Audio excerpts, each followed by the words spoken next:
Asime manje sasiyangena. Asime manje nalo sasiyangena. Ngizokade le nto. Umntwana lomuntu uzamngwana noma lapho. Bana besapho.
Order, Madam Speaker.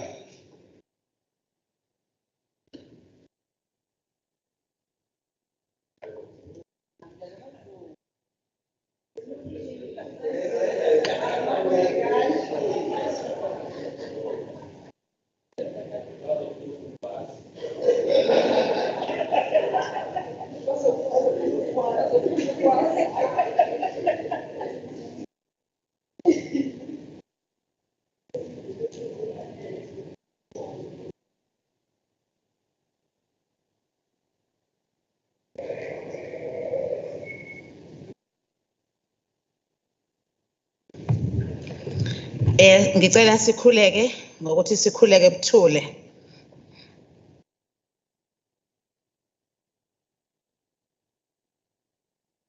Uze kube phakade, amen.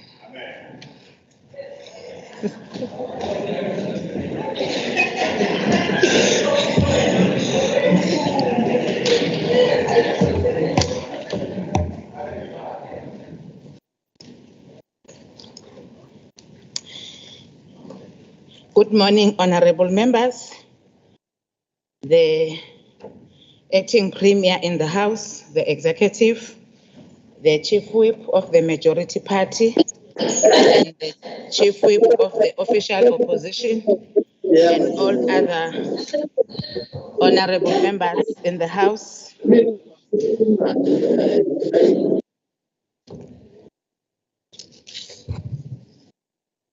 Our obituaries, honorable members, since the previous sitting, the office of the Speaker has learned of the passing away of the following persons.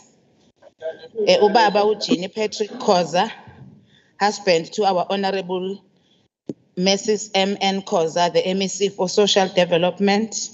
Mr. Khoza was the mayor of Sisonke District and the chairperson of that region for the long time, which is now called Herigwala District Municipality from December 2000 until March 2011. Mr. Bonginkosi Ntuli, a South African professional soccer player who started his career with Golden Arrows back in 2012, and while he was on the books of Mamelodi Sundowns between 2014 and 2019, he spent much of the time on loan at the other clubs and had been playing for AmaZulu Football Club as a striker. Mr. Mark Ranseli, a singer, songwriter, and a member of the legendary Duo March Alec.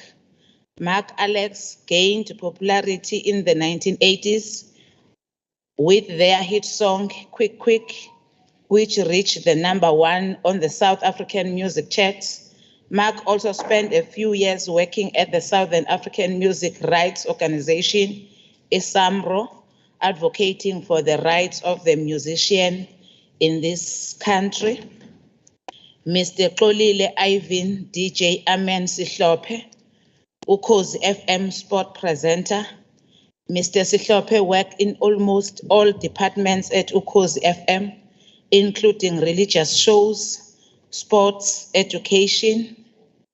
He worked for Ukhozi for more than 15 years, presenting a religious show which is popular, uNkulunkulu Nomuntu Omusha. He presented and produced many sports shows. Among others, Mr. Sihlophe was also an event director known for organizing the popular Uvukile Gospel Festival together with his friend and business partner, Pastor Mjosti. Mr. Vela Henry Shandu, headman Induna of Amatonsi Traditional Council in Emandeni, who was shot dead by an unknown gunman who came to his home pretending to want to discuss land matters. We are also putting all the victims of gender-based violence, femicide and hate crime, all public servants and traditional leaders in KwaZulu-Natal and the country at large, and all the victims of road fatalities in our province during the recent past. Although these people have departed from our midst, they will forever live on in the hearts and memories of those who love them. Honorable members, let us now observe a moment of silence.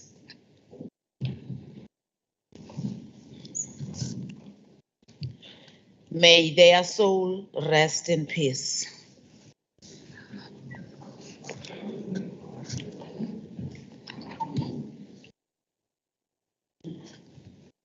We have received the following apologies, honorable members. We have received an apology from Ms. N.N. Boise, Speaker of KwaZulu-Natal Legislature, who has a family commitment. We have also received an apology from Mr. S.A. Duma, MEC for Economic Development, Tourism and Environmental Affairs, who has an organizational engagement. We have also received an apology from Ms. MC Fraser, MEC for Education, has an organizational engagement. We have also received an apology from Mr. S. Sinkosi, MEC of Public Works and Human Settlement. He is in Limpopo to attend the MINMEC meeting that was organized by the National Department of Human Settlement. We have also received the apology of Ms. Alex H. Hlongwa Madlala. She is on study leave. We have also received an apology from Ms. T.P. Mtetwa. Is physically present at the legislature but is not well. She is experiencing a severe headache that might force her to leave the sitting early if it persists. Honorable Mr. M.W. Twala has an organizational engagement. Honorable Mr. S.E. Manqele is in Johannesburg attending a party meeting. Honorable Ms. S. Chakuri Rajbansi will be away in Bangkok from the 23rd to the 28th of November 23 and will miss the sitting planned for the 23rd and the 28th of November respectively. Honorable Mr. M.E. Phakathi has a family commitment. Honorable C.M. Shinga has a party commitment. And Mr. Naidu, Ms. Naidu, my apologies, the Secretary to the Legislature, has been appointed by the Commonwealth Parliament Association headquarters to participate as an expert in benchmarking assessment and gender sensitivity parliaments, self-assessment at the Parliament of Botswana. Mr. Z.N. Memela will be an acting secretary during her absence. we have to put the following members in our prayers that are not well.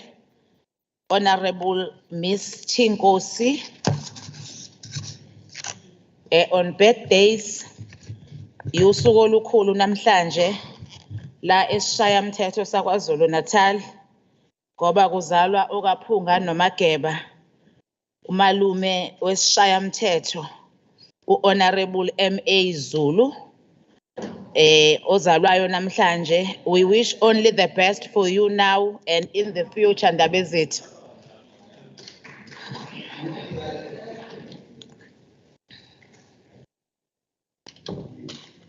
Announcement or reports by the Premier. Now we are giving an opportunity to our Honorable Premier if there is any announcement to make. Oh. Okay. Thank you, Honorable Chairperson. Honorable Speaker, the following announcement would like to make. The long-awaited opening of the Pixlika Isaka Seme Memorial Hospital will take place on Friday, the 24th of November in KwaMashu. We look forward to hosting His Excellency the President when he finally opens the state-of-the-art hospital tomorrow. Dr. Pixlika Isaka Seme Memorial Hospital is a modern and well-equipped hospital that offers a variety of specialties such as the ophthalmologist, ear, nose, throat, dentistry, dermatology, urology, diabetics, physiotherapy, and many other work. Boasting the staff complements of more than 1,500, including the doctors, nurses, and specialists. The hospital is expected to really play a significant role in our endeavor to modernize our health institutions. The hospital is a symbol of government's vision and action to improve the health and well-being of the people and to honor the memory and the contribution of Dr. Pixlika Isaka Seme, a hero and a leader of our nation. Honorable Speaker, the other announcement is that on Tuesday, we welcome hundreds of international delegates in KwaZulu-Natal who came to attend the World Business Angels Investment Conference Forum at Inkosi Albert Luthuli International Convention Center. The World Business Angel Investment Forum, an affiliated member of G20, Global Partnership for Financial Inclusion, is a strategic global organization whose mission is to ease access to finances for businesses and startup and scale-ups. Hosting this gathering of global leaders has been a welcome boost to our province, particularly because it aligns with our economic recovery and the development strategy, which puts supporting and financing innovation and startup SMMEs at the center. We cherish the opportunity to host this gathering that brings together entrepreneurs, investors, and policymakers from different parts of the globe. We will certainly make a meaningful connection and world matchmaking for local businesses. The last but one announcement, Honorable Speaker, is that the President of the Republic, His Excellency Cyril Ramaphosa, yesterday, the 22nd of November, opened the Nelson Mandela Cruise Terminal at the Durban Harbour. This multi-user terminal has made Durban an even more desirable destination for cruise ships for all over the world.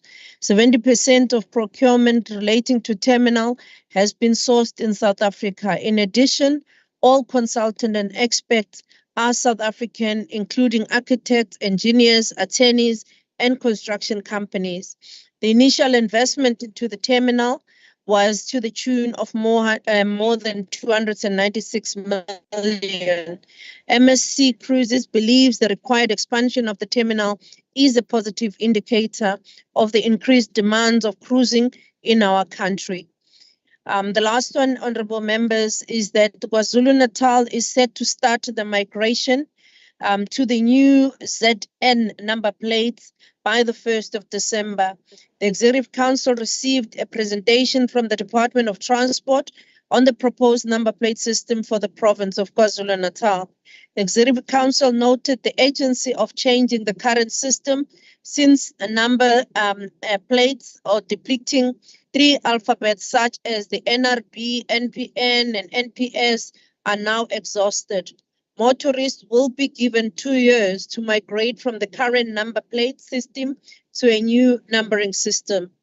The Executive Council further tasked the MEC for Transport, MEC Hlomuga, to fast-track the public consultation through the issuing of government gazettes.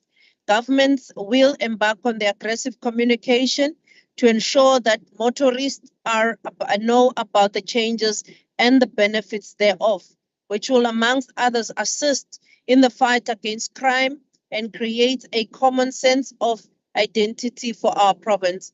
Thank you, Honorable Speaker. Thank you very much, Honorable Premier. We are moving on to the tabling of reports.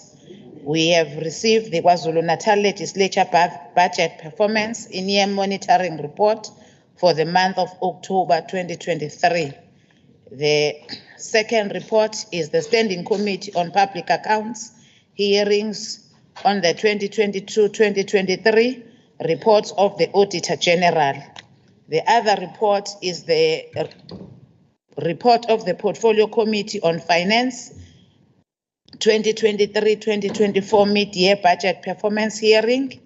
Another report is Portfolio Committee on Agriculture and Rural Development. A study tour to Malawi on the 3rd to the 7th of July 2023. The other report is the Standing Committee on Quality of Life, Youth, Children, Women, Senior Citizens, and People with Disabilities. It's 2023 Children's Parliament Report, 2023 Youth Parliament Report, 2023 Women's Parliament Report, and the 16 Days of Activism 2023 report. On formal motion on announcement by the Chief Whip, we are now giving an opportunity to our Chief Whip to present the motion or notices. Honorable Chief Whip.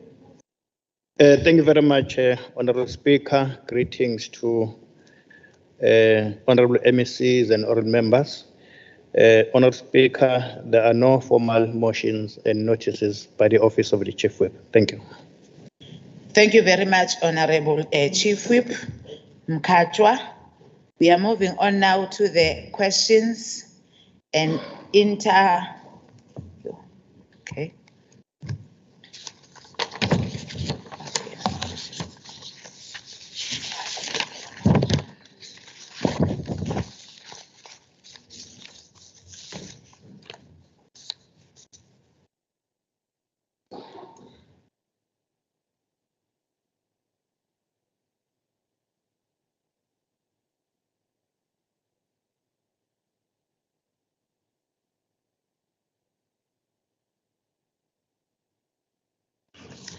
We are dealing with the question and interpellations.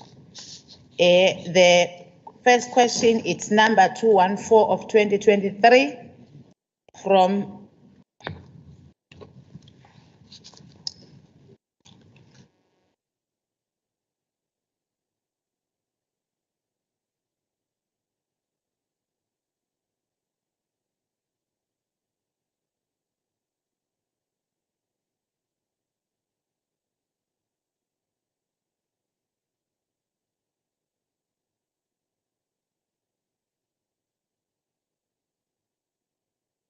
We'll start with the member statements. Honorable members, apologies for that glitch. The first member statement is from Honorable N.R. Majola of the African National Congress.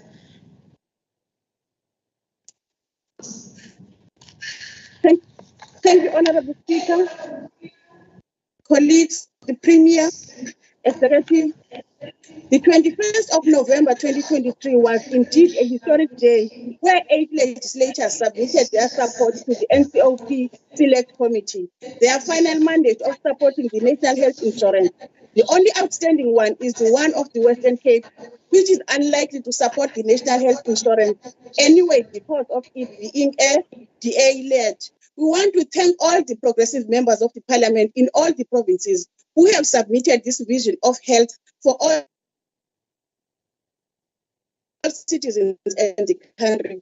This will go a long way to the top being in the foot of the end zone, and which we are really confident it will happen, and therefore will complement the NHI support that was actually indicated by the National Assembly House, and those two houses will then be mandating the president to consider making this bill into a law.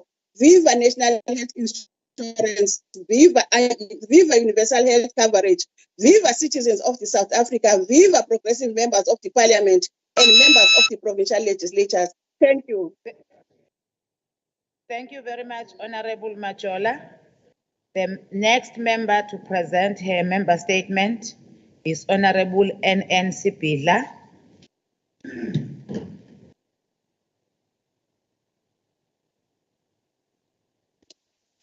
Thank you, COC.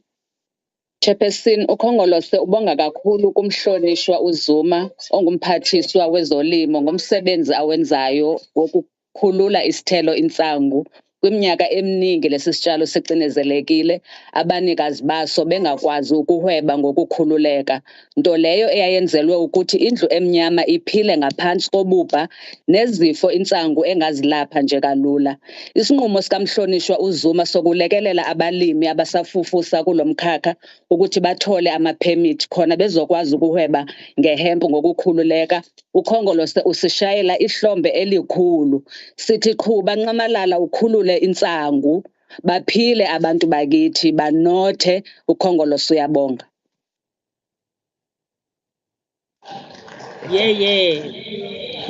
Thank you very much, Honorable Sipila. The next member to present a statement is Honorable L.D. Ngubane. Somlomo hloniphekile. Ngisukuma nokubongela uWard 41 lapha eMsumbuzi ngokuqinisekisa ukuba uKhongolose uye yedwa olithemba labantu baseNingizimu Afrika. Lapho ukuveze ngokusobala izolo ngokubuyisa uKhongolose emandleni ngo-81%. Impela the ANC lives and leads. Sifisa ukuthi undunankulu asichazele ukuthi ngabe imaphi ama-programs uhulumeni wesifundazwe oholwa uKhongolose onakekelayo onawo ekulweni nobubha kanye nokushintsha izimpilo zabantu abasebenze kangaka eMgungundlovu kanye nesifundazwe. ANC amandla. Thank you very much, Honorable L.D. Ngubane.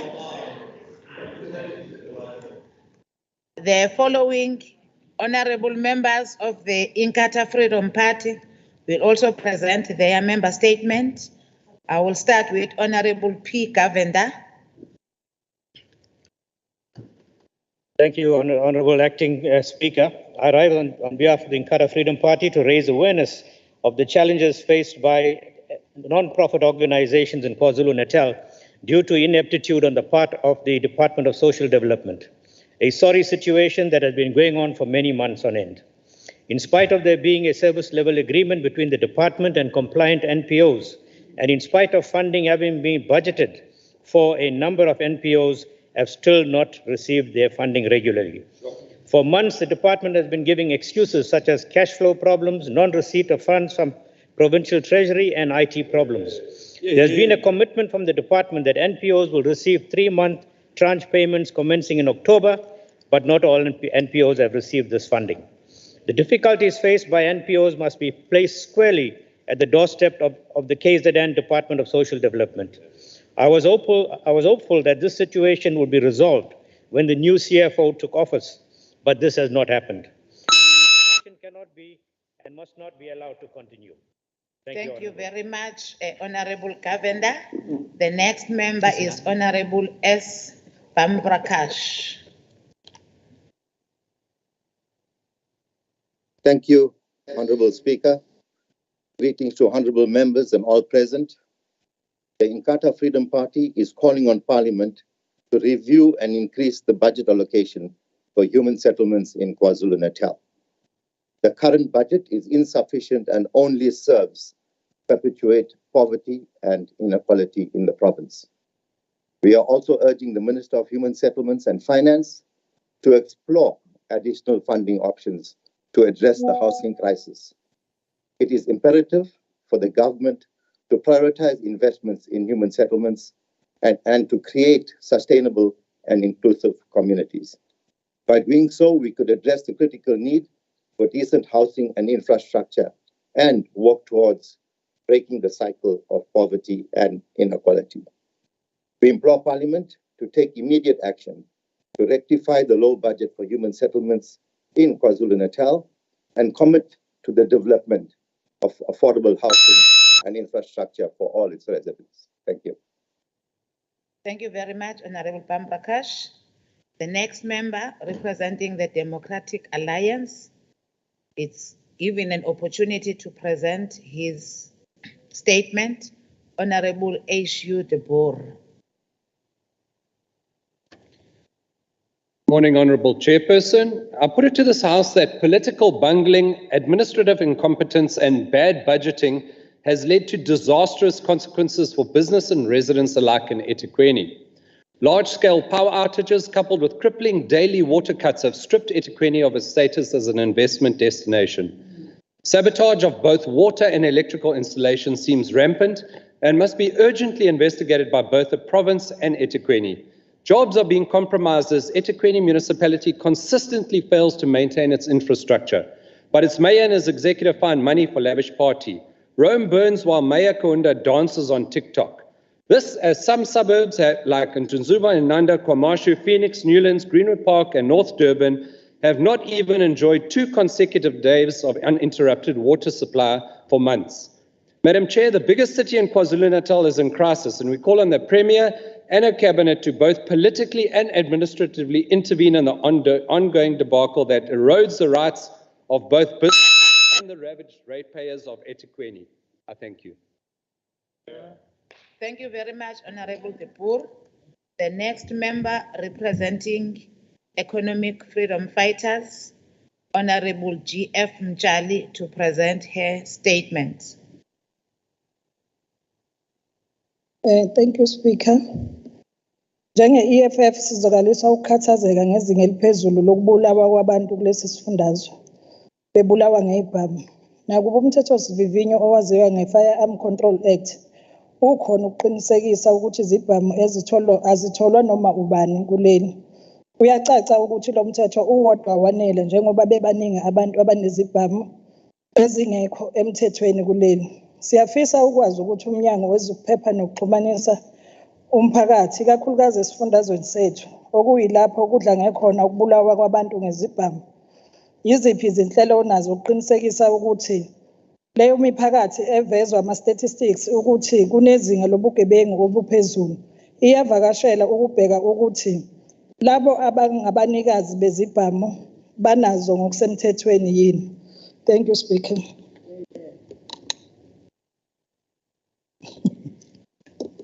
Thank you very much, Honorable Mjali. Now I am giving the opportunity to the Premier and the Executive Council if they want to respond to the member statements.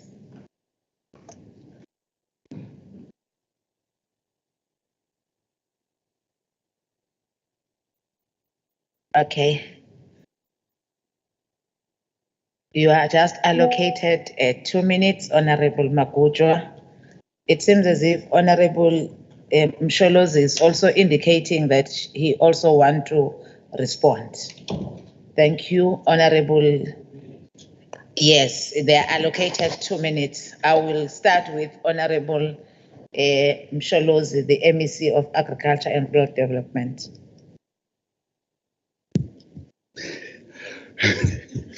Ngiyabonga kakhulu somlomo.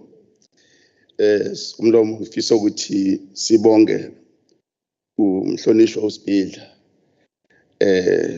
Ngempela insangu izoshintsha isimo saKwaZulu-Natal. Sibe ne expo besibe nayo ngoOctober. La khona sibe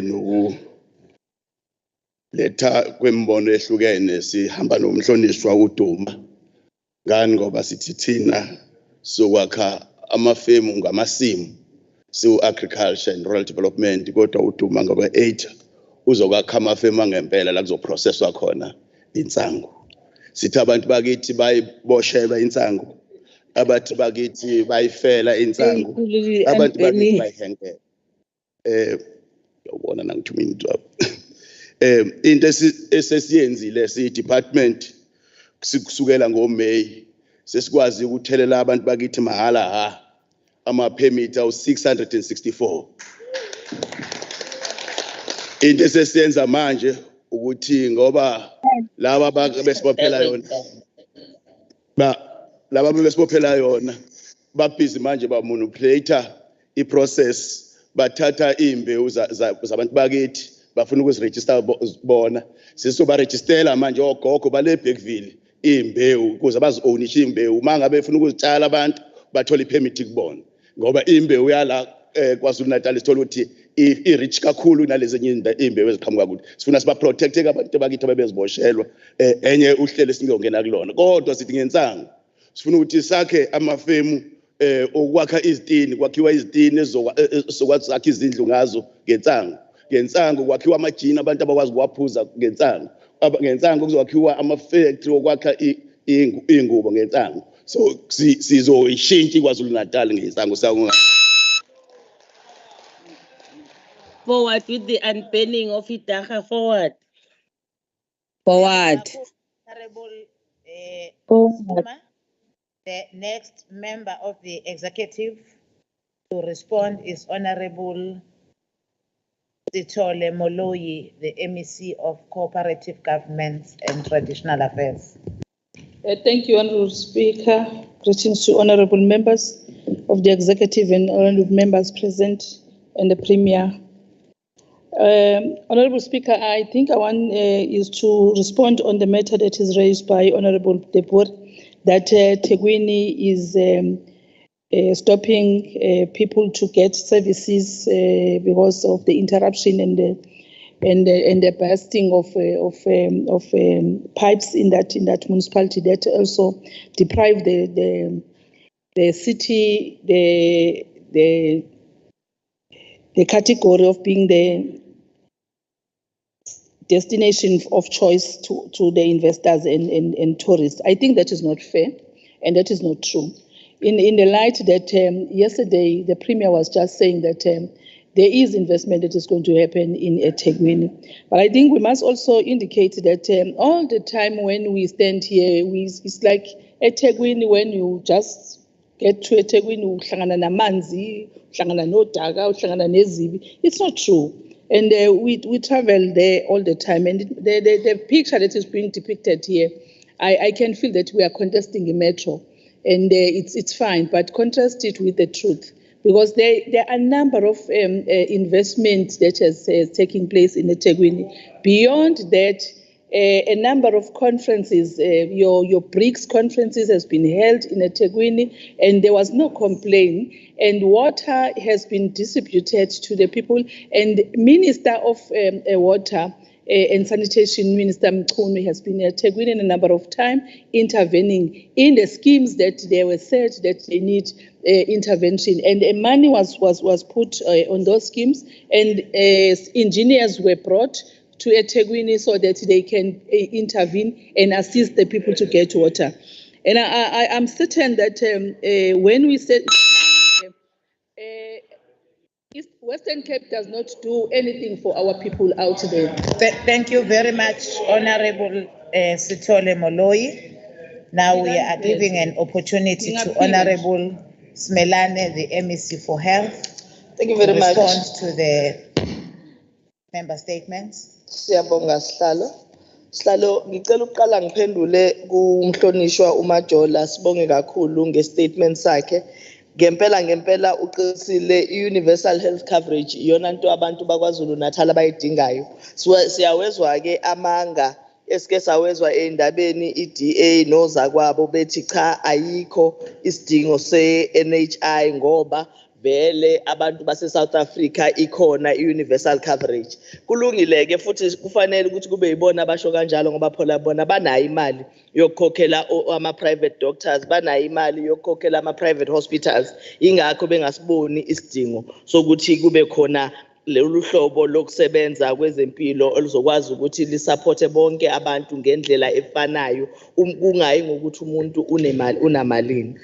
Kule ye crime ke sihlalo ngiyafisa ukusho kumhlonishwa umtshali siyazizwa izikhalo zakhe kodwa siyafisa ukusho futhi ukuthi akhona ama interventions enziwe ulohulumeni. Oqala nje kunezimali ezihlanganiswe iminyango yonke oku10 million rands per department yanikezwa umnyango ka community safety, and as a result of that umhlonishwa uHlomuka ukwazile ukuthi abe nama interventions athintekayo. Oqala kunezimoto ezu95 eyithengiwe zahanjiswa noma ziyahanjiswa, sikhuluma nje kwiprovince yonke ukuze zizongenelela lapho amaphoyisa noma labo abasizayo ngokwezomthetho bethi abanayo imoto khona. Nezinye izinsiza ezidingekayo zithengiwe ezizokwazi ukuthi zisize futhi nalaba abama CPF noma bonke laba abasebenza namaphoyisa, including ama-camera, including ama-drones azokwazi ukuthi alandele izigebengu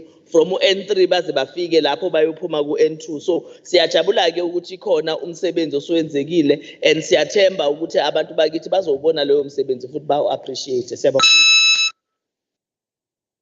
Thank you very much, Honorable Simelane. Honorable Premier, if there is something that you want to respond on, I can give you an opportunity.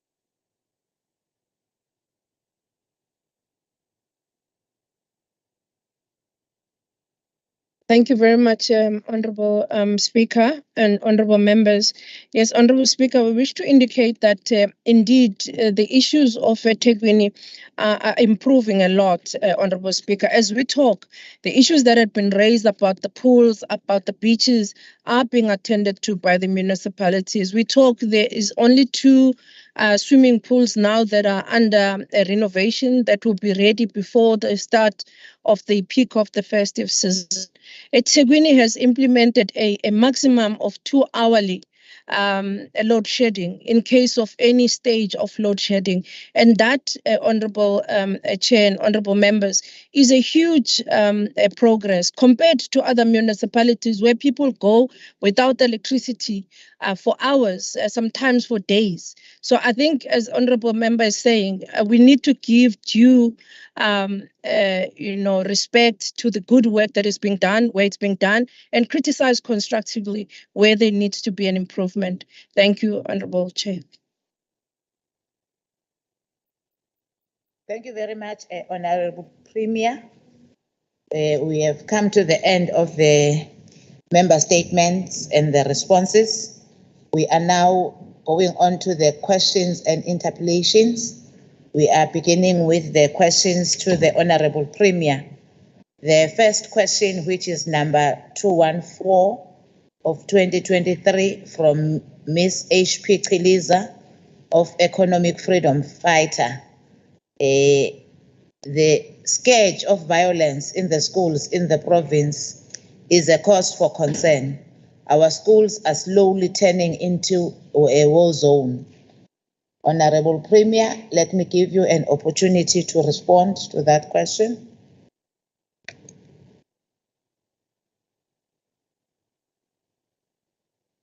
Thank you, Honorable Chairperson. Honorable Chairperson, sorry, can you give me the number again? It's Honorable Chiliza. Did I hear? Yes, the question is from Honorable H.P. Chiliza, number yes. 214 of 2023. Thank you, Honorable Chairperson. Honorable Chairperson, we wish to report as follows. The scourge of the violence in the schools. In response to this question from Honorable Chiliza, the Department of Education has a standing school safety program, which entails the establishment and the maintenance of school safety committees that are responsible for implementing the National School Safety Framework. This includes the training of committee members, Right now, we have more than 2,136 school safety committees that were trained during the year 2022-2023, as opposed to the target of 639. The department also employs school safety officers under the EPWP to augment the security at schools. The target for 2023-24 is 1,500 officers. Furthermore, the Department of Education monitors the functionality of school safety committees to ensure that matters of safety and crime prevention at schools are also prioritized. In this financial year, the Department of Education monitored and assessed 845 school safety committees on the functionality. And the department is also working with the Department of Community Safety that is mandated in terms of Section 206 of the Constitution of the Republic to monitor and evaluate police service delivery. With regards to the school safety related challenges, there is a school safety protocol agreement which was entered into and signed between the SAPS and the Department of Education, as well as the province of KwaZulu-Natal school safety protocol. There is an agreement with the SAPS as well as other civil society. In terms of the provincial agreement, the Department of Community Safety and Liaison must also monitor the work of the SAPS in implementing this national agreement. This is due to a continuous basis work that is being done by all of these departments.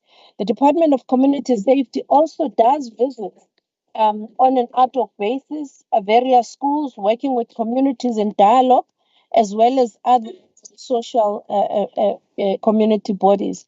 The improvements in the crime fighting is prioritized by the department as well as by the provincial government as a whole. To this end, a business plan has been developed by the Justice Crime Prevention Security Cluster, which was also approved by Cabinet in July, with resources committed as per the pronouncement that was done at the State of the Province address. So the business plan is targeting all the crime hotspot areas, including the schools that are hotspots, including the learners that needs to be rehabilitated, working with the Department of Social Development. Thank you, Honorable Chairperson. Thank you, Honorable Premier. Is there any follow-up? Honorable Kika. Thank you, Madam Chairperson. Madam Chairperson, in the second quarter crime statistics that we recently received between July to September 2023, it was revealed that 23 people were raped on KZN educational premises. 18 of these were in schools. 5 learners and 2 teachers were murdered on school premises. So despite what the Premier has just mentioned, can she please tell us what additional measures will be provided to ensure that all of this that she has told us about actually begins to start working? Thank you, Honorable Kika. Honorable Premier. Thank you, Honorable Chairperson, and to Honorable Kika. We wish to indicate, Honorable members, that the department, as well as the government of KwaZulu-Natal, is working very hard to ensure that KZN becomes a peaceful province. To this end, Honorable members, as we indicated, the work that is being done at schools, but also within the communities. We have had work that has been done with communities in dialogue. As we talk, we have distributed, and we are in the process of distributing up to the total of 95 cars to the community safety officers as well as community police forums. We're also working with the private sector in ensuring that we mobilize community, but also all the resources that are available between the public and private sector in fighting against crime and criminals in KwaZulu-Natal. So there is a lot of good work that is being done. The statistics actually show for themselves that there has been an improvement compared to the last time in terms of the crime in KwaZulu-Natal. Thank you. Thank you very much, Honorable Premier. We are moving on to the second question on our order paper. That is question number 384 of 2023 from Honorable Ms. Irabe of the DA. Oh, question yakhe. Question number 384, number of 2023, Honorable Premier. Are you in the position to respond to that question? Yes, ma'am. Yes, thank you, Honorable Member. Honorable Chairperson, the question about the report of the Professor Adendorf, who's a member of the Commission on 4RR, as was indicated by Honorable Rabi. We wish to respond as follows to the Honorable Member. The full process was followed to the appointment of the Professor Adendorf, and there is no evidence to corroborate the allegation that Professor Adendorf quit his job, his previous job, for being guilty of plagiarism. These were mere allegations. There were no processes or structures that found Professor Adendorf guilty of any such act. We also wish to indicate that the allegation levels against Professor Adendorf remain allegations. There is no criminal record, there is no record of investigation by law enforcement agencies, nor any determination by the court of law that office of the Premier is aware of. Therefore, there is no grounds to prevent the appointment of Professor Adendorf.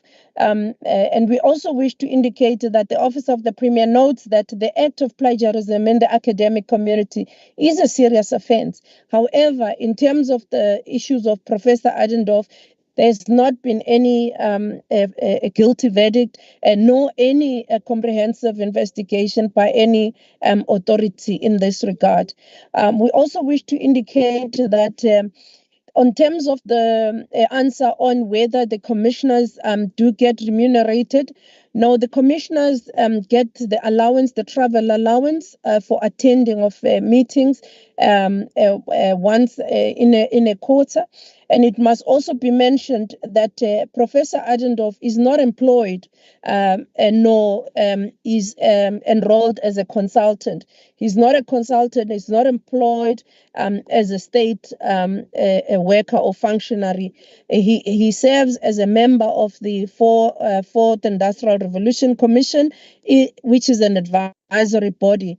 And the commission is not a consultancy body. It mere advises the government in terms of the 4RR, but it's also based on the report, Presidential Fourth Industrial Revolution Commission report, which requires all of us as provinces to implement that Fourth Industrial Revolution Commission's report.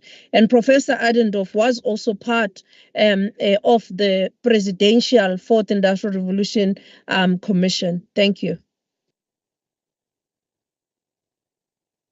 Thank you very much, Honorable Premier. There is a follow-up question from Honorable Rabe.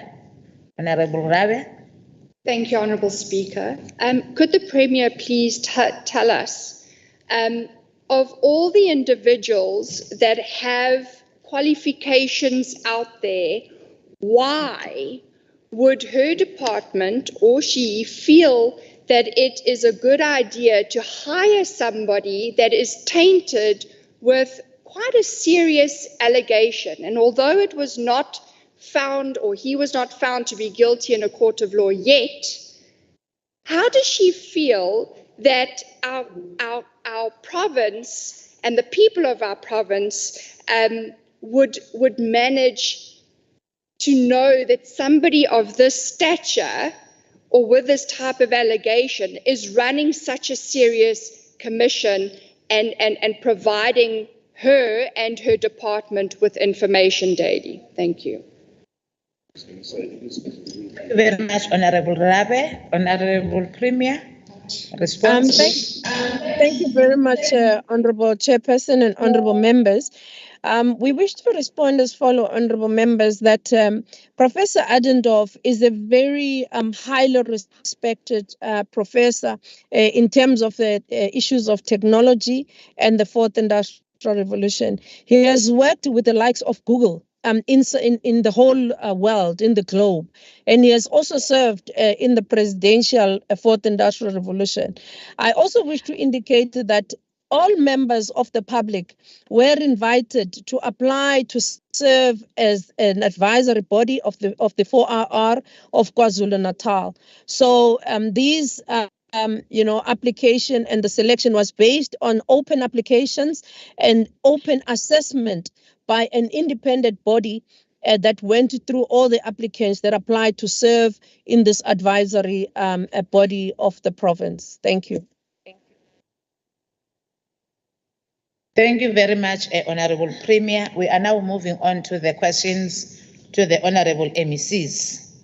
The first question, which is question number 385 of 2023, to the MEC of Cooperative Governance and Traditional Affairs from Mr. F.A. Rogers of the DA. The member have requested the extension and the extension have been granted. So we are moving on to the next question. The next question is question number 205 of 2023 from Honorable Mr. M.W. Twala of the Economic Freedom Fighters, who is going to ask the MEC of Economic, who is going to ask the MEC for Cooperative Governance and Traditional Affairs, Honorable Sithole Moloi, question number 205 of 2023.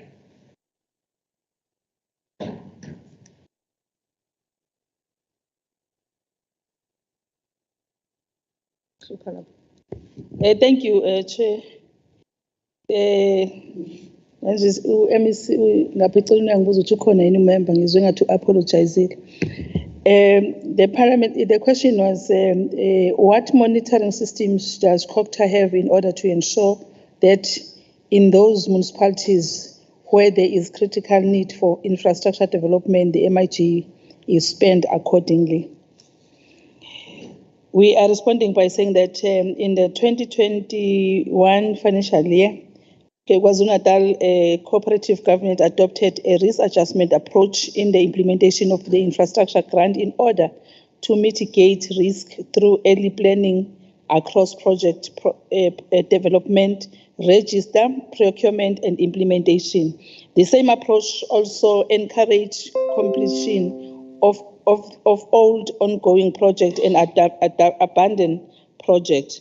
The continued adoption of and adherence to the risk adjustment approach remain a key strategic intervention of the province in order to encourage full expenditure of infrastructure grant while ensuring projects provide value for money.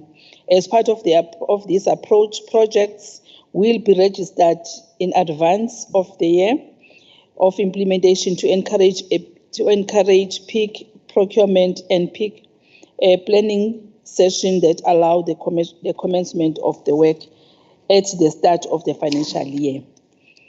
In addition, municipalities at risk in terms of grant expenditure is also being supported with the development of acceleration plans through which performance will be monitored on an ongoing basis. Risk adjustment expenditure targets aim to prevent the loss of grant funding and equip municipalities to become eligible for the possible additional funding when funds are available. Municipalities are also supported during strategic planning sessions, councils, and management workshop on grant planning and delivery of the services, and also dealing with the ongoing matters of outstanding projects. Thank you, Chair. Thank you very much, Honorable Sithole Moloi. There is no follow-up question. We are moving on to the next question question number 206 of 2023 from Honorable M.W. Twala of the Economic Freedom Fighters to MEC Cooperative Governance and Traditional Affairs. Thank you, Honorable Chair. The question was that at least 9 municipalities in the province face imminent collapse due to lack of sound financial management, including poor revenue collection methods and poor credit control policies. Other than applying Section 154 in those municipalities that are already in the verge of collapse, taking into account that the turnaround time to remedy the situation might take longer than expected, what mechanisms are there in place to ensure that these municipalities continue to operate and provide services despite a financial deficit? It is unclear specifically which are these 9 municipalities the honorary member is referring to. However, as reported by the MEC for local government in the report of the provincial legislature, in accordance to the Section 131(2) of the Municipal Finance Management number 56 of 2003. The number of municipalities reported as a going concern increased from 7 in 2020 to 21 to 9 in 21-22 financial year. Ugu District, Bofana, Msunduze, Impendle, Utukela, Mzinyathi, Newcastle, Ulundi, and Nkandla.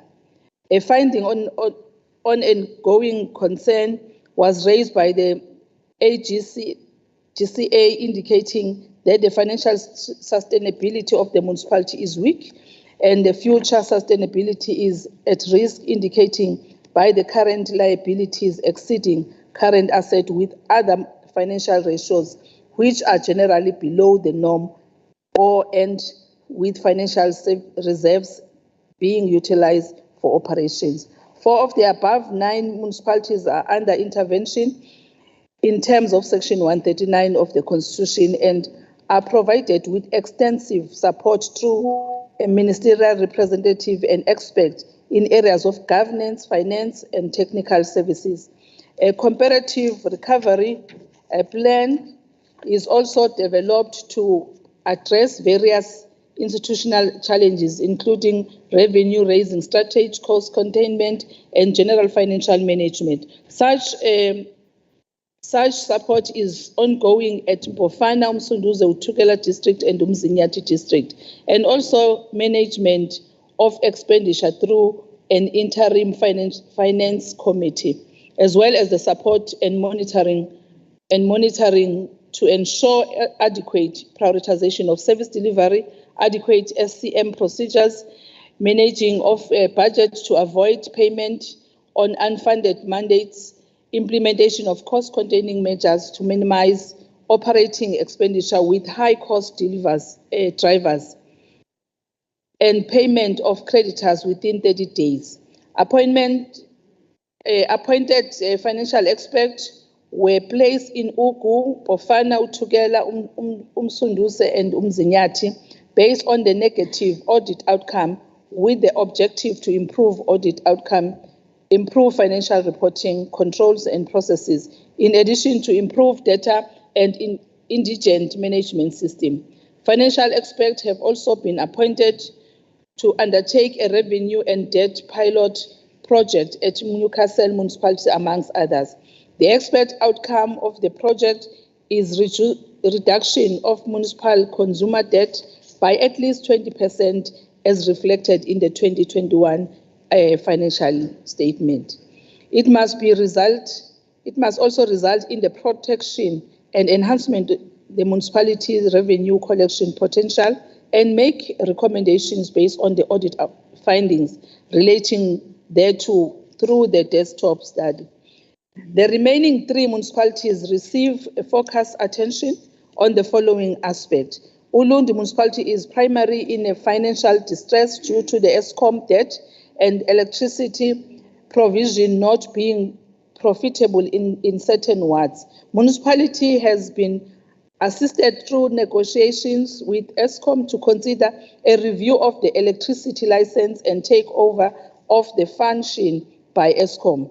Further, an application for Eskom debt relief has been submitted to the National Treasury.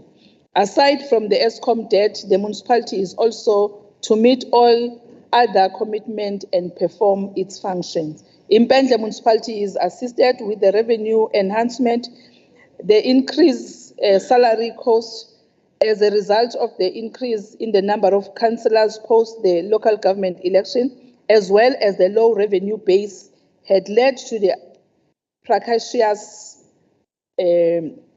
financial position. Nkandla municipality is also assisted with revenue and management and reflects a weak financial position due to its rural nature and low revenue base.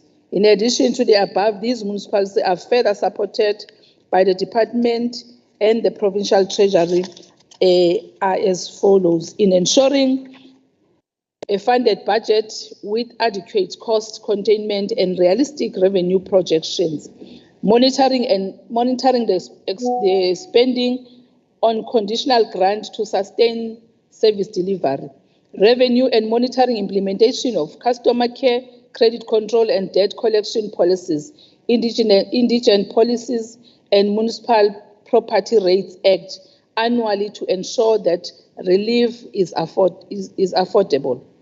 Reviewing of municipalities review revenue enhancement strategies and provide feedback, including conducting a reconciliation of indigent register to the billing system and to customer debt to optimize revenue collection and reducing debt owed. Supporting the collection of long outstanding government debt and monitoring development and implementation of payment plans with government departments where necessary by analyzing the accuracy and completeness of government debt on municipal financial system, as well as support on verification and allocation of properties to the correct government department. And the municipalities are monitored on the quarterly financial performance. The monitoring is through key financial sustainable ratios. The assessment on these ratios then informs the support that the department provides to municipalities quarterly. Thank you, Chair.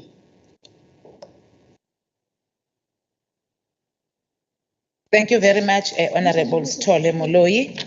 We are now moving on to the next question. The next question is question number 207 of 2023 from Honorable Ms. Tinkosi. Order, Speaker. Oh. I do have a follow-up, Speaker. Apologies. I didn't recognize you. Okay, the platform is yours, Honorable. Thank you, Speaker. Now I fully understand. Speaker, thank you for that answer, MEC.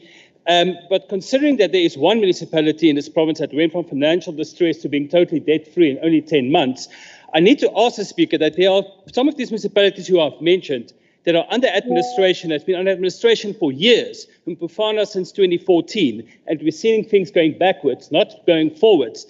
So will the MEC admit that this is a failure of cadre deployment, and will she commit to deploying or not deploying to hiring competent administrators, professionals who can actually fix our municipalities in this province? Thank you. Thank you very much, Honorable MEC.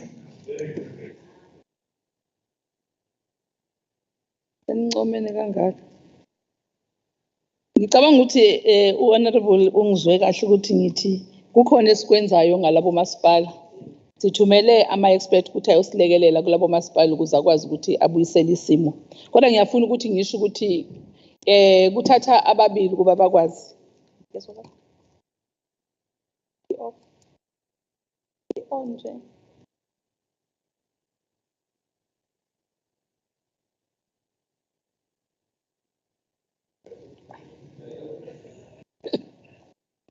I think, Honorable what one can say that there is progress in those municipalities that we are talking about that are under intervention. And I know that for that intervention to work, it also needs the cooperation from the political side of the municipality, which is your council. And also at times you find that there are restraining relations that are restrained by the coalition that we are find ourselves in. And that delays the process of moving these municipalities to a better place, because these fight every day, they cause us to not to implement what we have already put in place to assist the municipality. But I must say, looking at our assessment that we have done recently of the functionality of municipality, we only have 7 that I read, but all others have come out. And we have at least now 20 municipalities that are now at green. It says that there is total functionality in this, including the ones that we have intervened on. So it's a matter of the pillar where we are. It's others are lacking in financial, others are lacking in political stability. There are a lot of them that are in political instability that has caused us to delay the conclusion of the interventions. Thank you. Thank you very much, Honorable Sithole Moloi. I'm so lenient because according to the rules, it's the honorable member that have raised the question that do the follow-up question. But I'm so lenient because I love you, all of you honorable members. The next question, it's question number 02207 of 2023 from Honorable Ms. Tinkosi of Economic Freedom Fighters. Point of order, Madam Chair. A point of order on your remark, Madam Chair, in terms of procedure of the House, where questions related to the MEC and MECs in terms of Rule 120, I think the first follow-up is given preference to the member putting the question, and thereafter another member may. So I'm just pointing that out. Thank you. You are trying to repeat what I've already said, the first follow-up question. So if the honorable member is not in the House, so there is no first follow-up question. That's it. Okay, let us move to the next. There is the next question. It's question number 207 of 2023 from Honorable Tinkosi of the Economic Freedom Fighters to ask the MEC for the Public Works and the Human Settlement. Honorable Onyeni, it's standing in for Honorable Nkosi. Yes, Honorable Thank you. Speaker, greetings to you and greetings to all colleagues in the legislature. Indeed, I'm representing MEC Nkosi, who is the MEC for Public Works and Human Settlements. The question reads thus: both the Department of Human Settlements and the Department of Public Works have underspent more than 300 million rands, despite the devastating floods that have wreaked havoc and leaving many people displaced in the province. So the question is, how much was allocated for flood victims in the province? And that the other one is, how has it been used? As we are aware that all the temporary homes that were built have a defect, and what is the government's long-term plan in terms of building sustainable housing for flood victims? The responses to all these questions are as follows.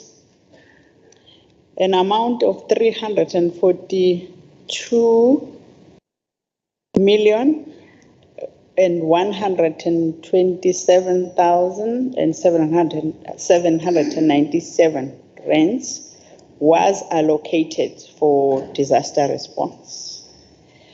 Question 2, how has it been used, as we are aware that all the temporary homes that were built have a defect?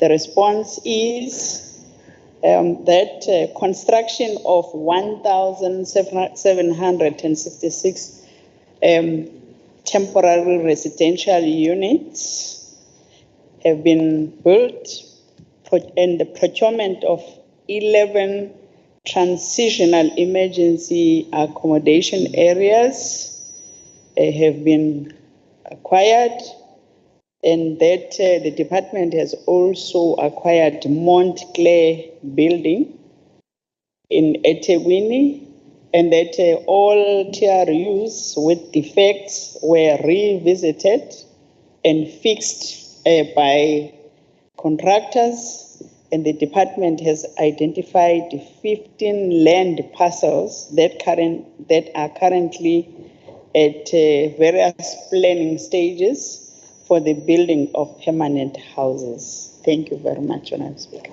Thank you. Thank you very much, Honourable Nkonyeni, MEC for Finance, for standing in for Honourable Nkosi. We are moving on to the next question.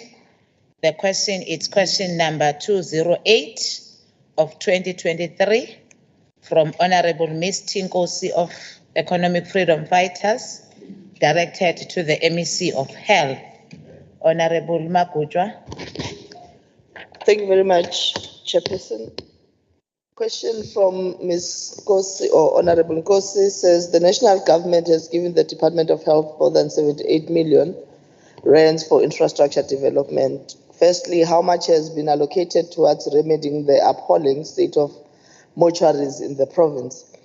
The response there is that it's not all mortuaries that are in an appalling state. There are a few that need to be renovated, and we are working on them. The total budget allocated for mortuaries in the 23-24 financial year is 41.3 million rands.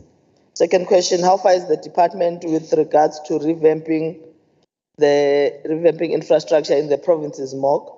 A, 4 mortuaries upgraded between 2007 to 2009 to the value of 40 million rands using the Forensic Pathology Services grant. B, 8 new mortuaries were built and completed between 2009 and 2011 to the value of 327 million rands.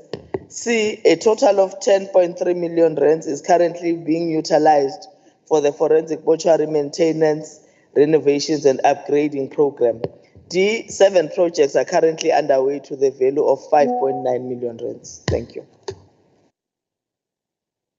Thank you very much, Honourable Magujwa. The next question, it's question number 210 of 2023 from Honourable Mr. M. Ngubane of Economic Freedom Fighters, directed to the MEC of Cooperative Governance and Traditional Affairs, Honourable Amacha. Thank you, Chair. The question is that during this year State of the Province Address, the Premier made an announcement that COGTA had allocated more than 600 million towards paying izinduna in the province. The question, how will COGTA ensure that the monies will be paid to legitimate izinduna, as in the past there has been concerns of monies being paid to ghost izinduna. Department has undertaken an intensive verification process to ensure that only legitimate izinduna and beneficiaries are paid. All izinduna appointed in the period of the 1st of April 2013 to November 30, 2016 were identified and verified through physical files kept by Human Resources and COGTA district offices.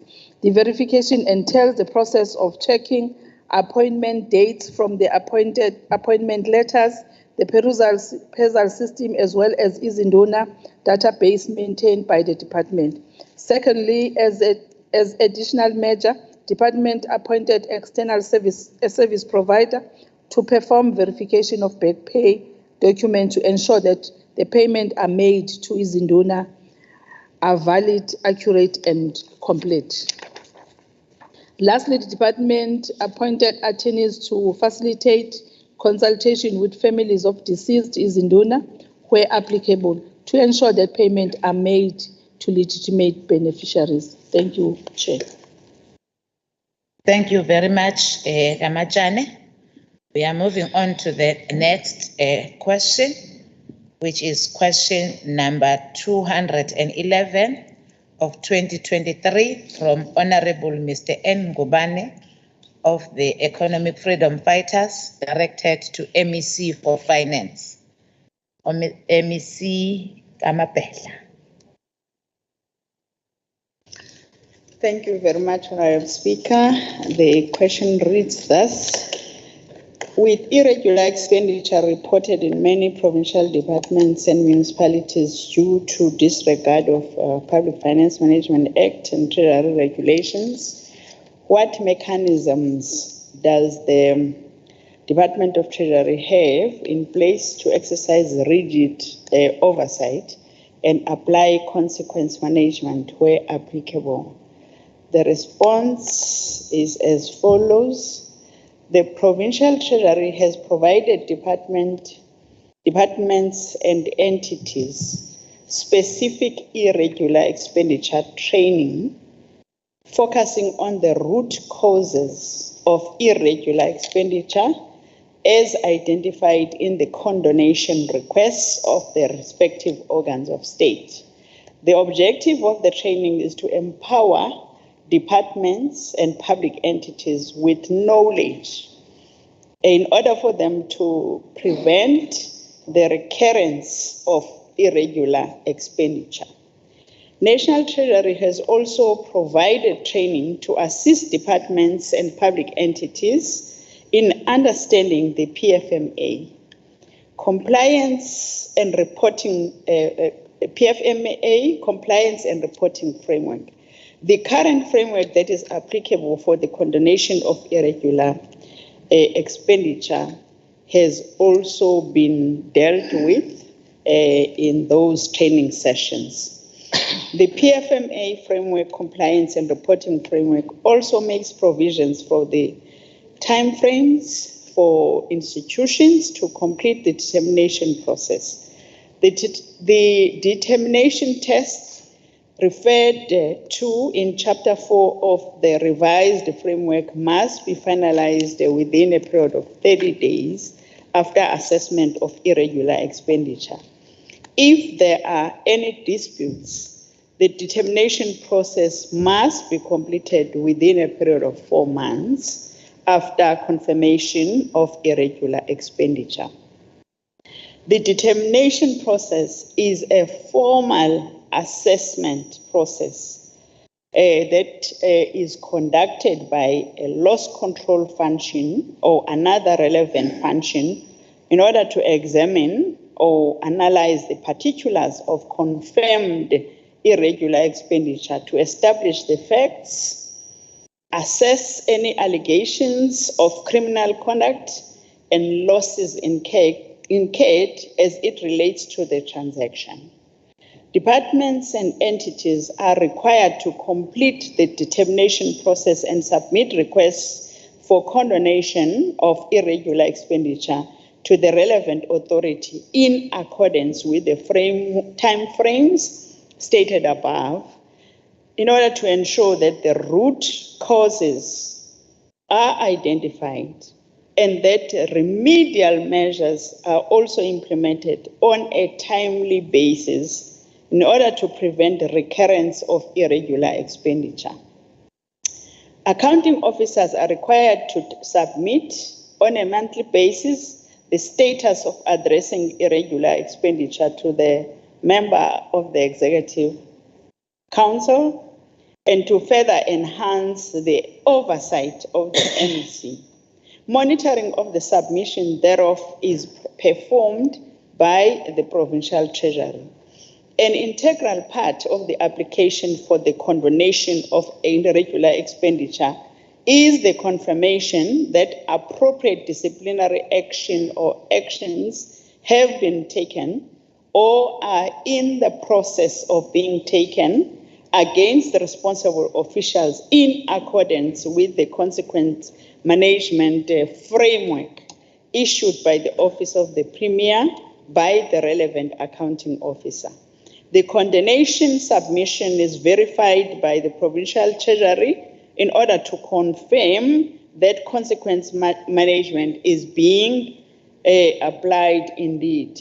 Provincial Treasury ensures that disciplinary action is taken at the appropriate level to ensure that consequence management is not only applied to lower level officials and will not condone the expenditure if the necessary action has not been taken.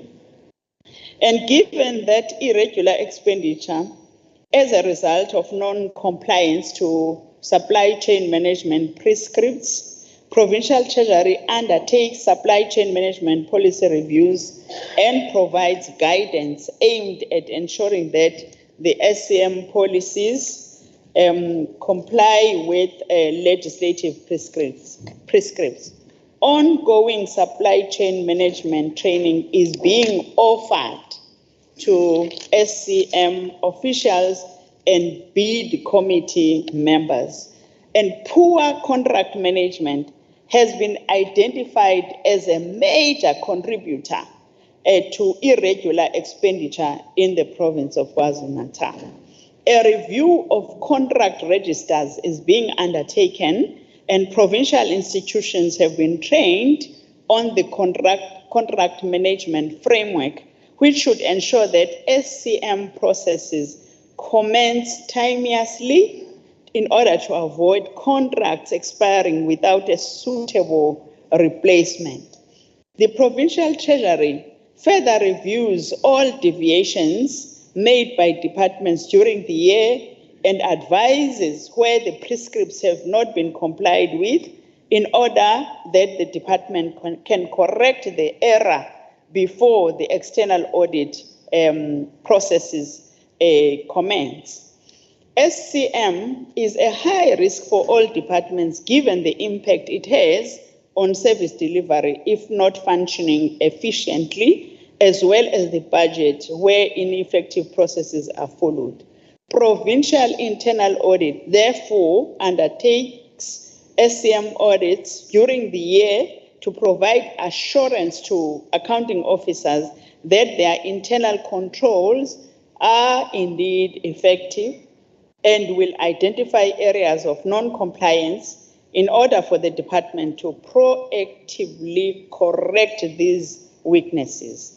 Support aimed at improving the control environment is being provided to both provincial departments and municipalities on a continuous basis, and of course, including for the public entities. The support specifically addresses audit findings and guides the implementation of preventative controls to prevent recurrence. Thank you very much, Honorable Speaker. Thank you very much, Honorable Mapedla. There is a follow-up question from Honorable Rogers. Thank you. Thank you very much, Madam Chair, and thank you to the MEC for a really in-depth explanation of the PFMA, which we can all read. So my question is quite simple. You spoke about training being undertaken when it comes to irregular expenditure. When did that commence? When did that training commence? What year? Honorable MEC for Finance. Thank you very much.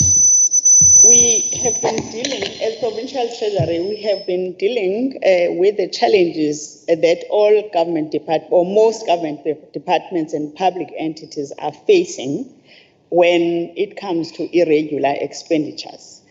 Then we decided to commence with the training of all the supply chain managers in the province of KwaZulu-Natal, not only for the departments, but for municipalities and public entities as well. The actual date, I might not have the actual date of the commencement of the training, but please be rest assured that training does occur in the province of KwaZulu-Natal. And we are now observing a situation whereby the supply chain managers, together with the accounting officers, are now trying to be compliant with regards to the time frames that have been determined through the processes of the provincial treasury, the national treasury, and they are trying by all means to be compliant. And as you might be aware, we have tried our best as the provincial government to ensure that CFOs are now appointed in various government departments. You will recall that there were departments that did not have CFOs appointed, but right now that has been achieved. Thank you very much, Honorable Premier.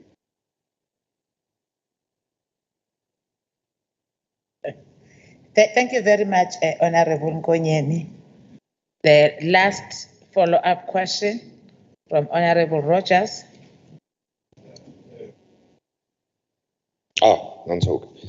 Thank you, Madam Chair. Madam Chair, perhaps the MEC can explain, if the training is ongoing and the assessments are ongoing, why the Auditor General this year again flagged the challenges of irregular expenditure and supply chain management. In some cases, it's not improving, it's actually getting worse. Perhaps the MEC can explain that. Honorable MEC for Finance. I don't believe that it is true that it's getting worse. According to my assessment or our assessment, there is a lot of improvement with regards to ensuring that those departments that have been mentioned as having had a challenge of irregular expenditure are now submitting the necessary documents timeously. And of course, the provincial treasury will continue providing the necessary training. Remember, most of the cases, you will find out that the CFOs, the accounting officers are newly appointed. They might not have had that information when they were appointed of a challenge that is facing a particular department of irregular expenditure. Then, when undergoing their training and observing the challenges that the department is facing, they become aware. Hence, I'm saying, according to our observation, all departments are now trying by all means to be compliant. Of course, the Auditor General is also doing her work or their work in the province of KwaZulu-Natal. Just recently, we have taken a decision that we'll work together not only with the Auditor General in our role of overseeing the performance of government entities, but we have also collaborated with the Public Service Commission. Just a few days ago, we were in the district of Ilembe, where we launched a very progressive program whereby we are saying we are not going to be focusing only on financial management of public entities, of government departments, and of municipalities, but we will physically go and look at the performance of entities, physical implementation of projects. We did that. We did exactly that that day. We managed to walk the streets where the municipalities had indicated that we have built that road. We went there to see whether that road is built or not, and then we are hopeful that we will improve in our financial oversight role and also a performance, a service delivery performance role. Thank you very much, Honorable. Thank you very much, MEC Finance. The last question in our order paper for today, it's question number 305 of 2023 from Honorable Mr. L.J. de Klerk of Inkatha Freedom Party, directed to MEC for Finance. MEC Mabedla. Thank you very much, Honorable Speaker, and thank you to Honorable de Klerk. The question reads thus, noting that the unfunded national mandate of a 7.5% wage increase for public servants came at a time when the provincial government's revenue streams were drying up because of poor governance by the ANC. And in that, the province was already struggling to deliver key services. The IFP is of the view that the mandate is unsustainable. The question, therefore, is what impact is it going to have on the province? And in answering the question, please think about a quote from Milton Freeman that says,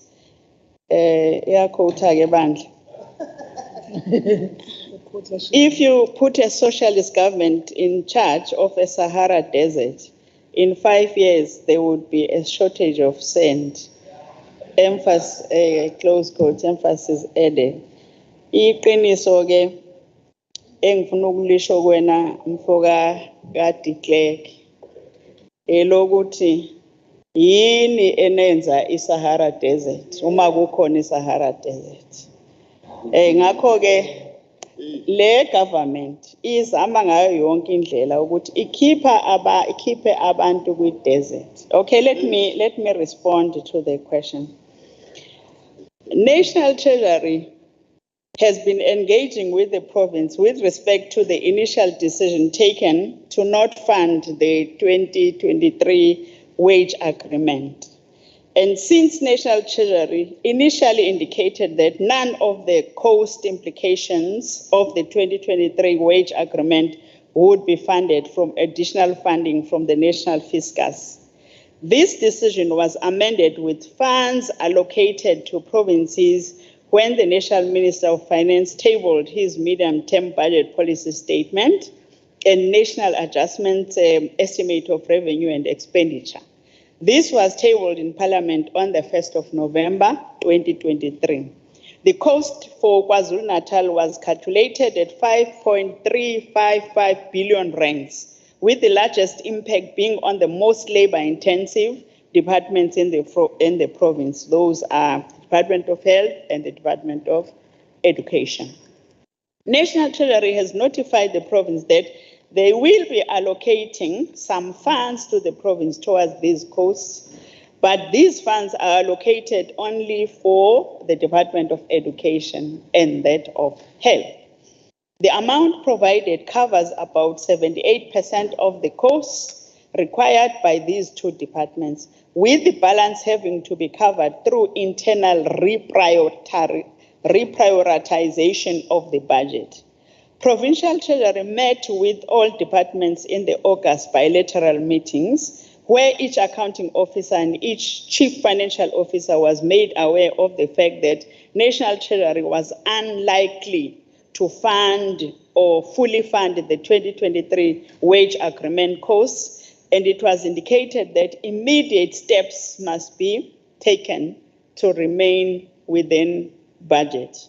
For some departments, this means that they will hold back on filling certain posts, while some will reprioritize funds from other line items. The outcome of the decisions taken by the various votes and the reprioritization that needs to be undertaken will be formalized when the 2023-2024 adjustments estimate is tabled in the provincial legislature on the 30th of November 2023. It is indeed very difficult, Honorable de Klerk, for us. It's a very difficult situation. I must accept that, and a significant amount of work is still going into ensuring that the province is able to cope with the unforeseen budget pressures. Thank you very much.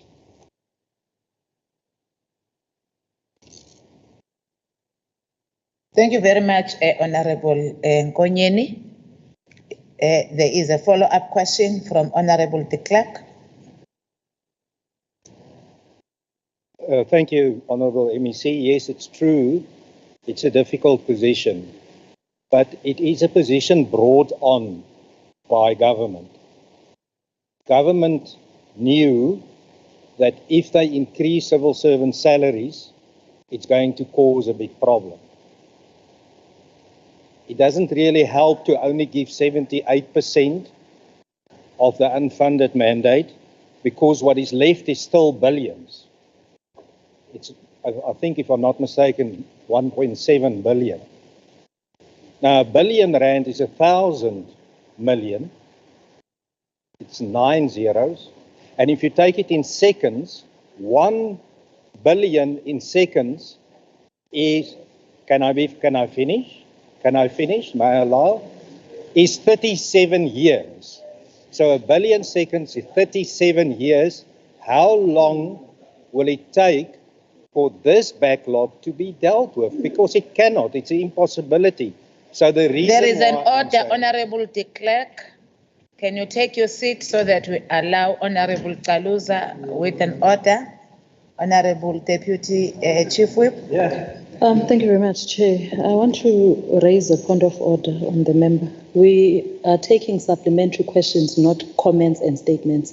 Chair, can we be guided accordingly? 57(1)A, I'm not going to respond to you, honorable members. The Chair is the one that chairs this session. So I am rising on 57(1)A. I rise on a point of order. The member must ask questions and Honorable not make members, statements. allow me to preside over this House. I've given Honorable Kaluza an opportunity to raise a point of order. And there is one presiding officer in this House. So please allow me that opportunity. I was so lenient, Honorable de Klerk, because you were supposed to do a follow-up question and you were making a statement. Now the Honorable member has raised the order that we are no longer doing a follow-up question, we are making a statement. Can you do a follow-up question so that the MEC will respond to your question? Thank you. How will this province deal with a shortfall of over R1 billion, considering all the expected over expenditure as we stand and we saw at the mid-year report? How's that going to happen? Billions. Thank you very much, Honorable de Klerk. Honorable MEC. Thank you very much, Honorable Speaker. Indeed, I am proud of all those who have never adopted a neoliberal mindset. You know, a neoliberal person would indeed be promoting a situation whereby services should not go to the people, like you, Honorable de Klerk. But let me answer your question.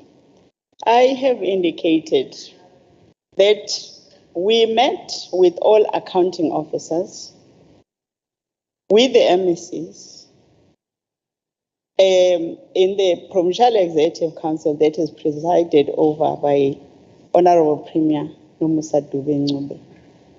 And we did indicate that the global economic outlook does not look good. And also the national economic outlook does not look good.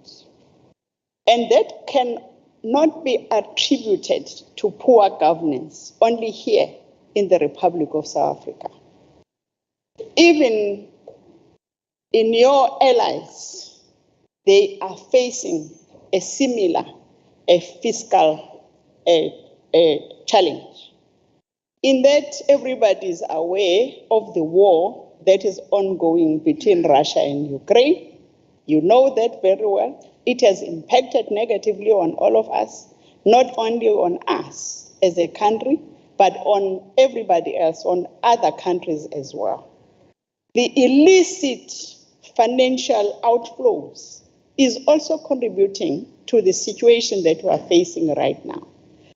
Therefore, we need to work together in order to ensure that as much as there are budget cuts, but service deliver, people are not suffering out there. That is what we are trying to do right now, Honorable de Klerk, and thank you very much. Thank you very much, MEC for Finance. That takes us to the end of the questions directed to the Premier and the MECs. We are now moving on to item 9 on our order paper, which is the orders of the day.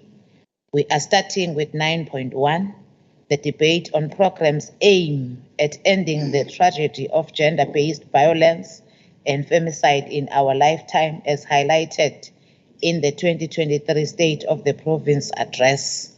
We are giving an opportunity to the Honorable Premier for 10 minutes to report in terms of the programs aimed at ending the tragedy and gender-based violence and femicide.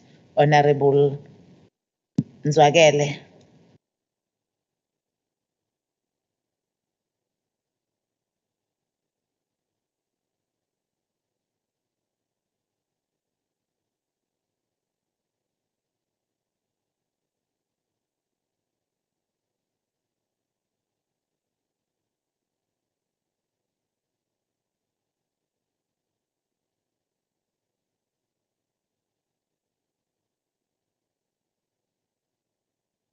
Okay, we are moving on to the orders of the day, of which is item 9 on our order paper, 9.1, where we are debating on the programs aimed at ending the tragedy of gender-based violence and femicide in our lifetime, as highlighted in the 2023 State of the Province Address.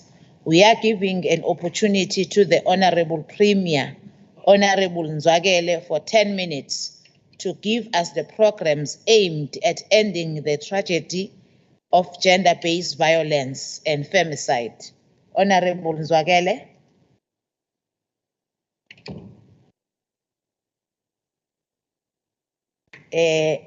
Honorable Deputy Chief Whip.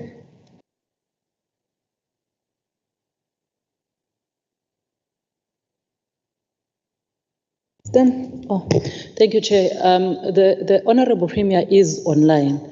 We are requesting your indulgence, Chair, if she is unable to connect to hear us due to connectivity. The MEC, Honourable Ustole Mloyi, can table the report on her behalf. Thank you. Thank you very much, Honourable Deputy Chief Whip, for the direction. The Honourable Premier is online, but it seems as if there are challenges in terms of connectivity. Honorable Sithole Mloyi is taking over the podium on behalf of the Premier to give us the report in programs aimed at ending the tragedy of gender-based violence and femicide. Thank you, Honorable Chairperson. Thank you very much to all the members present, to the Honorable Premier and executive members.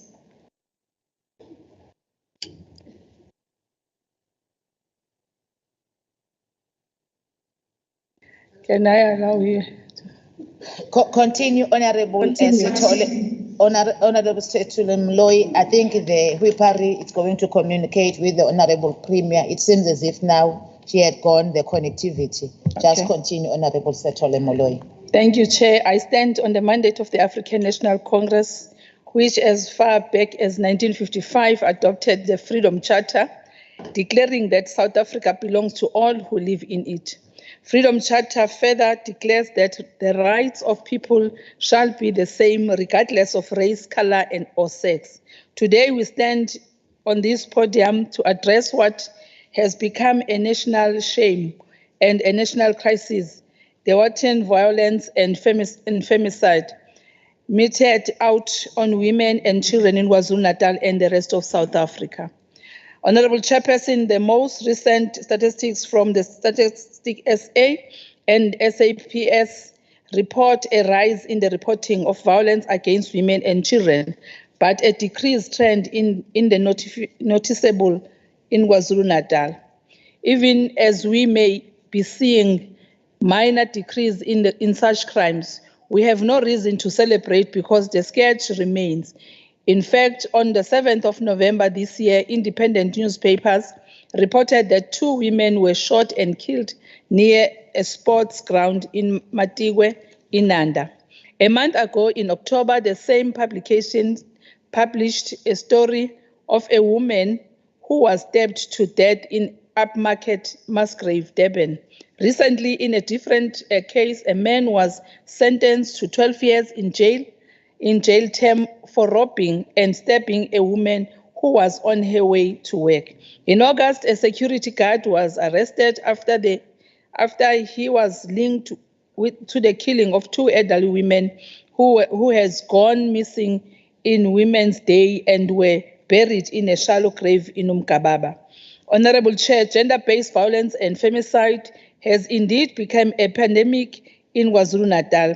Not for the first time, this has brought us here today to report on program by the provincial government aimed at ending gender-based violence and femicide in our lifetime. A commitment we made in the State of the Province address. Addressing this very issue of the gender-based violence and femicide in December 2022, Deputy President Paul Mashatile decried the fact that the world had become immune to the scourge of gender-based violence and femicide and said, I quote, "In most places in the world, these incidents would have been earth-shattering news. There would have been wall-to-wall coverage in all the TVs and radio stations and newsroom, and social media outlets would have appointed dedicated teams to get to the bottom of the story and what it means," close quote.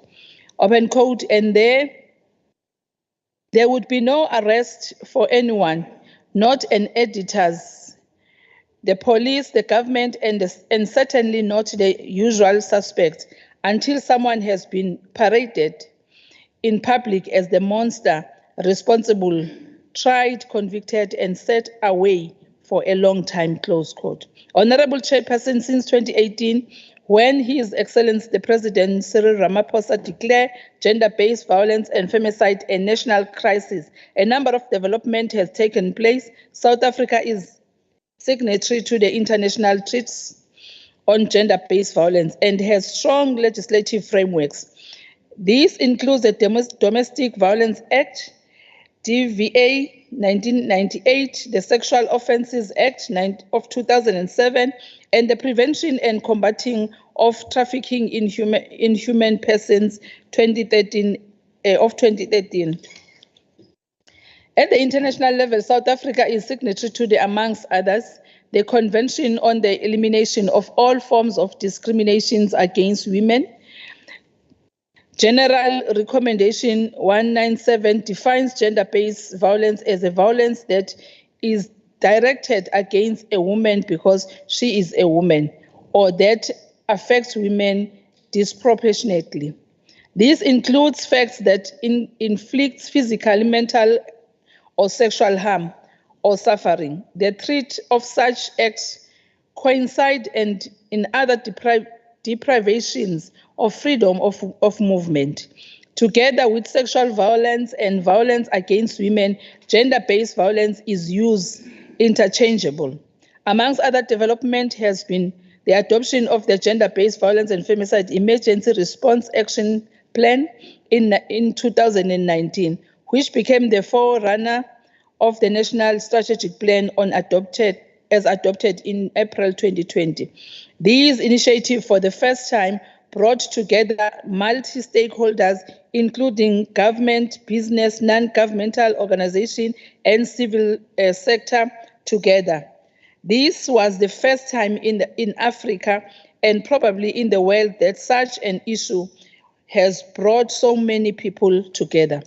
We stand here not because we have seen the end of the gender-based violence and femicide, but because, again, we want to galvanize our communities and the whole of society so we can rise together against this scourge.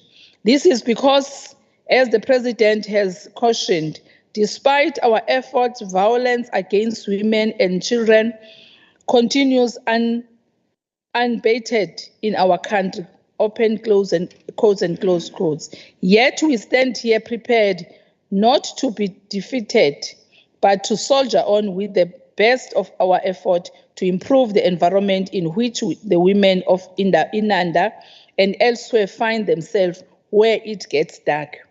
The program to install Apollo lights is in affected areas, which will assist the lighting up our areas, not only for the community, but also for the police to be able to police our areas. Only a multi-pronged intervention will fully address gender-based violence and femicide, and it must be all of us in and outside of this chamber. Honorable Chair, our province must also confront the abuse of drugs and alcohol, which are common factors in the rampant criminality in our community, of which gender-based violence and femicide is one. Tabling the gender-based violence and femicide, this report provides progress on our efforts to end the tragedy of gender-based violence and femicide as per the approved institutionalized 5-year plan outlined in the State of the Province address. As indicated, the two presidential gender-based violence and femicide summits of 2018 and 2022 declared gender-based violence and femicide as a national pandemic. And in response to the KwaZulu-Natal provincial government adopted the provincial gender-based violence and femicide strategic implementation plan.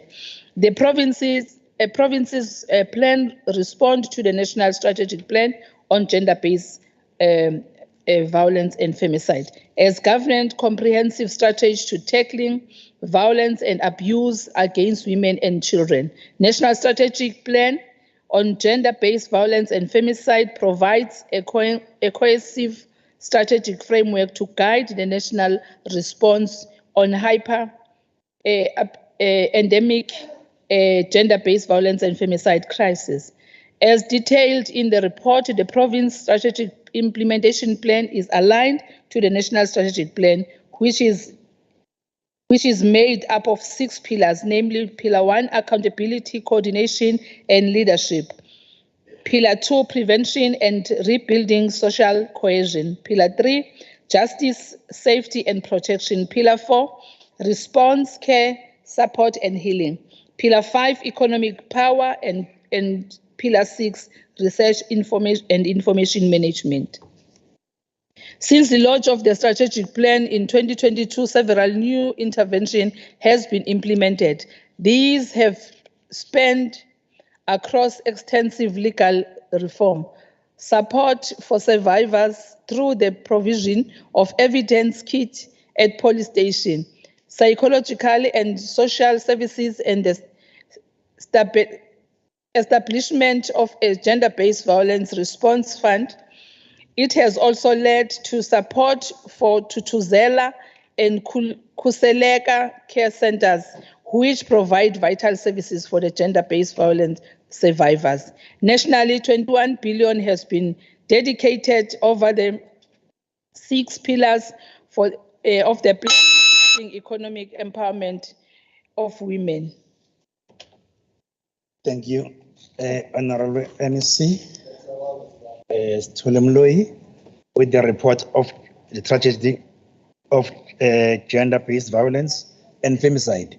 We'll therefore now take the debate on the first honorable member from the ANC will be Honorable P.H. Mbatha for 10 minutes.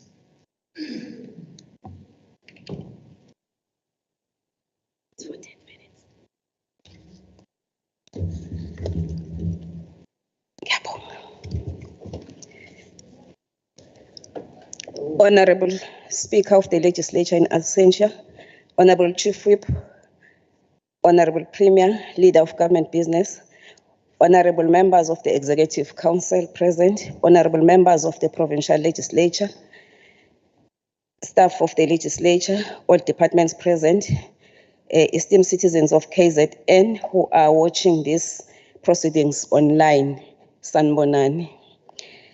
Chair, ngiphatheke kabi ukuba lapha namhla ngoba ngazi ukuthi ngiyazi ukuthi Chair, before I go there, ngiyafisa nje ukuthi ngiqale sihlalo ungivumele ukuthi ngibongele u-African National Congress, the People's Movement, inqole emasondo-sondo, umbutho wabantu, ngokuthatha ngamalengiso ukhetho lokuchibiyela ku-Ward 41 kumsunduzi municipality, ngokuthola u-81% wamavoti ukuhlula ontaba kayikhonjwa. Sihlalo, ngisho usihlanganisa abakutholile akufikanga naku-half wamavoti atholwe umbutho wesizwe. Lokho sihlalo kukhombisa ngokusobala ukuthi abantu bakwaZulu-Natal abakhohliwe ukuthi iyiphi inhlangano eyabakhipha kwincindezelo kahulumeni wobandlululo. Leyo okuwumbutho wabantu. Umbutho o-Original Oliver Tambo, umbutho o-Nelson Mandela, omama uWinnie Mandela noLillian Ngoyi, African National Congress. Siwu-ANC siyabonga kakhulu kubantu bako-Ward 41 ngokuvotela umkhonto onevili, i-African National Congress. Ngibuye kwi-debate yami sihlalo. Ngiphatheke kabi-ke ukuba lapha namuhla ngoba angazi ukuthi siyisifundazwe kufanele sibe nenkulumo mpikiswano kangaki ngodlame nokubulawa kwabantu besifazane. Akupheli nesonto elilodwa singezwanga ngowesifazane noma ingane ehlukunyezwe noma yabulawa. Ngesonto eledlule nje sizwile ngokubulawa kabuhlungu kukamama oneminyaka engamashumi 72 ubudala obuthaka waseHazelmere ebulawa indodana yakhe. Sekuyisikhathi sokuthi umphakathi ukhulume ngodlame olubhekiswe kwabesifazane nokubulawa kwezingane ngoba baningi abantu abalahlekelwa izimpilo zabo. Lezi zenzo esihlalo zithathwa ngokukhaphela kokugcina kwabesifazane nezingane kanye nokwephulwa kwamalungelo abo, ikakhulukazi lawo ahlobene nokuphepha kwabo. Ngikholwa ukuthi awekho amagama anele okudlulisa ukunengeka nokucasuka kwami ngalolu daba sihlalo. Honorable Chair and members, the African National Congress in the January 8 statement of 2023 highlighted that we must do more to eradicate gender-based violence and femicide cases. This is why this debate is crucial, and as it enables us to take stock of the advancement we have made and the obstacles that we must overcome to create a society free from violence and fear. The National Development Plan's Vision 2030 states that, I quote, people in South Africa should live fearlessly in their communities and feel safe at home, at work, and at school. Children play safely outside and women are free to move in the streets.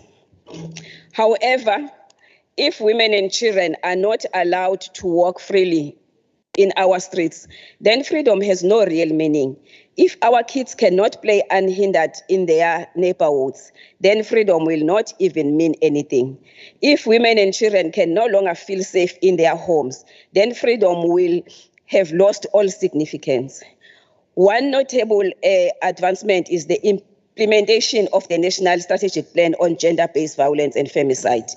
This comprehensive plan, launched in 2020, aims to address GBV in a holistic manner by focusing on prevention, support services, justice, and economic empowerment.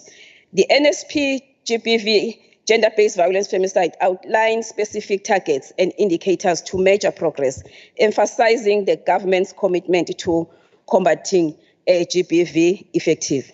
Another noteworthy advance is the introduction of specialized courts to deal with GBV cases.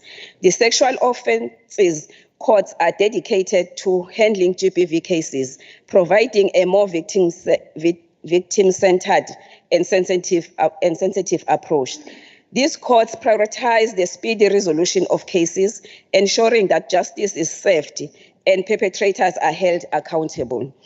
This was done whilst our government took steps to improve the legal framework surrounding GBV, which includes enacting the Criminal Law Amendment Act of 2007, which criminalized various forms of gender-based violence and femicide and provides increased protection for survivors. Honorable members, the 16 Days campaign has been instrumental in increasing public awareness of the prevalent issues of abuse of women and children in our country and in our province, KwaZulu-Natal. For these reasons, our government decided to extend the 16 Days of Activism campaign to 365 days of continuous activism, mobilization, and campaigning to change people's attitudes and behaviors for the benefit of a society. We ought to be concerned about what has transpired in our mental states. Ubuntu values must be incorporated into democratic principles. Our behavior needs to be consistent with these principles. We require a conversation about how our cultural norms are being destroyed. The 2023 theme is, I quote, accelerating actions to end gender-based violence and femicide, leaving no one behind, close quote. This theme emphasizes how critical it is to have a multifaceted, all-encompassing strategy to combat gender-based violence and femicide, with additional sub-themes that includes, I quote, safe access for women to clean water, a basic human rights which aims to address obstacles that South African women encounter when attempting to safely access water and sanitation. Indeed, Chairperson, this Caring Liberation Movement, or ANC, has done a lot, and we understand that the campaign needs to continue in addressing the major underlying causes of high frequency and severe nature of violence, crime against women and children. During the 16 days period, 2 significant days will be observed: World AIDS Day on December 1 in Ilembe District and International Day for Persons with Disability on December 3 in Amajuba District. It is worth noting that we are collaborating with several government agencies as well as municipalities and civil society groups as ending the inhuman practice of violence against women and children. The state of the province address delivered by our Premier, Honorable Nomsa Dube-Ncube, was not only frank about the objective challenges that we face, but it also gave solutions to guarantee a brighter future. In this sense, the Office of the Premier takes the lead in promoting, organizing, overseeing, and assessing the National Strategic Plan's implementation. The ANC government is of the view that the socio-economic transformation of society is a prerequisite for the empowerment of women, youth, and people with disability. Therefore, confronting the triple challenges of poverty, unemployment, and equality will promote faster economic growth and as well the promotion of unity, peace, and development. As I conclude, Chair, the ANC is making a clarion call to society and social formations to intensify their activism to guarantee that both men and women are protected from sexual harassment and other forms of discrimination. Let's all join hands in prayer to see violence against women and children eradicated in our land. I thank you, Chair. Thank you, Honorable Member. The next member from the IFP is Honorable MP Kuala for 10 minutes. Okay. Thanks. Honorable Speaker, Excellency, the Premier, and on members of this House, as honorable members from opposition parties of this House, we feel disrespected and undermined by the office of the Premier. We have undermined the work of the opposition parties. We are serious in doing the work and we are doing it diligently. The deliberate concealment of the report as it came late yesterday afternoon We see this as a form of manipulation. The concealment and late submission of reports for debate must be addressed. First and foremost, we salute those men who do not abuse women and children, and those women who do not abuse men. From the outset, the IFP is against GBV, irrespective of who is involved. This is non-negotiable. GBV doesn't know any boundaries. It is prevalent everywhere in our society, including in the workplace, schools, etc. Employers must address all aspects of gender-based violence in the workplace. Society's attitude must change to stop GBV. Sisathuthumela ngokubulawa ngesihluku umhlengazi eqothwa ngenhlamvu ngesibhamu emsebenzini ngobe umyeni wakhe izolo nje lapha eMhlathuze. It is important to recognize that the struggle to combat GBV is everyone's struggle, including us as honorable members of this House. Traditional events such as Umkhosi Wosela and Umkhosi Womhlanga, revived by the late His Majesty, the King and the late Zulu traditional Prime Minister, Prince Mangosuthu Buthelezi, must play an active role in addressing GBV. Local government is the level of governance closest to the people at community level and is where GBV happens. It is therefore more important than ever that the local government plays an active role in addressing GBV. We also call upon churches to play an active role in addressing GBV. Governments must not prioritize churches only during elections.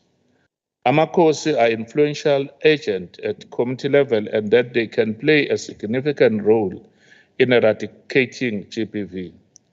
The GBVF Speak Out campaign with traditional leaders, including Amakhosi, Ondlunkulu, Nduna, Nomehlo, and maidens, must be extended to other places. If laws were a panacea for solving all societal ills and problems, then gender-based violence in South Africa would be a thing of the past. It is evident that winning the war against GBV will require an overhaul of systemic and deeply entrenched norms, beliefs, and attitude toward women in particular, and violence more broadly. As far back as 2017, the report titled Violence Against Women in South Africa, a country in crisis, heightened that GBV in South Africa has reached crisis proportions, necessitating multi-sectoral responses to cap its impact. The Honorable Premier, in her 2023 SOPA, she announced the GBVF app with a panic button.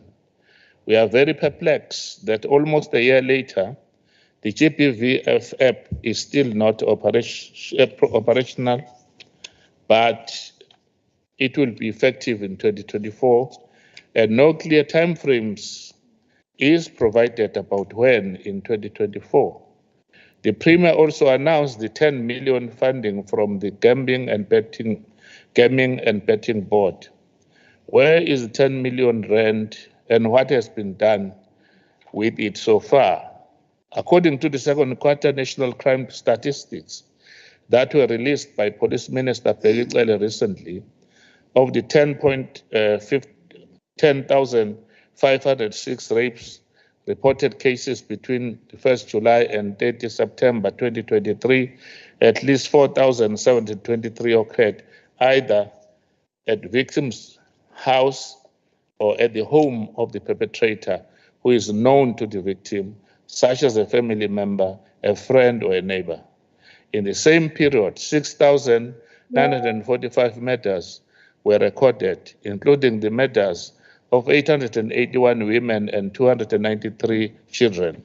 Furthermore, 14,401 incidents of assault with the intent to cause grievously bodily harm were recorded against women and 1,820 against children. In addition, crime stats released by the same minister for the first quarter of 2021-2022 revealed that 10,006 people were raped between April and June 2021. The statistics are frightening and qualify gender-based violence as a pandemic needing urgent attention. It is also of great concern that eThekwini Metro recorded 5,117 cases of the gender-based violence cases, followed by the Umgungundlovu district with 1,689 cases between July and September 2023. Further, the IFP has been very vocal on what is needed, which is to lead a campaign of moral revival in our communities and to restore family values and Ubuntu.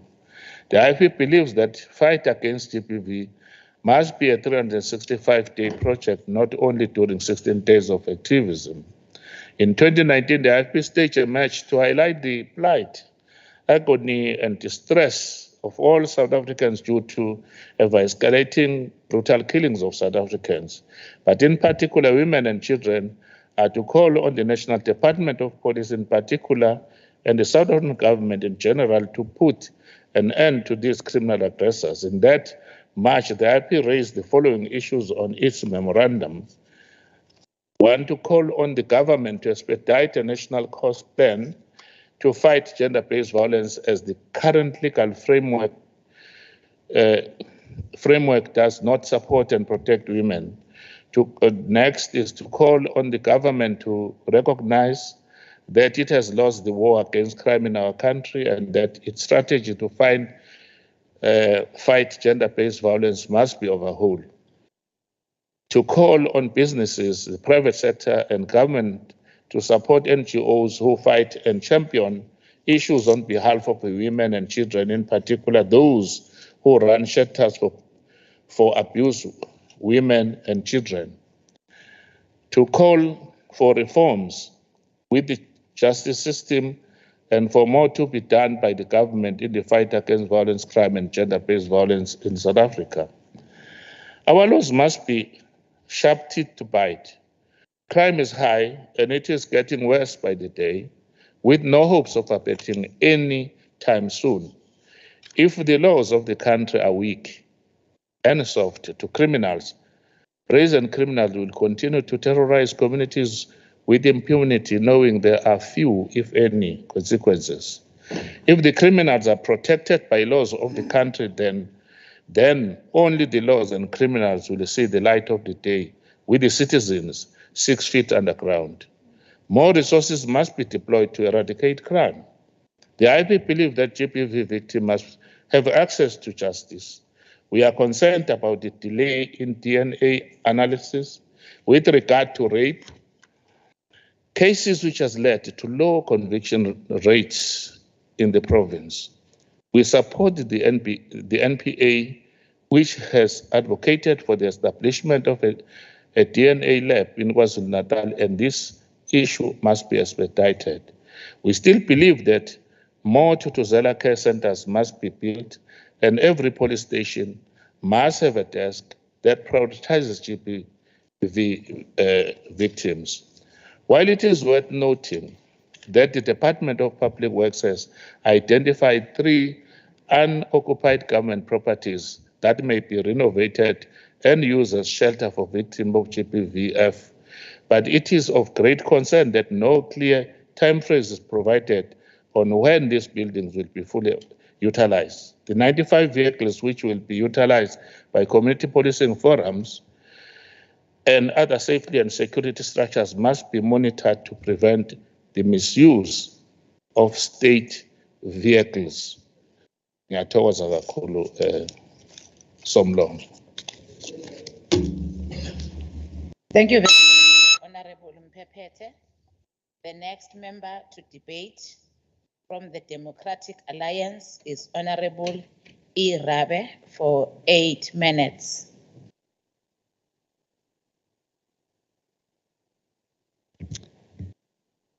My fellow honourable members, ladies and gentlemen, as usual, for those of you that write your own speeches, you would know that it requires research and time. So when we debate here, our facts are correct and our message is clear. Whilst going through the 2023 State of the Province address for the umpteenth time, it saddened me, realizing that so many promises are made, plans are tabled, hopes are heightened, and for naught. The Premier promised the following. 1, to pilot smart policing hotspot areas in the province and increase gender-based violence-free zones. Where are they 9 months later? 2, consider returning retired detectives to deal with cold cases so that detectives can focus their full attention on immediate cases. Has this happened 9 months later? To protect vulnerable women and girls, we call on partnership with the private sector to provide panic buttons linked to police stations. Has this happened 9 months later? A recent parliamentary question reply has said that not one panic button has been purchased to date. Perhaps the Premier can enlighten us on it as it's 9 months later. 4, volunteers be recruited to serve at customer service centres and police stations to release officers and detectives to do their actual work. Has this happened 9 months later? 5, coordination of the refurbishment of shelters and providing 50 more victim-friendly rooms. Has this happened 9 months later? And lastly, 6, provincial government is strengthening partnerships with various stakeholders and NGOs to establish and train GBVF rapid response teams, which will be integrated, and listen to this, into war rooms. Has this happened 9 months later? On a side note, we have all been on numerous war room functionality oversights across the province. We have all seen that war rooms don't function, but are just another money pit for the ANC government to say they are caring for their communities when in fact, just like them, are dysfunctional. Ladies and gentlemen, I'd like to share some disgraceful facts with you today.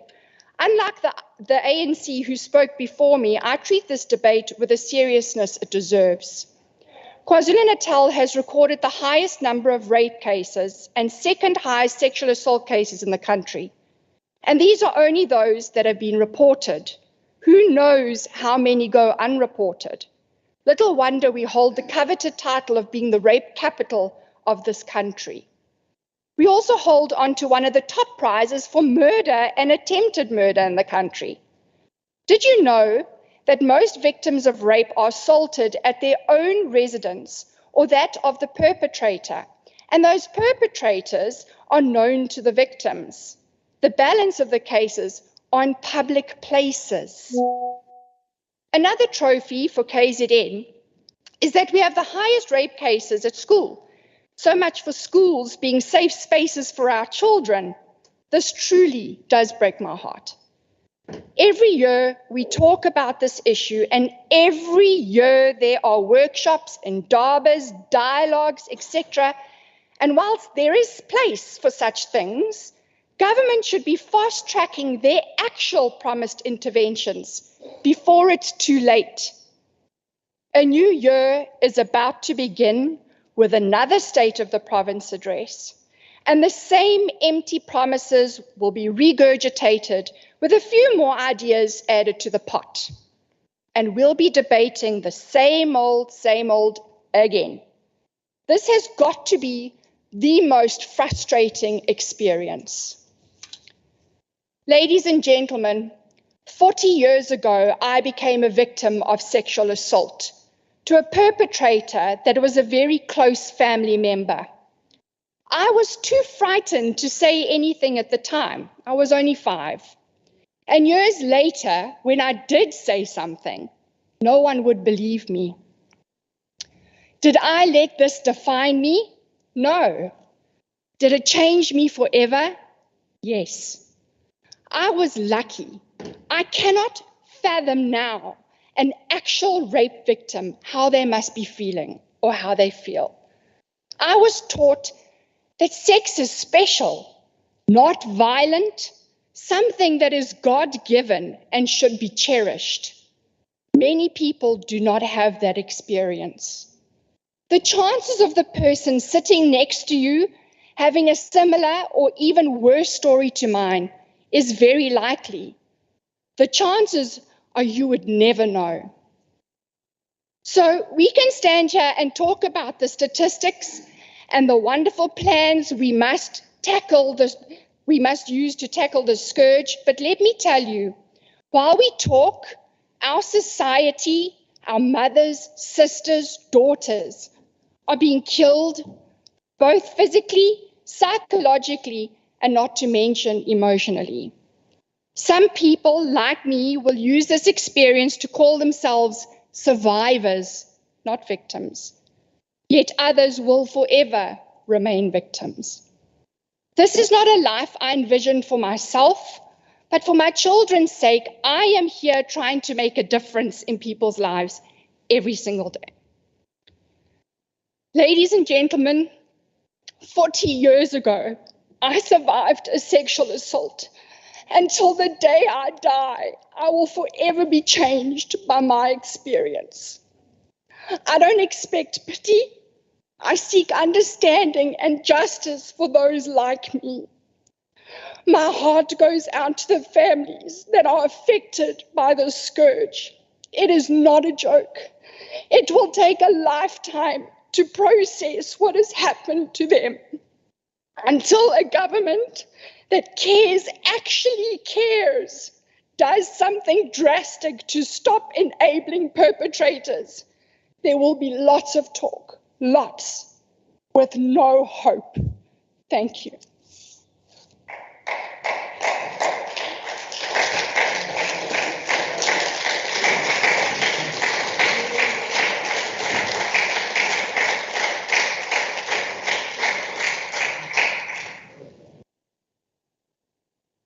Thank you very much, Honorable Rabe.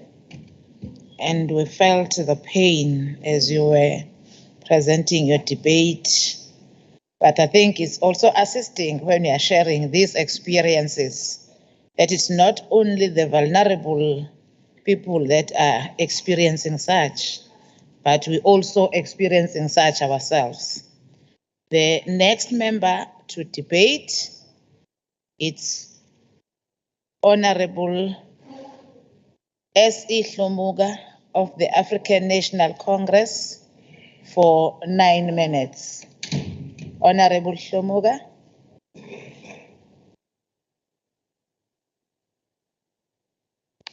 Thank you very much, Madam Chair.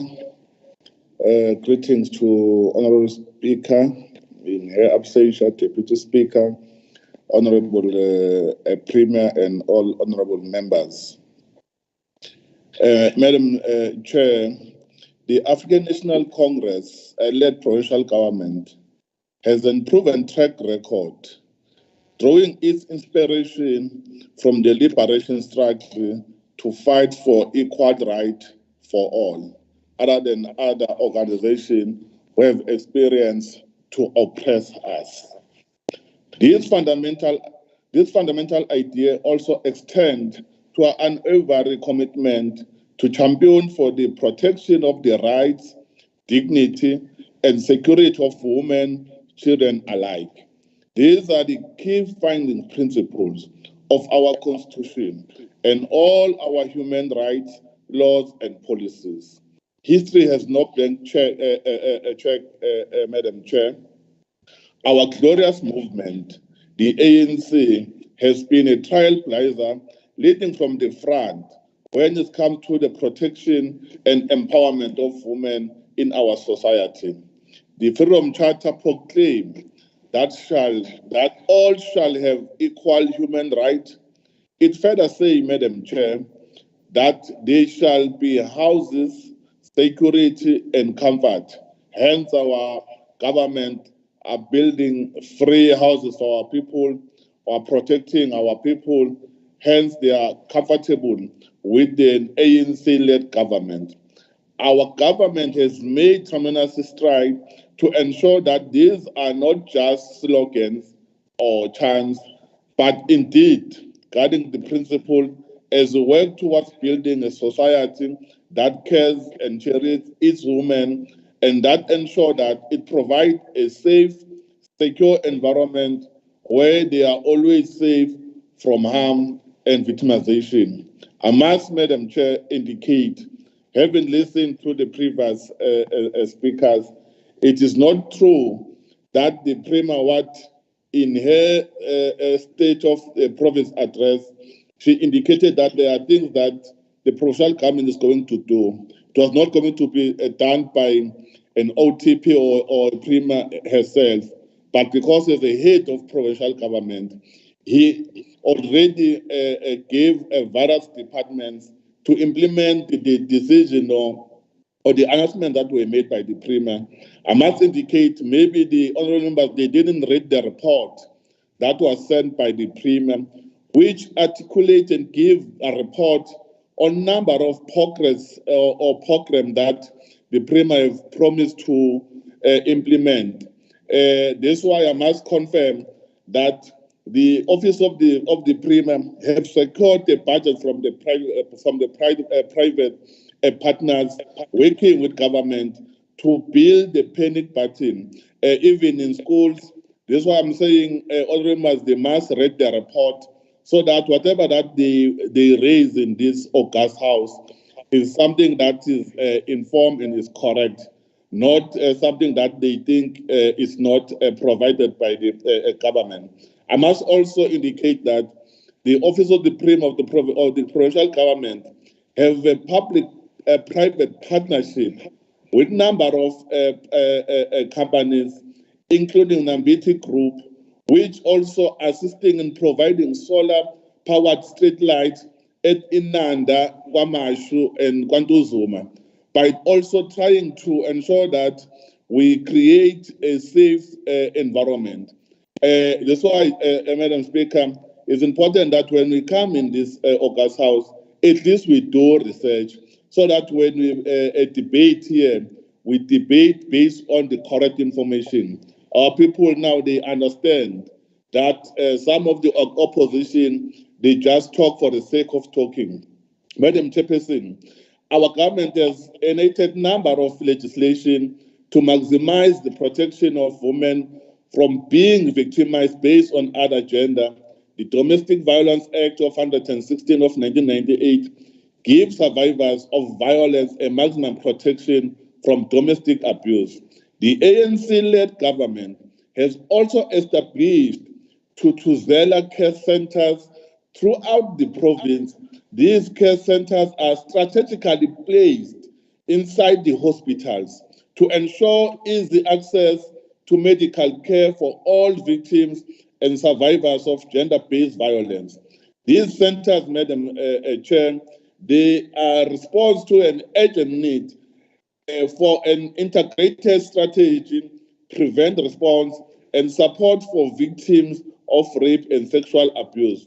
The greater deal for work has been done to ensure that priority has been given to resolving cases of sexual offences and domestic violence.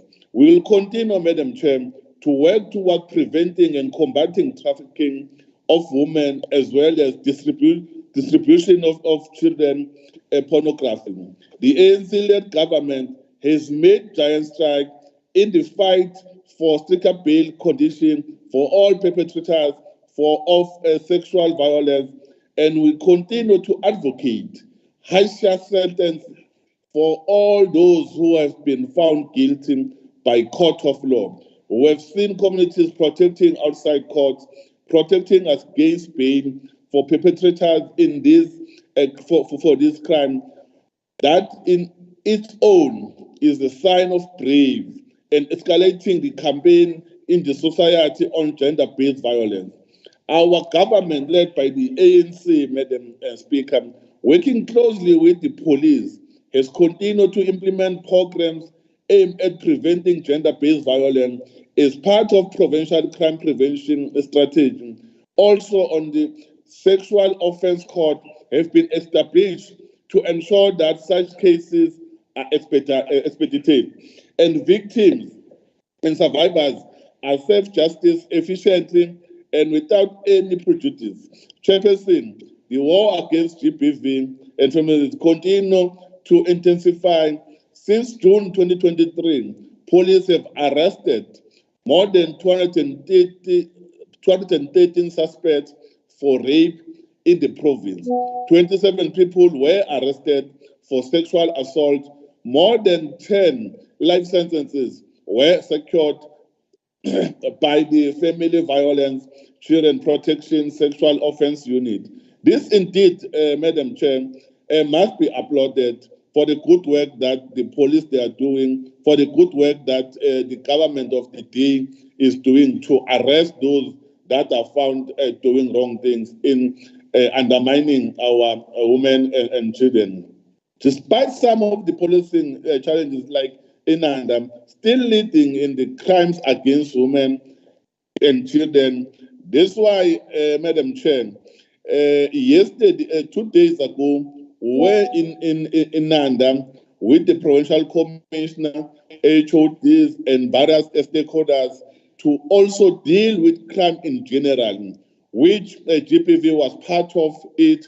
We must appreciate those Ukos and Kakasin FM who were with us in engaging with our people. Will continue to assist our people in fighting crime, especially GPV. Chairperson, majority of our police stations now have victim-friendly facilities or rooms. These facilities are designated to offer a haven for victims of domestic violence or GPV. Well, that's what the Premier also announced in the state of the province. This is why I'm correcting also the previous speaker from DA to say the Premier have not done anything. Having said that, Premier Chairperson will continue to work with our people to safeguard and to protect women and children as an ANC-led government. Thank you very much. Thank you very much, Honorable Shomoga.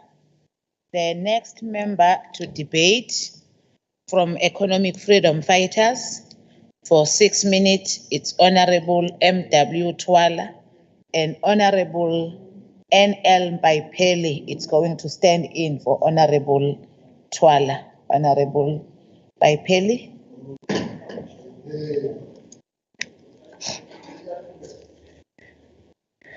Madam Speaker and members of this House, I greet you in the name of Economic Freedom Fighters, the only viable economic emancipation movement in South Africa that has been, and it is at the forefront of the war against gender-based violence.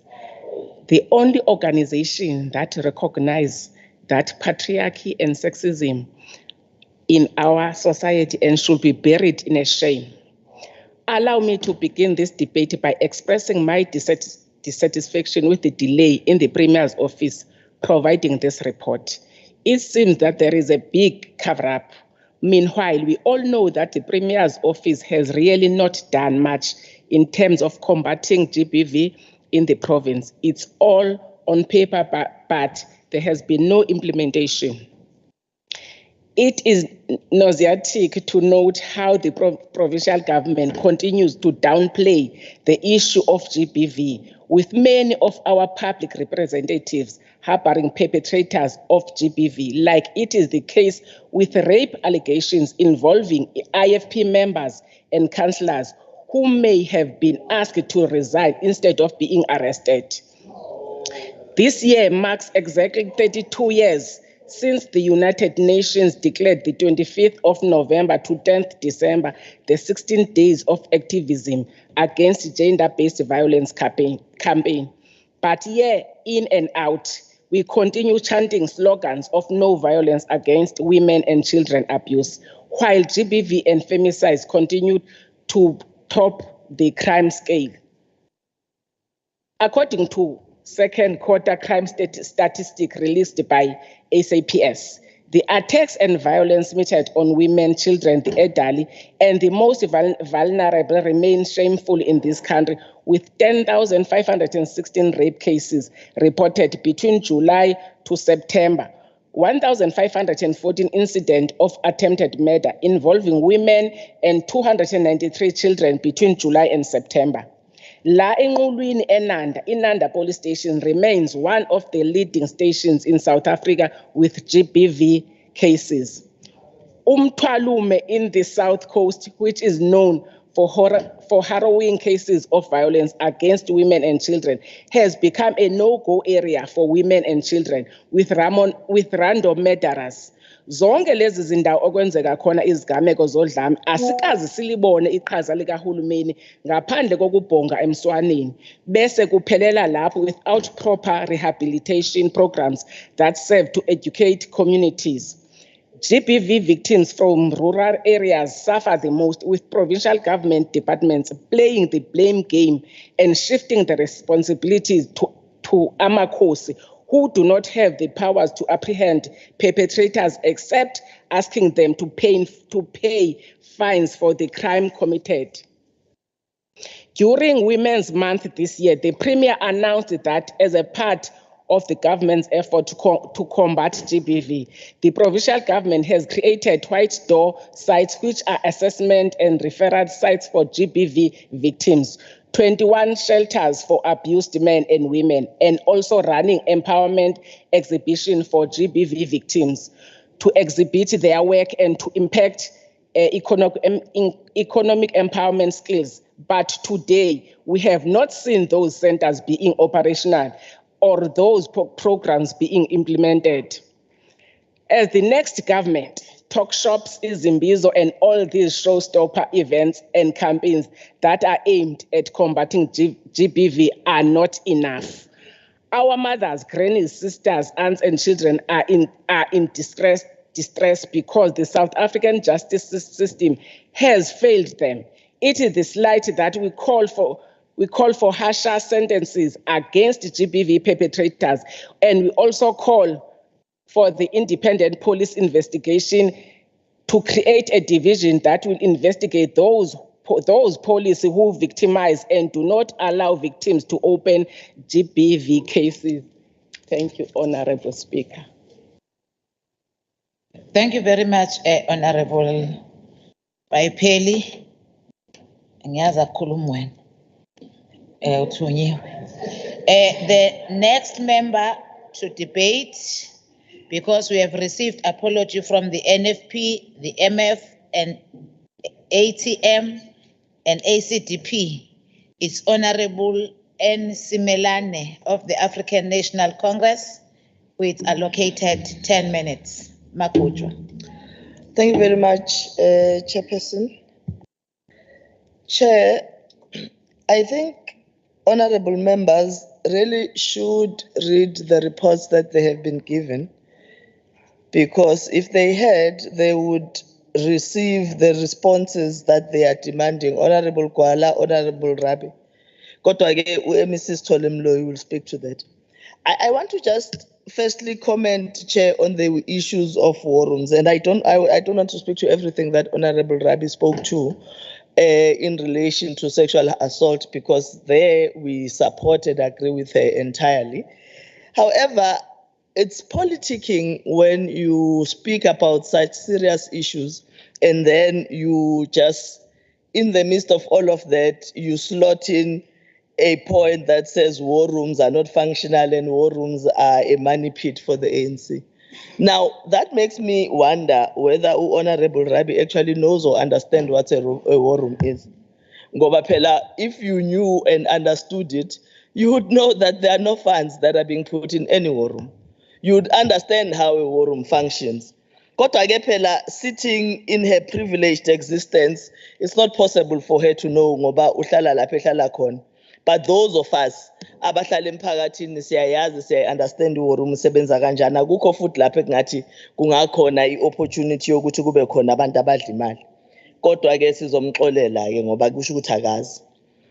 U-Honorable Mpikayipheli siyavumelana naye ukuthi ama-councillors e-IFP a-abuse abantu besifazane for sexual favors. Kufanele kube khona okwenziwayo. Umeya waseZululand, who's also been accused of the same, kufuna ngabe khona okwenzekayo. Asiboni inkatha yenza lutho ngalokho. Councillor lase eMnambithi did the same thing. Kwaze kwane-recording, lamrecorda udadewethu ikhansela limtshela ukuthi akehlisa iphenti ukuze ezokwazi ukuthi athole ukusizakala. Asibonanga inkatha yenza lutho ngalokho. Kodwa manje umhlonishwa umpika ipheli uthi i-ANC government okufuna ngabe kukhona beyenzekile lokho. Izokwenza kanjani i-ANC government ngamakhansela enkatha? Inkatha okufuna ngabe baxoshile amakhansela. In fact, lo wasemnambithi inkatha yafika yaqamba amanga. Yathi bamxoshile sithe sibona wayesebhize ebuyele emsebenzini. Okusho ukuthi abayithathi serious ngempela le nkinga abantu besifazana ababhekene nayo. Iyona nkatha ke lethi izophatha iprovince yaKwaZulu-Natal. Siyaziyo iyona nkatha esiyaziyo le. Siyafisa ke kodwa ukuqala sihlalo ngokuthi sibabongele ngempela njengoba eshilo udadewethu uphumzile Mbathacele abantu base Ward 41 ngokuphuma ngobuningi babo i-ANC uthole u81% amavoti kwi-by-election yayizolo. Kuyakhombisa ngempela ukuthi cha isiphelile le mali ye-IFP yakade beyitshontsha lapha eMhlathuze naseZululand bethenga ngawo amavoti. Sekusele bona nje sekuyakhankaswa ke manje kodwa siyababongela ke abantu be-ANC basemsunduzi bayakhombisa ukuthi bawubani. Honorable members, our crime statistics as well as a number of recent incidents of GBV and femicide have once again driven home the message that there is something seriously wrong with our society. These recent incidents include the case of 32-year-old Phindile Vilakazi Wasosizweni, who was stabbed by her boyfriend last month. A shocking and distressing video of this gruesome attack was captured and shared on Facebook. Kwalokho nje on its own kuyakutshela ukuthi siphila kwi-society egula kangakanani ukuthi athi umuntu elinyazwa ebulawa kube khona ohlalayo kunokuthi asize aqhubeke amrekhode kodwa kungagcini lapho bayishare ihambe ibukwe yibo bonke abantu. The alleged perpetrator had to be hospitalized after trying to take his own life. Umesebona ukuthi kanti uboniwe futhi ubanjiwe.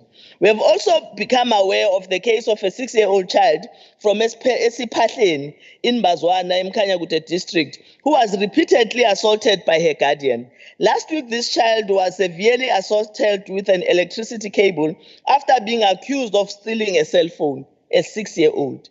These cases are but a drop in the ocean. We must also take cognizance of the fact that GBV doesn't only affect women and children in townships and informal settlements. Even people from upper middle class continue to suffer in silence. Therefore, we should always encourage women and children to speak out while creating support systems that will not only listen to them, but act urgently and decisively to ensure that justice is served. And we have seen the work that has been done by the ANC government to actually implement these kind of support structures. Izolo lokhu ushilo umhlonishwa uGwala sibonile noma siwabonile ama-reports omsebenzi wasemhlathuze City of Mhlathuze obulawe umkhwenyana wakhe ofike ese-clinic eMhlathuze occupational clinic wafika wamdubula ngamabhullet amathathu ngendlela eyisihluku ngayo washona khona lapho. Kuyinkinga kakhulu ke lokho ngoba akufanele ngempela kube khona umuntu wesifazane odlule emhlabeni ngaleyo ndlela. This is precisely also why we should never politicize gender-based violence, because it is a scourge that affects everyone, regardless of race, age, or social status. We need to continue to agitate for the strengthening of laws and the enforcement thereof in order to deter perpetrators while ensuring that cases are completed quickly so that justice is seen to be served. Of course, laws are there. They need to be implemented by those that have the responsibility to do so. Yingakho ke uma futhi sikhuluma siyaye siyibone iconcept le exoxwayo yokuthi kuyabekezelwa emendweni kwesinye isikhathi iba dangerous ngoba abanye abantu besifazane babekezela noma isimo sesinzima. Umuntu abekezele noma impilo yakhe isisengcupheni. Kufanele njenge society sibuyele emuva siyolixoxa lolu daba. Asisho ukuthi abantu abaphume emshadweni yabo kodwa sithi uma ngabe umuntu ebona ukuthi ubhekene nesimo esinzima nesimo esi-dangerous kufuna kwazi ukukhetha impilo yakhe over ukukhetha uthando. I-gender-based violence include ke nabantu who includes violence on same-sex partners, and these must not be ignored because nabo they are affected by gender-based violence. The 55th National Policy Conference of the African National Congress resolved to further strengthen its policy resolutions in relation to gender-based violence. The conference noted, among others, that gender-based violence remains the ugly face of patriarchy because of patriarchal control over women's lives and bodies. It is through one of our previous conference resolutions that a national strategic plan on gender-based violence and femicide was achieved, with the NSP being adopted in March 2022. 2020, not 2022. This NSP seeks to provide a multi-sectoral, coherent strategic policy and programming framework to strengthen a coordinated national response to the crisis of GBVF. It comprises 6 main pillars that seek to address governance and institutional issues. And the pillars are prevention, response and care, improving economic resilience and self-reliance to decrease vulnerability to GBVF, advocacy, raising awareness and communications, as well as research and knowledge management. The Parliament of South Africa has put in place a number and passed a number of laws which are aimed at combating GBVF, which is something that we strongly welcome, and okufanele sibambisane kukona ukuze sikwazi ukuthi silibambe leli dabi. South Africa is a signatory to several international treaties and agreements that are aimed at protecting and promoting women's rights while addressing gender-based violence and promoting gender equality. Some of the key treaties agreements include the Convention on the Elimination of All Forms of Discrimination Against Women, the Protocol of the African Charter on Human and People's Rights on the Rights of Women in Africa, that's called the Maputo Protocol, the United Nations Declaration on the Elimination of Violence Against Women. The list is long. However, all these treaties, kufuna siwabone implementeka, but we can only do so when we are able to be in partnership or emphasize the partnership between government, civil society, and communities. Kufuna sikvume ukuthi gender-based violence is a societal problem. Government on its own will never be able to implement the decisions and solutions that government comes with uma ngabe ingabambisani nomphakathi, uma ngabe ingabambisani nama activists civil society. So kubalekileke ukuthi kube ne partnership. Yingakho uNdunankulu naqala unyaka wayenza le call yokuthi uzoba nazo izinto ezama interventions from the level of government. Kodwa kufuna sonke sikwazi ukuthi sisondele eduze, so that whatever decisions and solutions that government comes up with, but society itself has the buy-in, and the society itself is able to be part of the implementation of the solution. Thank you very much, Chair. Thank you very much, Ntengwane. The response by the Premier will be done by Honorable Sithole Moloi for 5 minutes. Thank you, Mamkolo, for the opportunity. Firstly, I want to thank all the speakers that has come forth to contribute to this debate and also enhance it. I think one will say that lamenting and also pointing fingers won't make the problem go away, but instead you will be feeling pity for each other instead of doing something as this House to ensure that we deal with the scourge that we are faced with. I think I must be able to respond to some of the issues.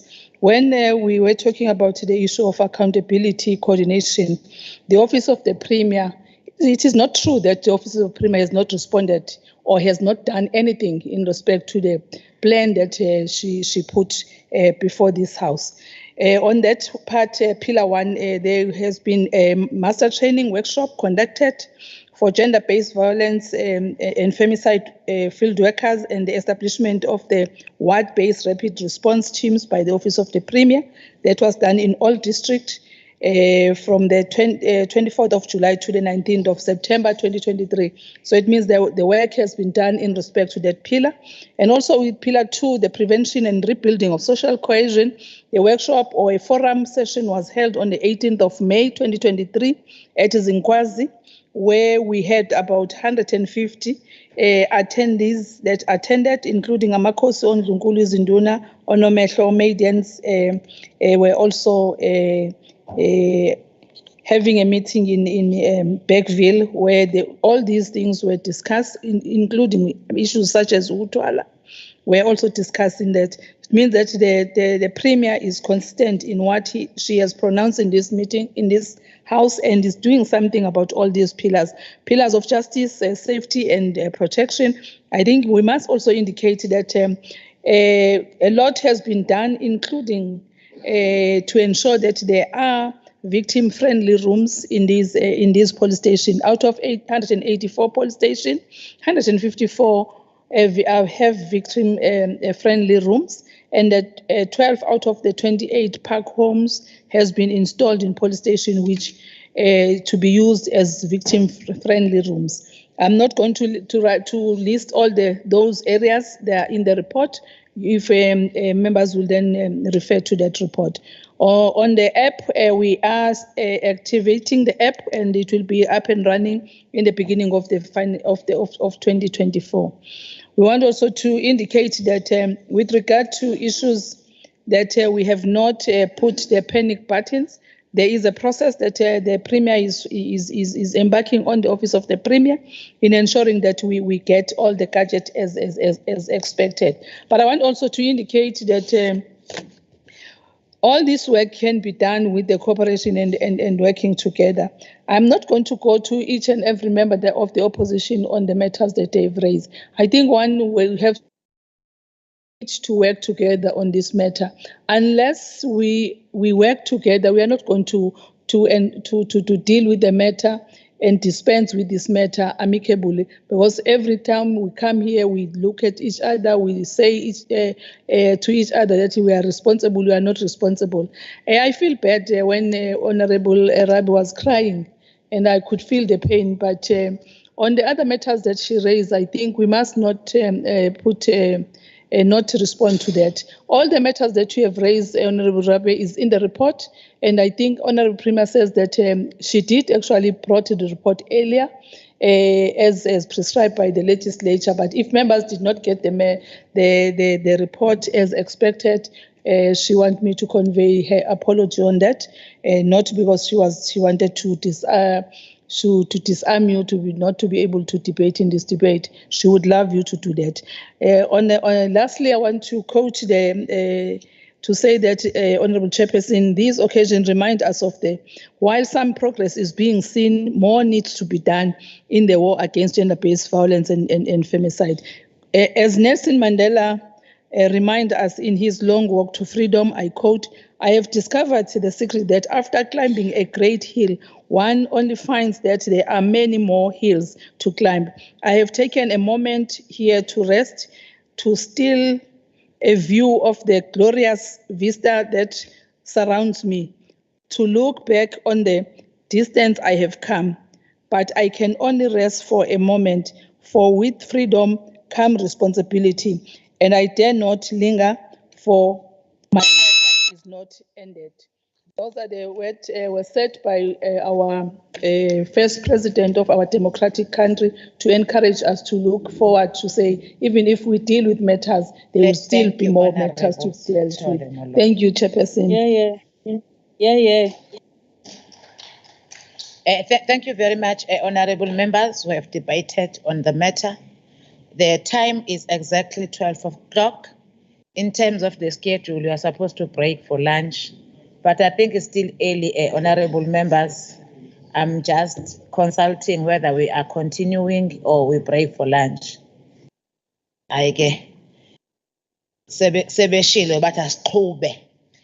We are moving on to the next item on our order paper, that is 9.2, the debate on the mid-term budget performance review. And the report, it's going to be presented by Honorable TV Kulu of the African National Congress for 20 minutes. The Chairperson of Finance on the term budget performance review. Angazi noma ngikuzimile ngixabhasha ngabona ngathi uyathuka nje.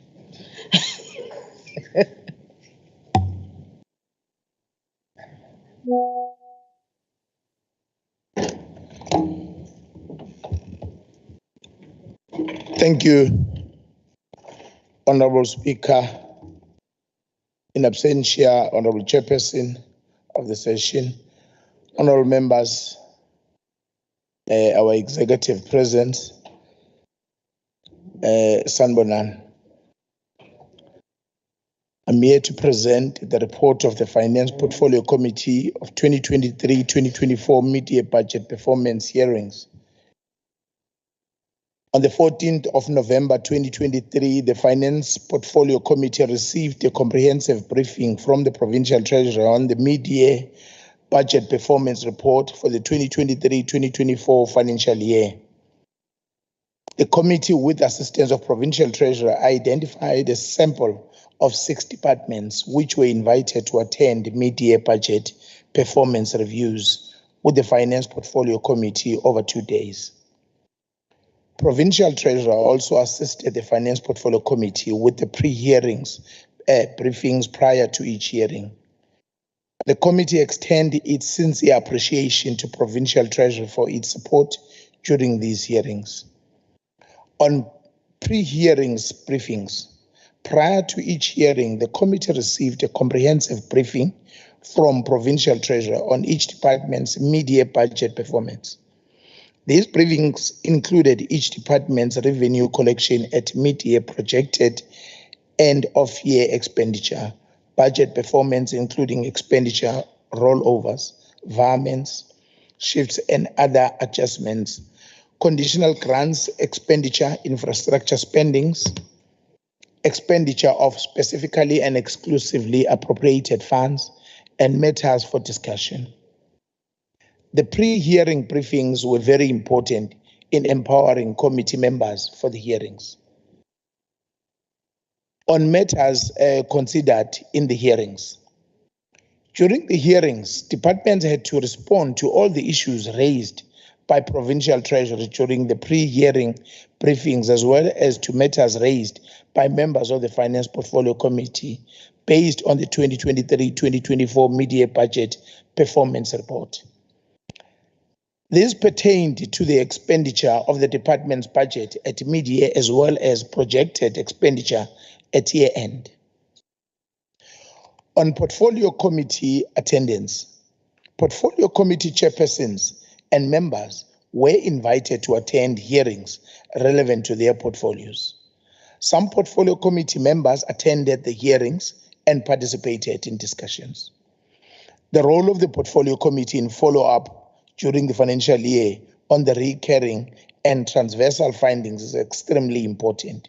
Furthermore, portfolio committees are urged to scrutinize responses to resolutions by departments, as well as monitor closely the expenditure and implementation of turnaround plans in instances where departments are requested to provide this to ensure balanced expenditure of their allocated budgets at year-end and ensure service delivery on the ground. On provincial-owned revenue, the province in aggregate collected 2.140 billion in the first half of 2023-2024, collecting at 120.2% against mid-year projections, which means that we were ahead of where we thought would be in terms of provincial-owned revenue collection by mid-year. Revenue collection was high at 55.1% of the adjusted budget of the 3.885 billion, which is higher than the straight line benchmark of 50%. In aggregate, the province is projecting to overcollect by 299.733 million at year end, which is a welcome outcome. A largest projected overcollection is displaced by transport at 154.307 million, followed by ATIA at 119.989 million, and provincial treasurer at 89.482 million.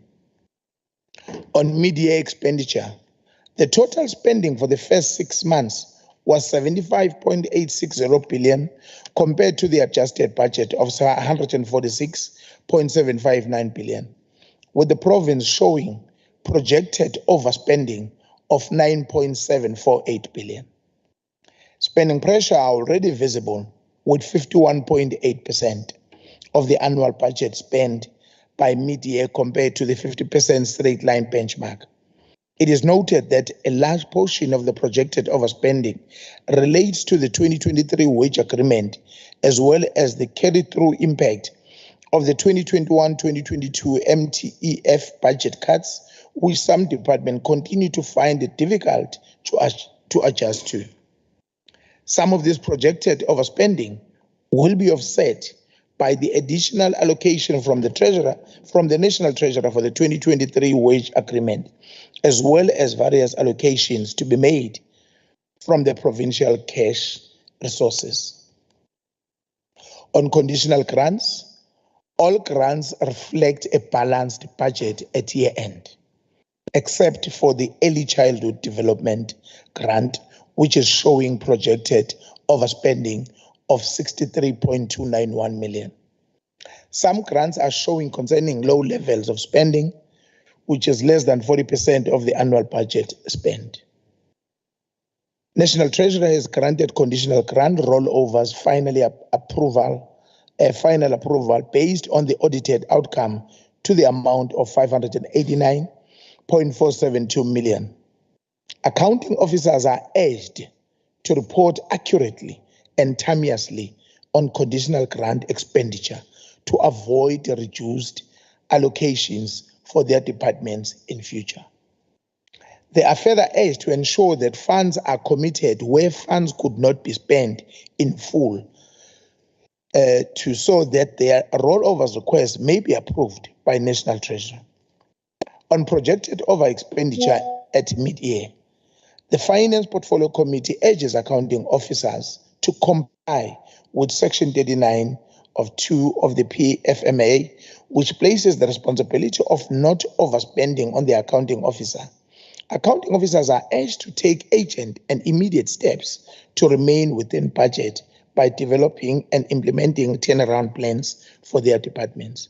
Furthermore, Provincial Treasurer has advised that cash blocking will be used to ensure that departments do not overspend, and Provincial Banker is carefully managing this process on a daily basis. In conclusion, the Finance Committee met on the 21st of November 2023 to adopt its report on accompanying resolution based on the 2023-2024 mid-year budget performance report. On behalf of the Finance Portfolio Committee, I would like to thank members of the Executive Council that attended hearings of their departments, accounting officers and officials of the various departments, Provincial Treasury and Legislature support staff for their assistance and cooperation during these hearings. I would also like to thank the members of Portfolio Committee for their hard work and commitment, and the members of the various Portfolio Committees that attended the hearings. The committee report and resolutions taken during these hearings on the 2023-2024 mid-year budget performance report are hereby submitted for the adoption by the Legislature. I thank you, Honorable Chairperson. Thank you very much, Honorable Kapashe. The next report is going to be presented by Honorable Mavuso for 5 minutes on behalf of the Chairperson of STACOF on the Legislative Vote 2 Mid-Term Budget Performance Review. Honorable Dongala Mavuso. Thank you, Honorable Chairperson, honorable members of this august House, ladies and gentlemen. This report is an oversight report reflecting the views of the Standing Committee on Oversight following the presentation and consideration of the mid-year performance of the Legislature at the meeting held on the 15th of November 2023. The committee noted that as at mid-year, the financial constraints being experienced by the legislature has for the first time led to budget of committees being overspent. This points to the actual deficiencies in the budgeting system of the country, where the legislative sector is not able to top slice their budget, but has to depend on the executive for their allocation. On issues raised, Honourable Chairperson, the committee noted that the benchmarking programs are the main cause of the overexpenditure currently faced by the legislature because they are not funded by the Treasury.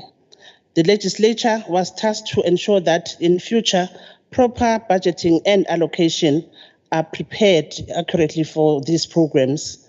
The implementation of this will be monitored by the committees. On ERP system, the legislature is in the final stage of procurement processes, which will lead to the implementation of a new ERP system, which is scheduled for the 1st of December 2023.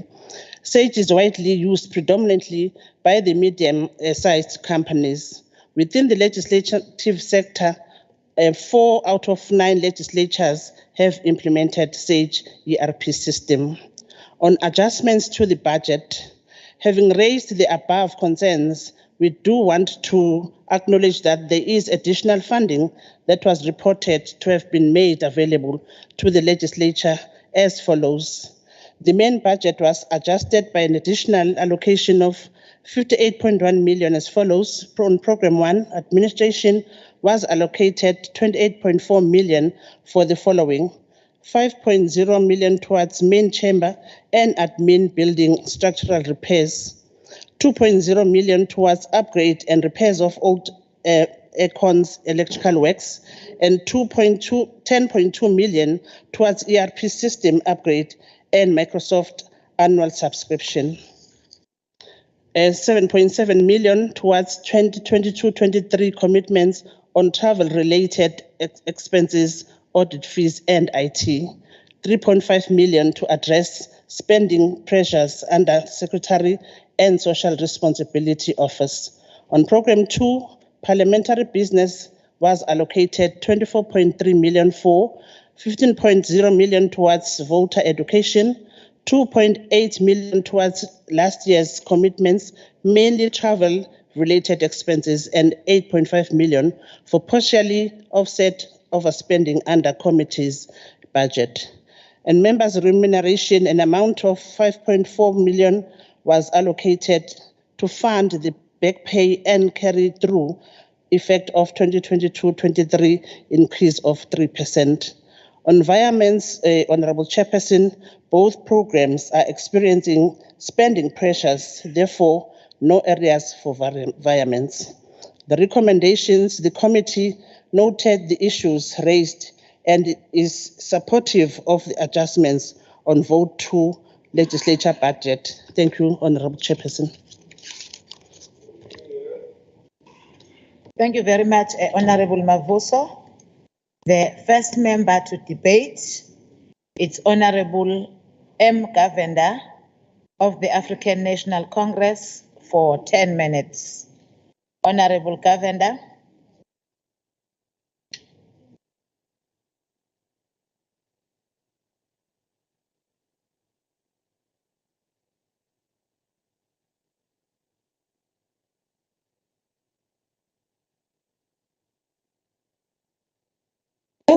Honourable M. Govender, the platform is yours.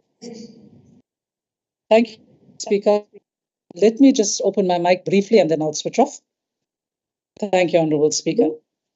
Honourable Speaker, on the sorry, my mistake. I'm looking at the wrong one. On the 26th of November 1993, the former President Nelson Mandela called for the isolation of all who promote racial hatred. In this context, we must therefore welcome the motion that has been passed by the National Assembly calling for the suspension of South Africa's diplomatic relations with Israel and the closure of the Israeli embassy in South Africa until a ceasefire has been agreed upon by Israel, and Israel commits to binding United Nations facilitated negotiations whose outcome must be a just, sustainable, and lasting peace. This motion reflects the ANC-led government's condemnation of Israel's actions in Gaza, which the ANC and government consider a violation of international law and human rights and a genocide against the people of Palestine. We note, Honourable Speaker, that the majority of MPs, some 248, voted in favour of the motion to close the Israeli embassy, whilst a total of 91 MPs, mainly from the DA, ACDP and IFP, voted against the motion.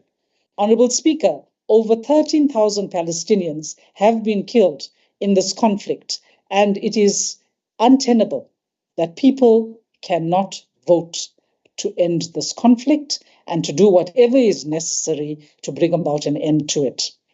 So, Honourable Speaker, as the African National Congress, we fully support this motion, and we call upon all those with a conscience to support such moves.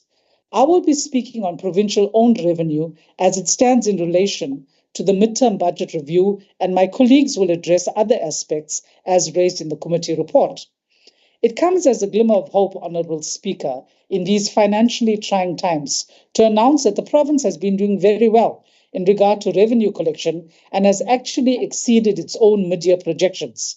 It has collected 120.2% against mid-year projections, with a collection of 2.140 billion in the first half of 23-24. The province therefore finds itself in the enviable position of being ahead of where we thought we would be in terms of provincial-owned revenue collection by mid-year. Further welcome news is that in aggregate, the province is projecting to overcollect by 299.733 million at the year end, which is indeed a pleasing outcome. So, who are the departments that are responsible for this most welcome cash injection? This time, Honourable Speaker, there are no culprits. There are three departments that have done very well in terms of revenue collection and indeed over-collection.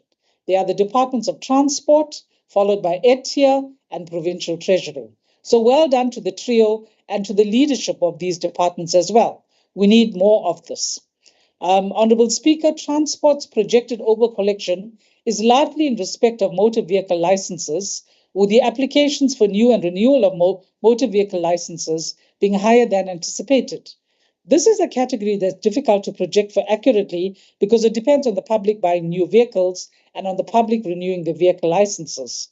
Also included in this projected overcollection is agent fees of 66.25 million, which will be allocated back to the department in the 23-24 adjustments estimate.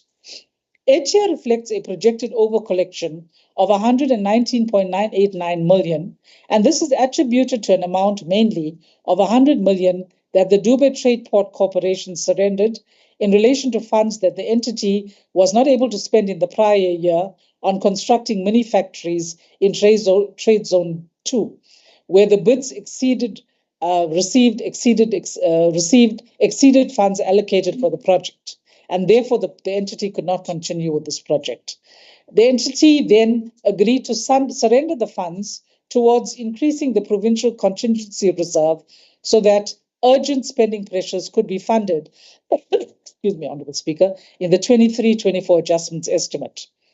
Provincial Treasury reflects a projected overcollection of 89.482 million because it earned interest on the provincial bank account, and this interest was actually higher than had been anticipated. The interest earned depends on the cash available in the bank account and the interest rate, and the provincial bank account has been cash positive since 2010. And this is due to stringent cash flow management. While the interest rate was higher than when the projections were first made, this has had a significant impact on interest revenue. Health, on the other hand, reflects a projected undercollection of 62.122 million. This is due to lower than expected collection from the RAF. We must also welcome the fact that while there is significant projected overspending at year end, some of this will be offset by the additional funding of 3.775 billion that has been allocated to the province for the 2023 wage agreement. This amount is provided solely for the Departments of Health and Education and constitutes approximately 78% of the amount that the two departments require. And it will certainly assist in alleviating some of the financial pressures that the wage increase has placed on the two departments. So, Honourable Speaker, while there has been overcollection of provincial revenue, there has also been undercollection by some provincial departments. The Department of Social Development is projecting an undercollection under sale of goods and services other than capital assets, and this is mainly against rental dwellings, because the budget for rentals, whilst growing in line with the CPI projections, are linked to the government subsidy received by officials using state accommodation, and this stands currently at 900 Rand a month. On a positive note, in this department, transactions in financial assets and liabilities show a revenue overcollection of 2.27 million against a projection of 805,000. And this revenue comes mainly from recoveries of previous year's expenditure, such as staff debts, salary overpayments, etc. Also, and we must commend the department for this, the high collection is attributed to the recovery from investigations of irregularities done in prior years in respect of suppliers. So, Honourable Speaker, consequence management is yielding. The Office of the Premier shows an undercollection of 375,000, and this is mainly due to lower than expected collection from Commission on Personnel deductions. On the other side of the coin, the department's undercollection is balanced by an overcollection against transactions in financial assets and liabilities, which collected a revenue of 291,000 against a projection of 27,000. And revenue from this source related to funds recovered from previous year's expenditure, such as staff debts, etc. So again, Honourable Speaker, there is a recouping of funds that had been thought lost to the public purse. There's also an amount of 260,000 refunded from the eThekwini Metro in respect of funds that had been paid in 2014-15 for the implementation of the 1860 Indian Indentured Labourers Monument. The total of 4.865 million transferred to the municipality in 2014-15 was used up with a balance of 260 remaining, and this balance has been returned to the Department of the Premier. We want to also urge the Department of Health to speed up the rollout of the patient fees and electronic fees management system, because we think that this will enhance revenue collection. We are aware that there are pilot projects, and we encourage the department to roll this out fully so that there can be revenue collection from patient fees. On the whole, Honourable Speaker, the net monthly bank balance of the province remains positive despite the budget pressures currently being projected. In terms of entities, Honourable Speaker, there was significant owned revenue collected by the Ezemvelo KZN Wildlife relating to accommodation and admission fees, and we want to encourage Ezemvelo to spend more money on maintaining its facilities so that more people can register to share the accommodation at Ezemvelo rather than go to private accommodation. This indeed would be a money spinner for the entity. Then the Dubai Trade Port Corporation has collected 109.4 million, largely in respect of cargo handling fees and interest on positive cash balances in the bank account. And the Italia Development Finance Corporation has collected 621.145 million, largely ascribed to bad debt recoveries, fee income, interest charge on loans and property. The KZN Gaming and Betting Board has collected 27.5 million, mainly from licensing, registration, and monitoring fees. The KZN Growth Fund has collected 47.857 million from interest on loans and cash balances in the bank, and the Richards Bay IDZ has collected 40.107, largely from interest on funds for capital development as well as land leases. Honourable Speaker, we want to say that the provincial owned revenue has actually been quite well managed with some under collection, but overall there are positives as well. Thank you, Honourable Speaker. Thank you very much, Honourable Governor. The next member to debate from Inkatha Freedom Party, For 10 minutes is Honorable L.J. de Klerk. Thank you, Honourable Speaker. Today we find ourselves standing at the crossroads of South Africa's destiny.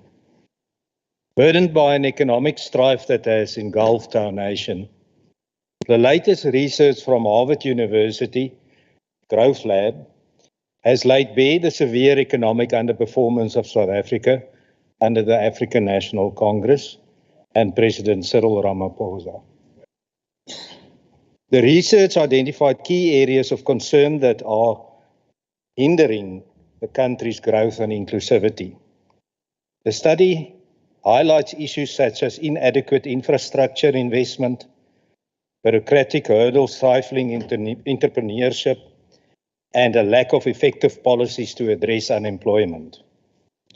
These findings underscore the pressing need for a comprehensive reforms to revitalize South Africa's economy and foster a more inclusive and sustainable developmental trajectory.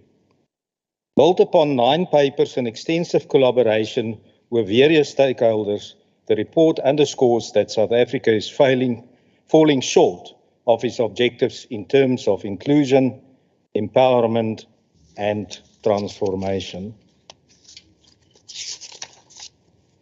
The study pinpoints 2 pivotal issues: collapsing state capacity and spatial exclusion. The nation's economic downturn is primarily attributed to the erosion of state capacity fueled by political gridlock, ideological conflict, and patronage practices like cadre deployment. Furthermore, the overburdening of the state organization exacerbated the challenges, necessitating the implementation of new strategies and the tools to address these pressing issues. I invite you to dive deeper into the intricate web of the challenges facing us, particularly in KwaZulu-Natal, where the government of the ANC is in power. As we embark on this extended exploration, let us examine the multifaceted issues that has led to this critical juncture. The consequences of policies promoting low growth and endemic corruption have reverberated throughout our nation, creating a perfect storm for political collapse. The revelations from the Zondo Commission unmask the ANC's direct involvement in corruption, further intensifying the gravity of our situation. The impact of this economic downturn is evident in our monitoring reports, which project massive over-expenditure.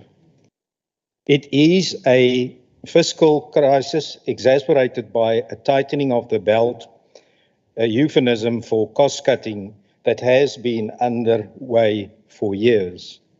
Yet, the unfunded mandate for civil servant salary increases looms large, leaving us with a fiscal abyss that poses a serious threat to the economic stability of our country.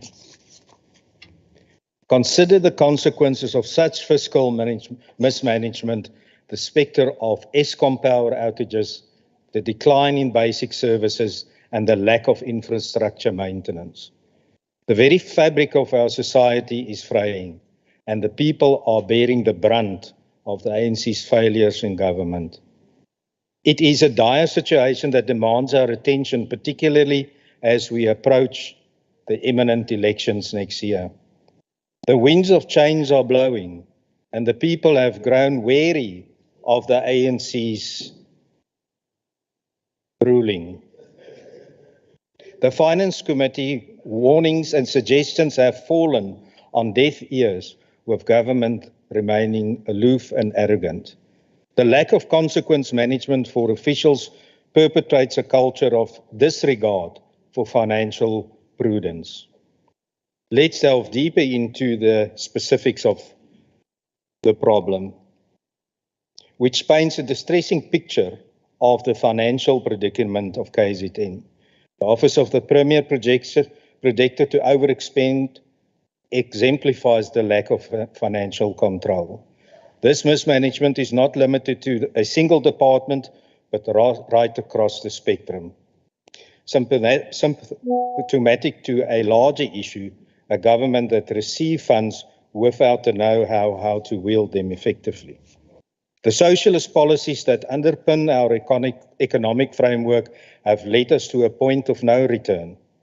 The term of COVID workers, coined by Treasury, illustrates a government that labels expenditure without clear understanding of their purpose, creating a cycle of financial irresponsibility. As these jobs remain unfunded posts, it is akin to a driver who, despite of only being able to afford a Datsun Go, opts to buy a Rolls-Royce, not comprehending the inability to repay the financial burden incurred. As we navigate the intricate web of fiscal challenges, the anticipated over-expenditure in crucial departments like health, education, and transport comes into sharp focus. The significant portion of the budget allocated to salaries prompted us to question the efficiency of this expenditure. In the matter of discussions such as the human resources plans for all posts and the distribution of funds through equitable share or conditional grant demands meticulous examination. Where are these plans? Education, with a staggering almost 90% of the budget allocated to teachers' salaries, exemplified the fiscal challenge that plague our nation. The juxtaposition between cost-cutting measures, unfunded mandates, disaster relief funds, and contingency measures adds layers to the complexity of our financial woes. The lack of financial control is glaring, and the consequences are felt in the deterioration of service delivery. Our government hospitals, once a symbol of hope, have become emblematic of system of failure. No wonder that certain politicians choose to go to Russia for assistance, where the average citizen must grapple with the inadequacies of our public health system. As we stand on the precipice of change, the urgency for a new administration becomes clear. Polls indicate a substantial possibility of a new government emerging in 2024, both on the national and provincial levels. It is time for a government that will administer necessary medicine to remedy our financial ailments. A government that will usher in a new era of responsible governance. However, it is essential to recognize the challenges ahead. The current administration lack of accountability and its failure to implement effective turnaround plans demands scrutiny.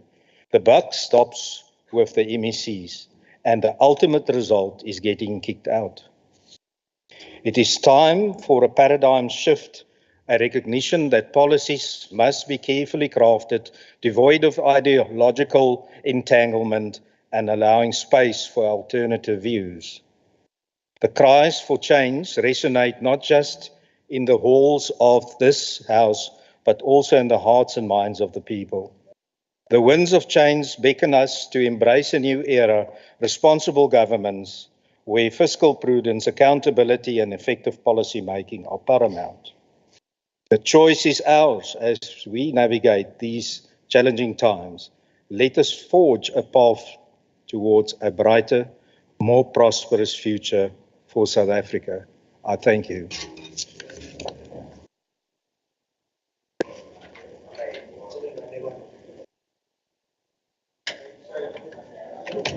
Thank you very much, Honorable de Klerk. The next member from the Democratic Alliance, for 4 minutes, it's Honorable Kika. Walaikum salam.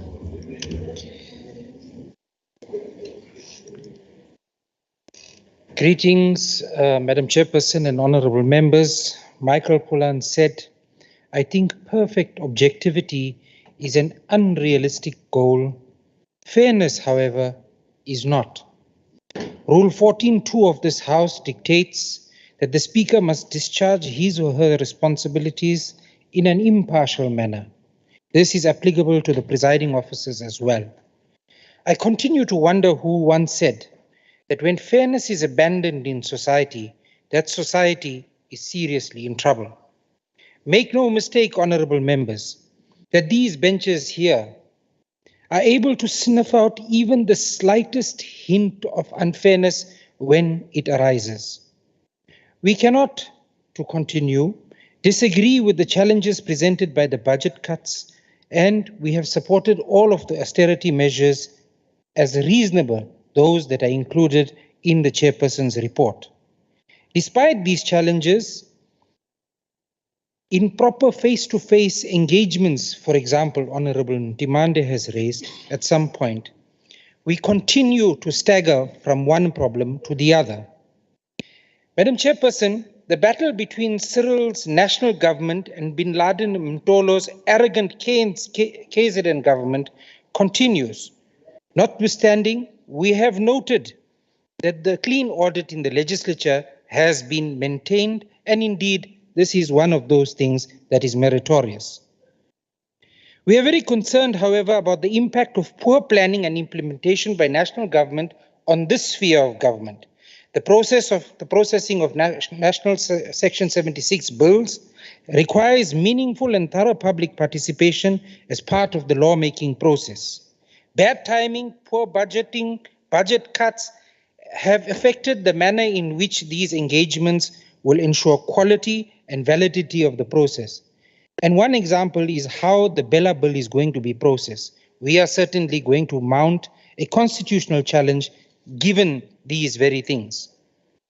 To expand, the process of the Bella Bill could not have come to the KZN legislature at a worse time, notwithstanding that the matric examinations are upon us, and also we are at the tail end of the year when the House will be rising very soon.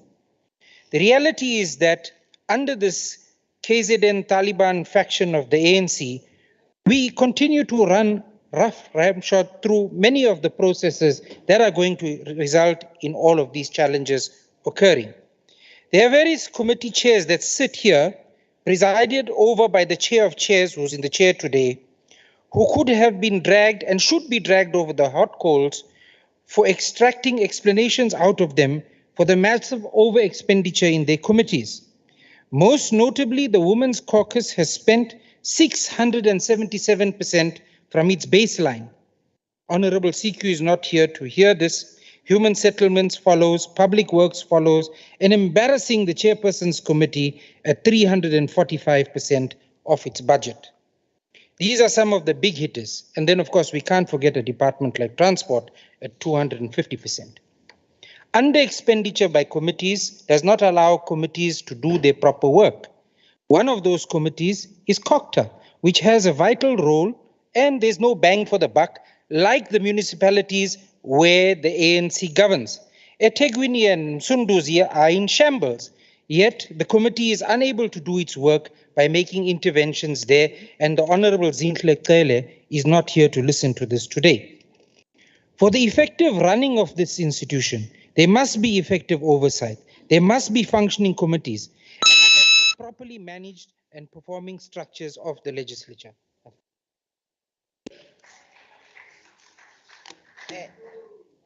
Thank you very much, Honorable Kika.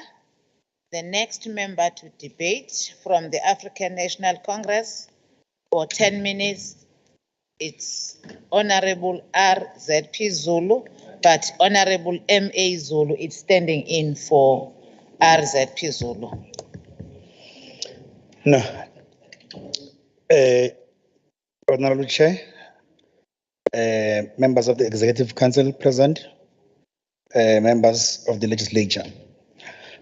Honorable Chair, allow me to start my debate by quoting our former President Nelson Mandela when he clearly articulated the struggle for Palestinians, when he said, I quote, "We know too well that our freedom is incomplete without the freedom of the Palestinians," unquote. With that in mind, all members, we must adhere to the call by the ANC to call for the peace of the people of Palestine and Israel conflict, and affirm the call made by the President Mandela and the ANC currently that we stand firm with the people of Palestine. We are still shocked of the allegations of the rand fixing also again by these banks, white banks, backdating from 1990. It shows and it displays openly how fiercely corrupt they are and how they dare not care about our black people who have just immensely destroyed them since 1990 when they were applying their bonds. They've just corrupted the currency of the Republic of South Africa. The same people. 28 banks have been involved to this. And we are hoping that the Competition Commission will deal with this matter correctly. And we are happy that it's been 10 years dealing with this matter. Honorable members, at the mid-year, the entities have spent in aggregate 40.9% of the adjusted budget of the 5.952 billion rand, which is low, of course, when we compare to the 50% straight line benchmark for the same period. Of the mid-year expenses, compensation of employees comprised of 40.4%, and goods and services 41.9%, and the spending on capital assets represented 10.7% of mid-year expenses. Therefore, the following entities that I will speak about right now, I will allude with their spending by the media. Let me start with the Agribusiness Agency, which has currently spent 45.9% of the adjusted budget of 228 million. The low rate of spending was largely due to vacancy posts, outstanding invoices for contracted services, and the capacity building workshops which were planned for the second half of the year.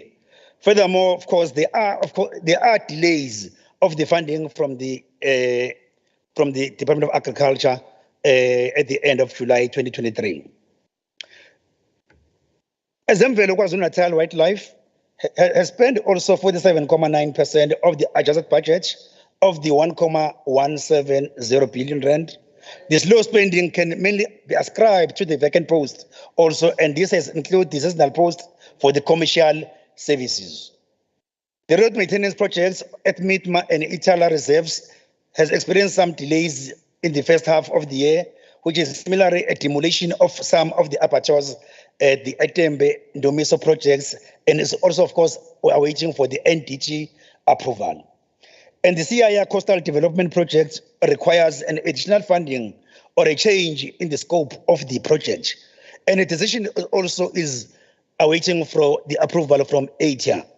Furthermore, there is a Pusingata Lodge upgrade project that can only proceed once the town planning has completed the processes. And the entity is currently terminating the contract with the main contractor that was responsible for the NDT roofing project due to the poor performance. Furthermore, Dubai Trade Port Corporation has also spent 26.8% of the adjusted budget of 873.250 million rand. Of course, the low rate of spending was due to the vacant post, the procurement for plant machinery, and the equipment items that are still in progress, the invoices outstanding, and the annual renewals for software licenses and projects. Such a construction of medium sizes, factories, and road rehabilitation, which are scheduled for the second half of the year. The entire Development Finance Corporation has also spent 38.9% of the adjusted budget of 2.62 billion rands.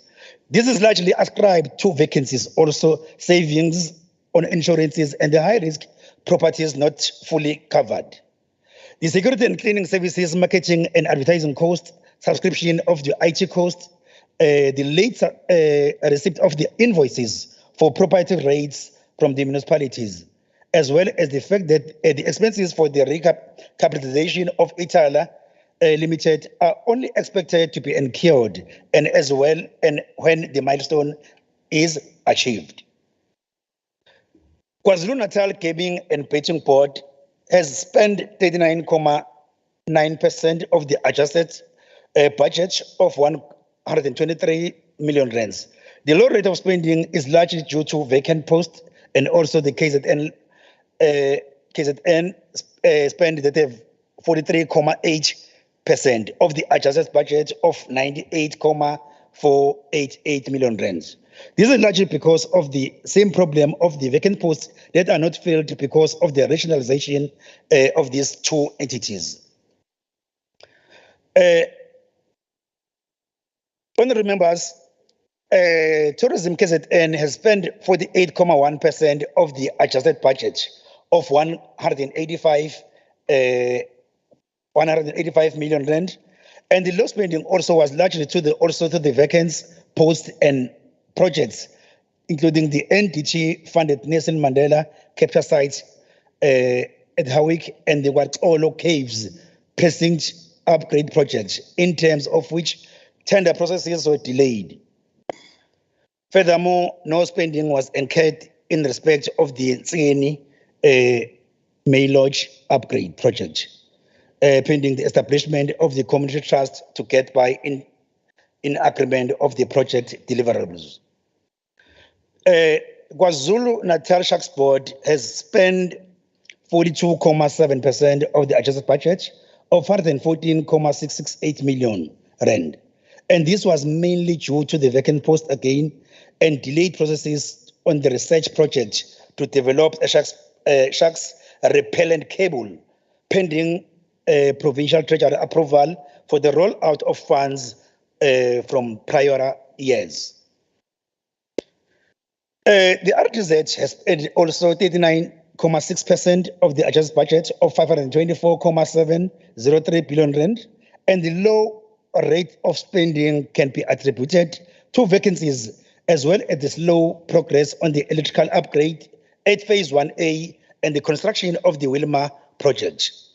The entity also experienced delays in the financial close of the Nyanza Light Mills project. Negotiations are in place for the acquisition of the Isizinda cast house that were still underway. Moses Kotane Institute has spent almost 43.8% of the adjusted budget of 63.122 million rand. And this is largely due to the non-payment of student bursaries, which will be processed in line with the academic cycle. The ongoing establishment of the Herikwala Techno Hub and research into the establishment of the Maritime University at Mitier, and also as well as the activities in relation to the maritime strategy and event schedule for the second half of the year. Kodwa kumele umuntu ke ayibongele lo mnyango omusikotana nomnyango ka-Asia osisize kakhulu ekuthenini usize abantwana bethu abebehluleka ukuthola iy'tifiketi zabo noma ama-degrees abo noma ama-diplomas abo kuma-universities ahlukeneyo. Siyabonga-ke ukuthi ukwazile ukukhokhelwa lezi ngane zakhona ukuthi zikwazi ukuthola iy'tifiketi, zikwazi uku-aplya zisebenze kahle. Sibonge lo hulumeni onakekelayo kaKhongolose. Amafa spend 47.5% of the adjusted budget of 76.20 million rand, and the low rate of spending is largely due to savings on outsourced security services, educational programs started late, as well as the research project, which was scheduled for the second half of the year. And also, the KwaZulu-Natal Growth Fund spent 59.6% of the adjusted budget of 80 million. There's largely an acting allowance paid to the staff. Thank you, Chair. Thank you so much. Thank you very much, Honorable Zulu. The next member to debate for 9 minutes, it's Honorable N.N. Ngubane of the EFF. Honorable N.N. Ngubane of the EFF.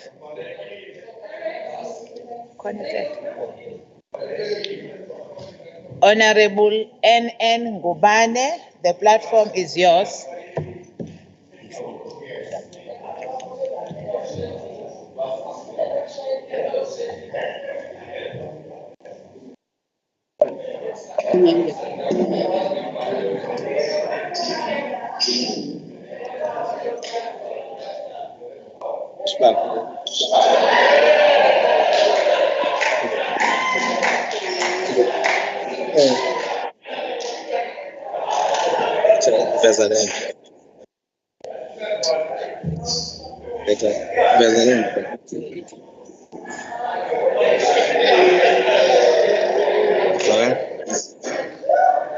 You are audible and your time have already started while we're still dressing up. Thank you very much, Honorable Speaker. Madam Speaker and members of this House, I greet you all in the name of the Economic Freedom Fighters, a government in waiting.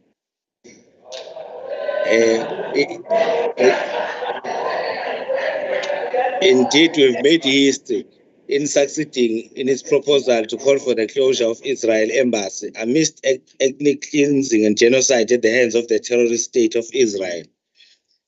Indeed, lies have short legs. A few days ago, quarterly labor survey revealed that KwaZulu-Natal had recorded the largest employment increase for the quarterly 3, which our Premier Nomusa Dube attributed to the Steshawaya program, which is a state-led program aimed at creating jobs across various sectors. It comes as a surprise that, according to this midterm budget performance review, Provincial Treasury reported underspending with regards to the job massification program due to the unexpected delays, which is clear that these figures have been inflated to deceive our innocent people. This midterm budget needs more meat on the bone, as there are more questions than answers, and shows misplaced priorities from the provincial government. In a province that has infrastructural challenges like KwaZulu-Natal, it does not make sense that the provincial government continuously fail to spend allocated conditional grants to an extent that they have been threatened by National Treasury that it will be reduced their allocation if they do not spend them accordingly. Meanwhile, there is not much work that needs to be done in this province. This even includes the flood relief grant, which has to be rolled over to 2023-2024 financial year due to underspending. As the EFF, we have continuously called for the release of these funds as our people are in distress, and to date they still have not been afforded decent housing. The same goes for the 40 million that was given to the Department of Transport by the Road Traffic Management Corporation, out of which 10 million of this amount remain unspent. Meanwhile, we have so many roads in the province that are in despair. The same department get away with murder by claiming SCM challenges impacting negatively and on service delivery, instead of fixing internal mechanism processes that service delivery is not derailed. It is also a cause for concern to note that a department that has a critical role, which involves livelihoods of the people, like the Department of Health, has financial pressures due to medical legal claims, which take a huge chunk of budget due to negligent and lack of consequence management. The department continues to suffer financial strain due to unfunded field posts contracted during the COVID-19 pandemic, and there is no clear plan as to how this contracted staff could be absorbed to other divisions within the department where there are critical shortages in order for this post to be funded for. The nail on the coffin is to have the department like Department of Social Development, which has also been embroiled in maladministration and irregular expenditure, taking almost half of its budget, estimated at 30.363 million, and paying it to on travel claims, while a huge portion is already taken to SIU by SIU investigation relating to irregular expenditure. It reflects a serious lack of consequence management where people do as they please and do not account. Travel costs were higher than the projected budget. Yet we have a serious case of social worker in the province who cannot fulfill their work obligations due to being understaffed and not having a proper tools of trade, including work vehicles. In this midterm budget does not inspire confidence to the people of KwaZulu-Natal as it does not provide any tangible solutions but reflects a serious case of financial misconduct which is done on purpose. It is a result of recklessness and negligence because people do not have to account to anyone. Speaker, thank you very much.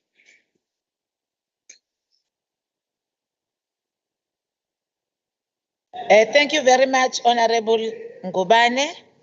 We have received an apology from the NFP, also from the MF. The next member to debate from the African National Congress, who is debating for 10 minutes, it's Honorable CQ Madlopa.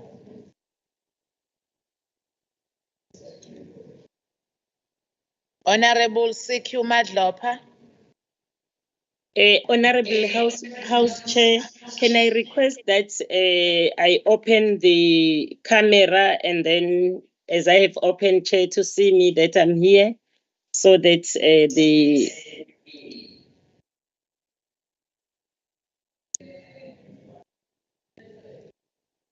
Yeah, it's granted, Honorable Madlopa. We can see that you are experiencing connectivity challenges. You can continue with your camera off. Thank you, House Chair, Honorable Speaker, Honorable Premier and Executive Council and Leader of Government Business, ladies and gentlemen. Honorable House Chair, thank you for this opportunity to participate and to contribute to this debate of the 2023-24 mid-year budget performance review on behalf of Umbutho Wesizwe.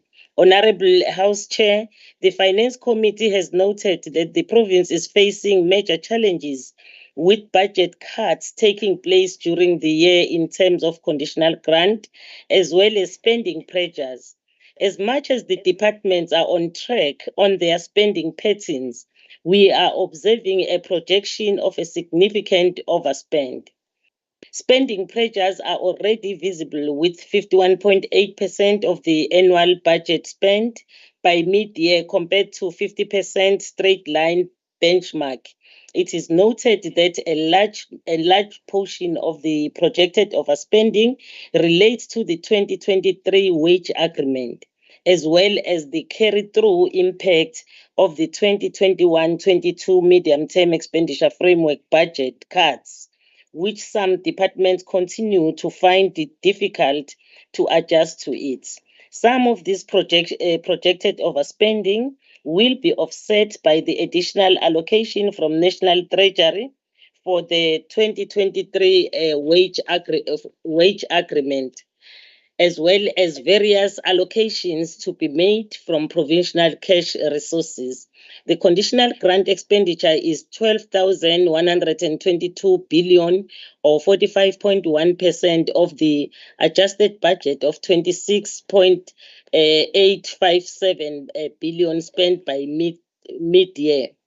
All grants reflect a balanced budget at year end, except for the Early Childhood Development Grant, which is showing projected overspending of 63.29 million. Some grants are showing concerning low levels of spending, which is less than 40%. As a committee, we note with appreciation that National Treasurer have approved the largest amount of conditional grant to be rolled over in the conditional grants. National Treasurer has granted conditional grant rollovers.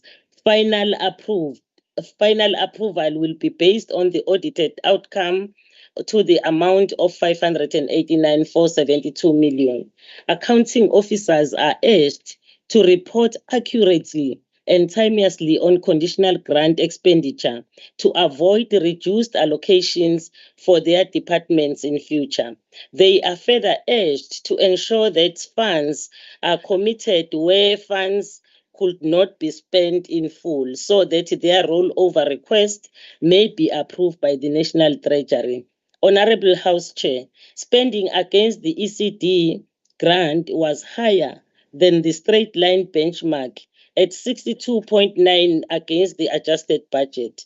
The Department of Education indicated that the allocation is provided towards increasing the number of eligible children accessing subsidies in ECD services. The grant is targeted at a children from birth until the year before they enter formal schooling. The higher than projected expenditure was mainly against ECD maintenance for infrastructure due to payments for the two projects because of the faster than anticipated progress, such as Letabo ECD Center. The high expenditure was also due to payments of professional fees and contractor costs. It should be noted that the projected overspending is as a result of spending pressures emanating from the conditional grant funding being cut when the grant was initially moved from the Department of Social Development, and the department has asked to find ways to remain within the lower budget allocation. Honorable House Chair, the Litsima Projects grant under the Department of Agriculture and Rural Development is aimed at assisting vulnerable South Africans farming communities to achieve the increase in agriculture production and invest in infrastructures that unlocks agricultural production. The grant spending was at 19.7% of the total budget, which is significantly lower than the 50% straight line budget benchmark for the period, mainly due to the nature of the project, such as irrigation schemes, as well as mechanization services, which will be finalized in the latter part of 2023-24. Within the same vein, this grant is projected to be fully spent by the year end, and this is likely as the spending for this grant is usually low in the first half of the year because of the procurement processes, and then picks up in the second half of the year. Honorable House Chair, the Health Facility Revitalization Grant under the Department of Health is aimed at accelerating the construction, maintenance, upgrading, and rehabilitation of new and existing health infrastructure. The grant spend is 34.5% of the annual budget, which is very low, and this is attributed to the cash blocking because of insufficient funds in the department's bank account, which has led to the contractors suspending work on projects because of the non-payment due to a cash blocking. In addition, Honorable House Chair, the introduction of the logistics system is causing delays in issuing orders to suppliers. The grant is projected to be fully spent by year end, and as in the grant has been fully spent in the previous few years, full expenditure is likely to be achieved, Honorable House Chair.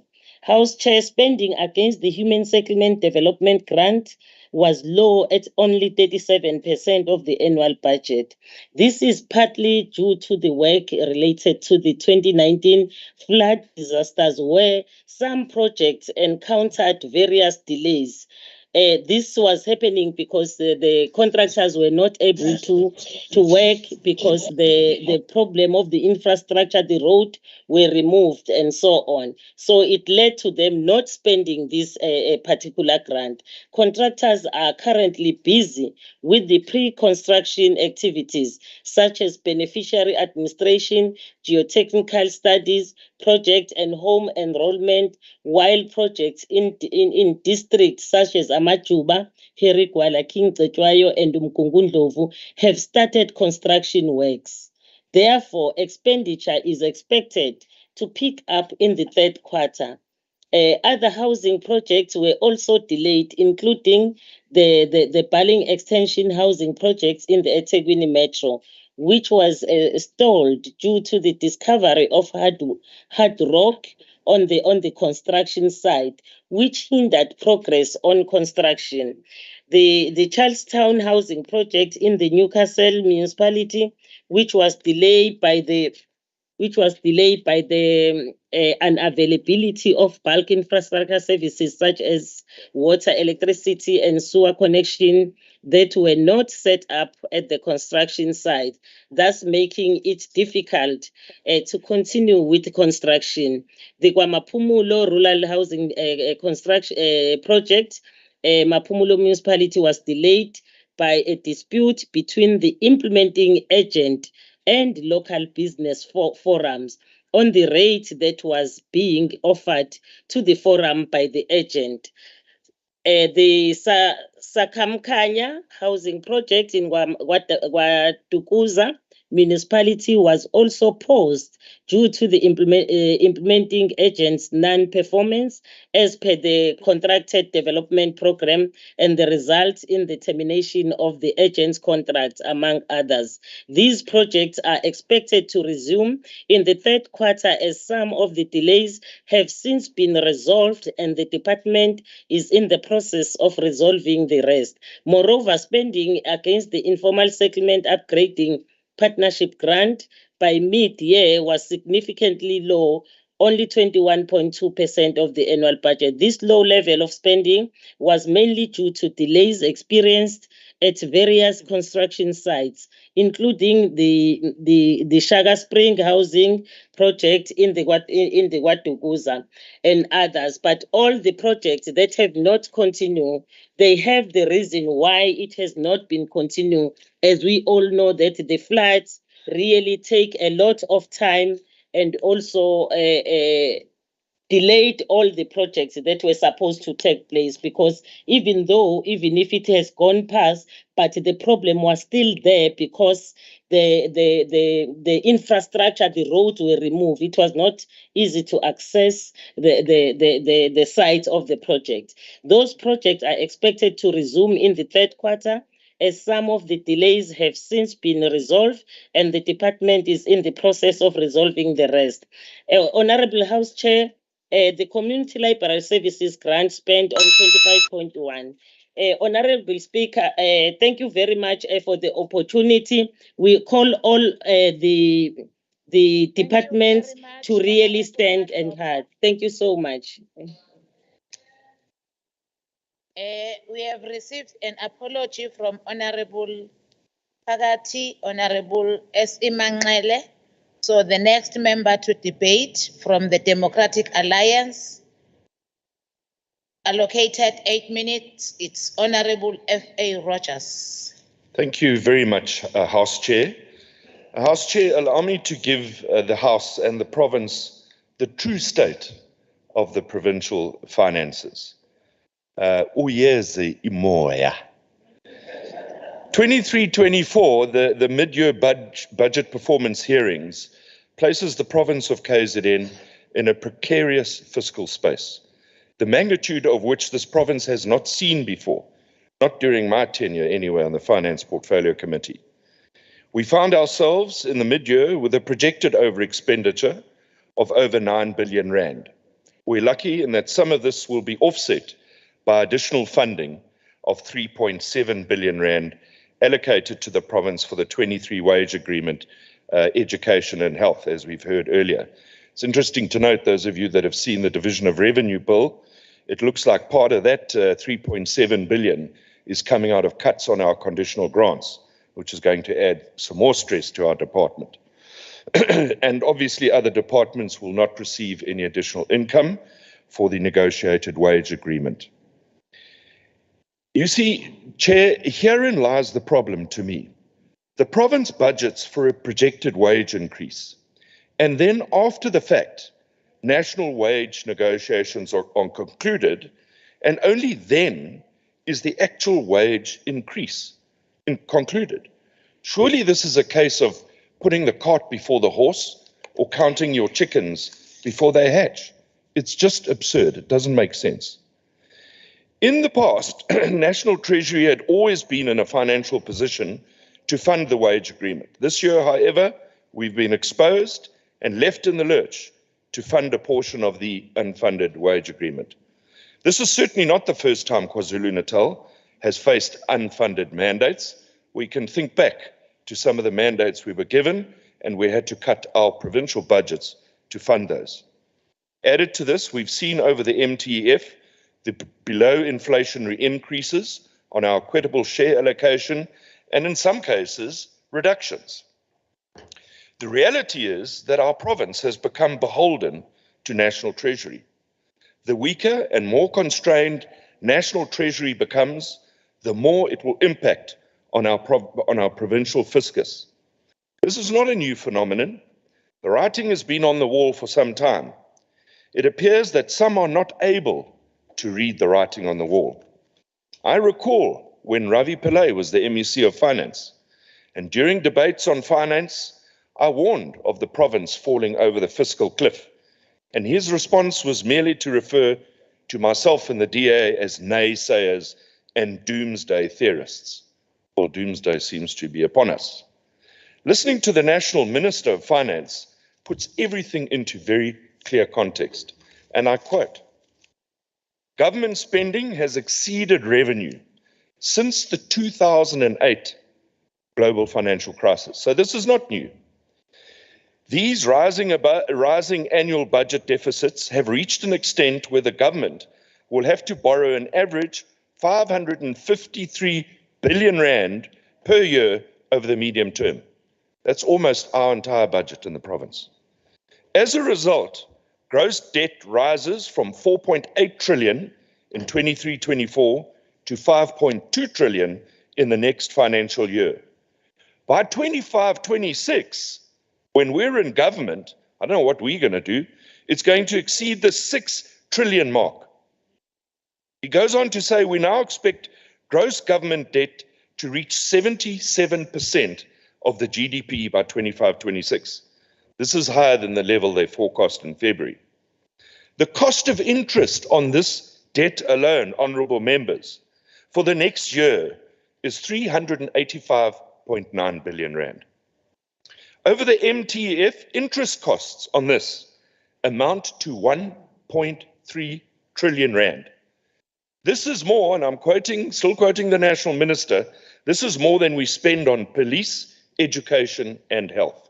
I close quote. Had we heeded the warnings from 2008, we could have to some extent mitigated the crisis in KZN. Pertinent to note that the Minister of Finance continues to talk about the reconfiguration, structure and size of the state, while strengthening its capacity to deliver quality public services, a principle which we haven't followed in the province of KwaZulu-Natal. He further highlights the fact that the higher public services wage bill is an issue that needs to be addressed. And it's something that's become a runaway train in our province. And one wonders whether, in fact, on the conclusion of a budget in the future and the organograms are completed, whether cash blocking shouldn't also be enforced on departments when it comes to compensation of employees. Overall, if one considers the projected overspend of 9.7, less the additional allocation of 3.7, we still face a deficit of 6 billion. Treasury informs us that some additional funding will be allocated to departments towards their spending pressures from the provincial cash resources 23-24. The adjustments estimate in this case will help with those projected over expenditure. It's going to be interesting to see exactly where the additional funding comes from, as our contingency reserve is sitting at an all-time low of 138 million rand. So is the province going to end the year with a positive cash balance? Well, one must explore the past trends of expenditure.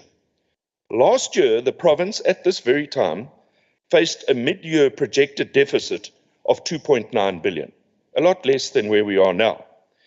And we ended the year in a cash surplus of 900 million. So that's a positive turnaround of 3.8 billion rand, which was a good thing, except the situation is a lot worse this year. So considering the current spending trends, the MEC of Finance will have to find an additional, my calculation, 2.2 billion rand in her adjustments estimate to balance the book. And that is only if departments are able to curb the 3.8 billion rand in the second part of this financial year. If they don't curb that, then the MEC is going to have to find more money to keep the province afloat. Most importantly, Madam Chair, These budget cuts that we're going to face in the latter part of this year should not, and I repeat, should not come at the expense of service delivery, which is already feeling the impact of the fiscal challenges that lie ahead. Had we listened and implemented zero-rated budgeting or zero-based budgeting way back when it was first mooted, we could also have mitigated some of the challenges that we now face.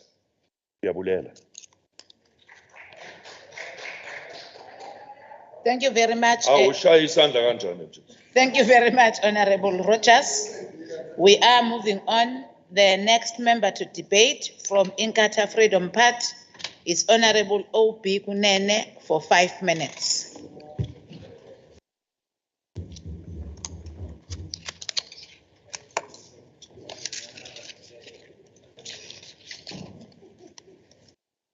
The Honorable Chair of Chairs, the Honorable Premier, the Honorable Leader of the Official Opposition, the Honorable MECs and Honorable Members of this House.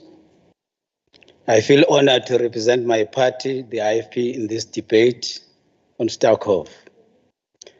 I wish to begin this debate by raising a very important point which all who are part of the legislative sector agree upon, but no much visible results are seen regarding the funding of the legislative arm of the state, that is top slicing. This call must be repeated time and again until the powers that be agree to it. It is unfair, we submit, for the legislature to be allocated a budget of around 748 million rand, expecting it to oversee a budget of this province which amounts to 146 billion rand minus the 748 million rand, which is allocated to the executive arm of the state. It will be good to hear the Honorable MC of Finance's view on this matter of top slicing, because we regard it as a very important matter that needs to be attended to both at national and provincial level. There are serious financial constraints that the legislature is facing, while it is expected to do more with less. There is no hope that this situation will change for the better, since the National Treasury is embarking on a belt-tightening kind of approach as it struggles to rein in the gloomy economic situation our country is facing. The legislature is unable to meet the requirements of portfolio committees in terms of human resources, particularly in hiring researchers, without whom the portfolio committees cannot be expected to effectively exercise the oversight over the government departments. During the last Starkov meeting, the CFO of this legislature briefed Starkov that the baseline of the legislature budget, which stood at 653,102 million before COVID-19, has been eroded. Therefore, the legislature is compelled not to undertake programs of oversight and has to sacrifice some other programs because of financial constraints.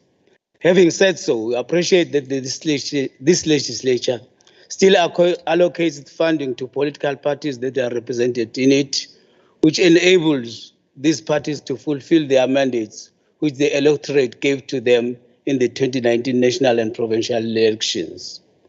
Constituency offices are very important to ensure participatory democracy.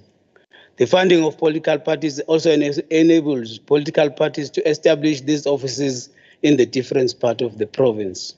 It is a matter for serious concern that we informed in the Starkov meeting that the budget committee has been overspent due to international empowerment programs, which this legislature embarked upon this year. We support the Starkov resolution that the legislature must in future ensure that proper budgeting and allocation are prepared for these programs. The IFP also supports the allocation of 58.1 million rand received as adjustments to the budget to the programs as reported by Honorable Mavuso. It is also important to record that an amount of 15 million has been allocated towards a very important program, the Civic Voter Education Program. This contribution by the legislature towards ensuring that as many voters as possible in our province and country do participate in the democratic processes. The IFP will seek accountability on how these funds have been spent in order to ensure that the purpose of these funds is achieved. As we round up the 6th legislature, there are lessons that we need to learn as we undertake our oversight responsibilities in the past 4.5 years. It is important to note that the voters next year will be the judge as we are going to go towards elections. They will give a verdict on how we served them and will determine the fate of political parties they elected into this House in 2019. The IFP want to record it, tried its best to honor and jealously guard the mandate the voters gave it to it in 2019. We are going to interact with the voters and seek them to trust us as we always have done. Thank you.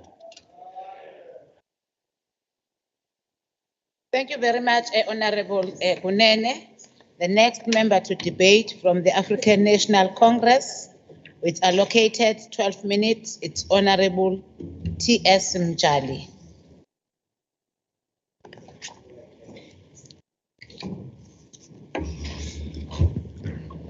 Honorable Chair, the Premier, and the entire executive, the Speaker and the Deputy Speaker on their absentia, honorable members, the Deputy Chairperson of the African National Congress in KwaZulu-Natal, please receive my greetings. Ngiyabonga nje Honorable Mtimande bekuzabanzinyana ngoba ngidebate emva kwakho ngeke ngathandi mina nawe sixabane. So ngcono bekuthiwa bekumsimango manje ngibonga nje ukuthi cha inkulumo yakho ibe yinhle. Chair, Karl Marx teaches us that history repeats itself, firstly as a tragedy, second as a farce. So according to Karl Marx, history repeats itself as a tragedy because it shouldn't have happened from the first place. And as a farce because we didn't learn anything from the mistakes that we made from the first time around. This fits perfectly with the IFP. Just like in the past, they worked with apartheid government, collaborated with them. History has repeated itself again, Honorable Chairperson. As we stand here today, IFP voted against a decision that seeks to call a ceasefire from defenseless and children and women that are being killed in Gaza.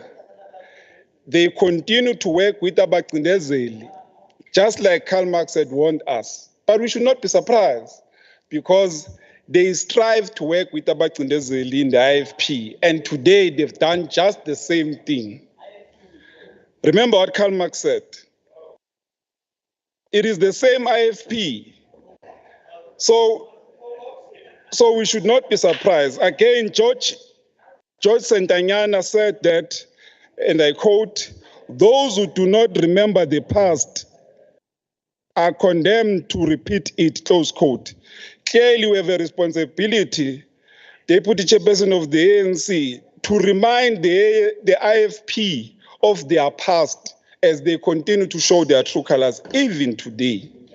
Honorable Chairperson, it must be noted that the large portion of the projected overspending, it relates to the 2023 wage agreement as well as the carrying through impact of the 2021-2022 MTEF budget cuts, which some departments continue to find difficulty to adjust to.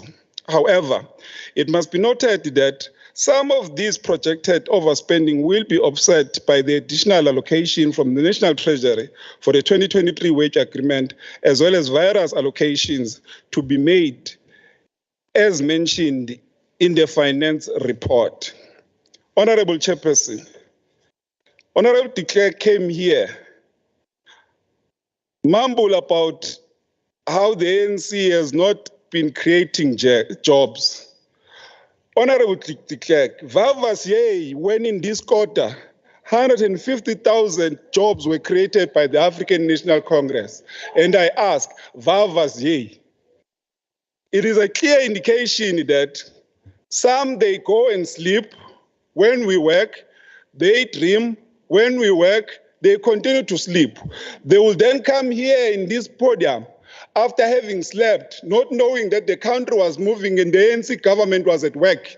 They will come here hallucinating on what could have been or could have not been, but failing to appreciate that just in this quarter, 150,000 jobs opportunities were created by the African National Congress-led government. And I ask again, Honorable de Klerk, Vavas ye. Again, Honorable Chairperson, it must be noted that Govan Mpeg, one of our leaders of the African National Congress, indeed he warned us and he said, and I quote, I assert that the white man who is recognized as having the best knowledge of the black man has but a superficial knowledge. He has no knowledge of the African, close quote. We are not surprised also by the attitude of Honorable de Klerk because he's a white man who has a superficial knowledge of a black man. Here we are, we're telling you about realities of our people, solutions that we have provided to the challenges of our people, not a myth, but we are being practical about it. Honorable Chairperson. Honorable Member, there is a point of order. You can take your seat.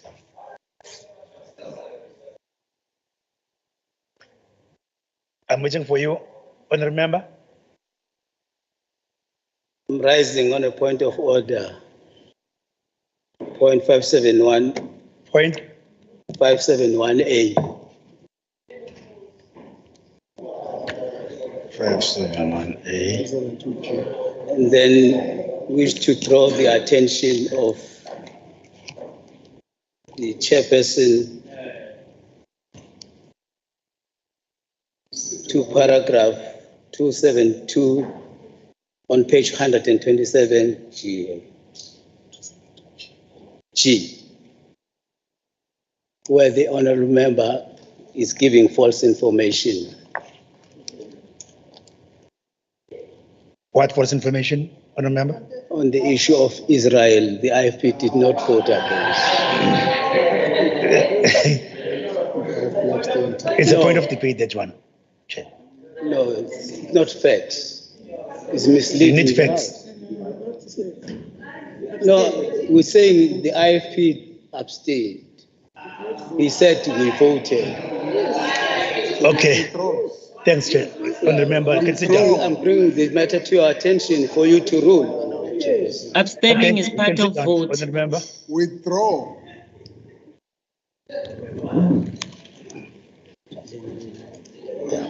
You can switch off your mic, Chair. Okay, thank you, Honorable Member. We will consider it and then we'll check and then we'll come back to you. Thank you. You can continue, Honorable Member. Thanks, Chair.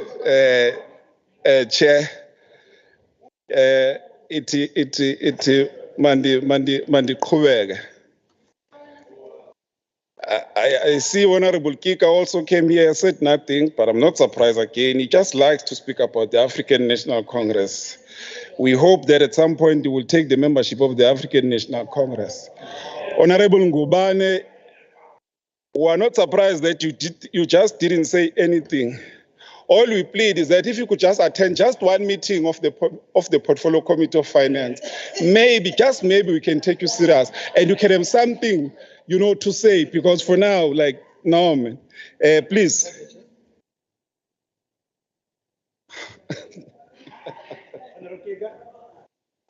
Chairperson, based on Rule 75, that is an insult to me.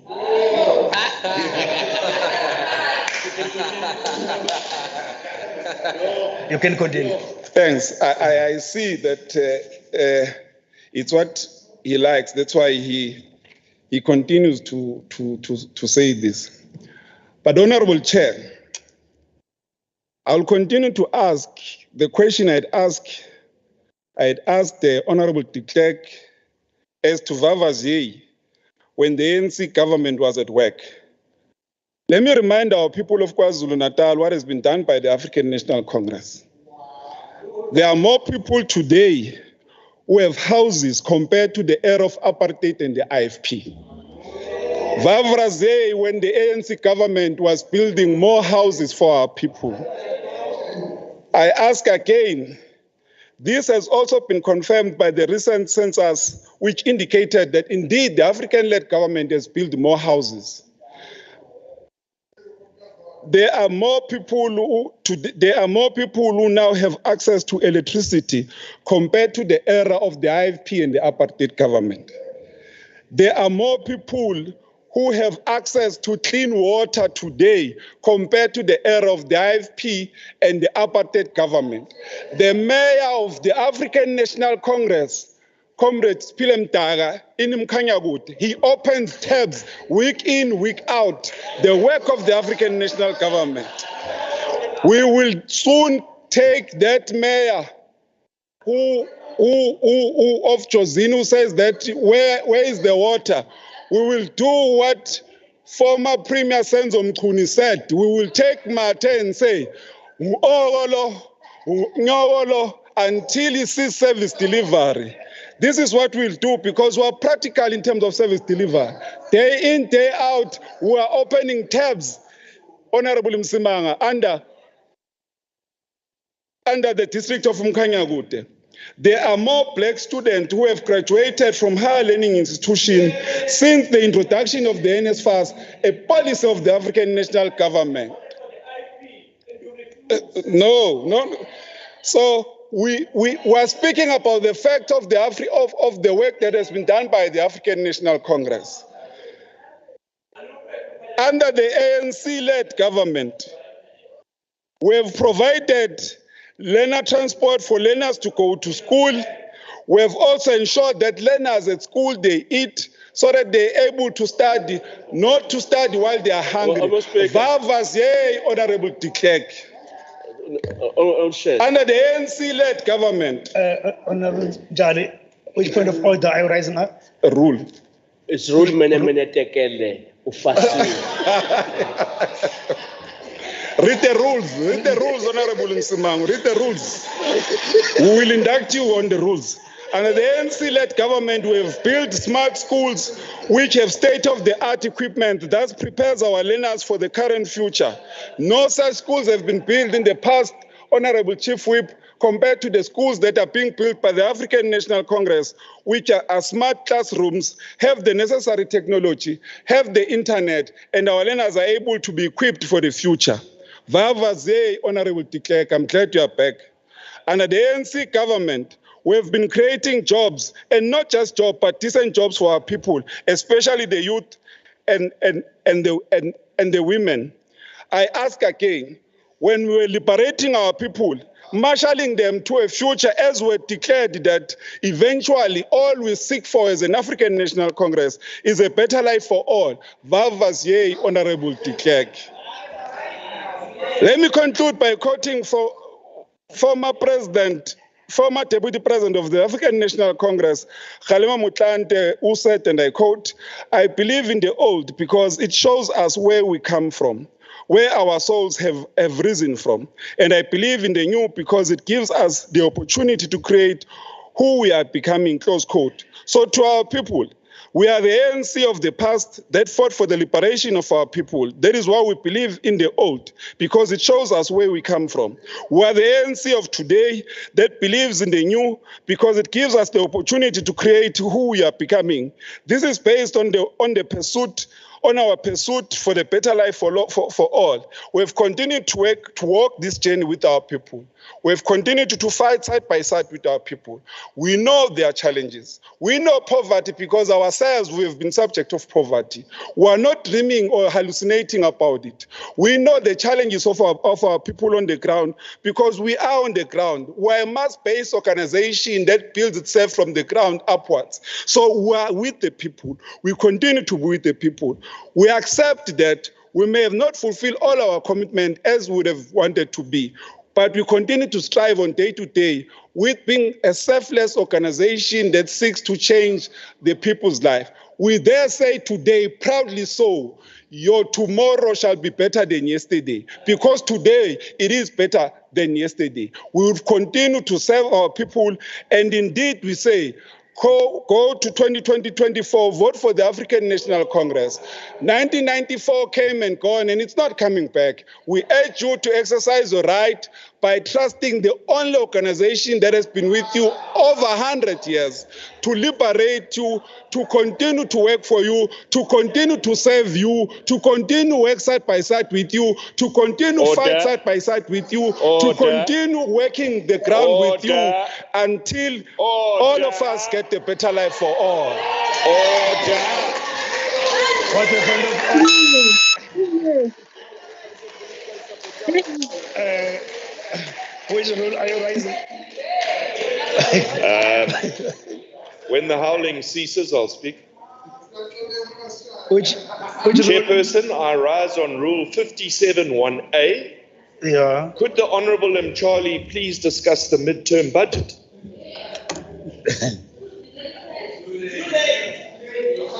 Okay. Thank you, Honourable Rogers. I'll call upon Honourable Tulu for response as the chairperson of the Finance Portfolio Committee for 10 minutes. Thank you, Honourable Chairperson. Also, thank you, honourable members, for your participation in the debate.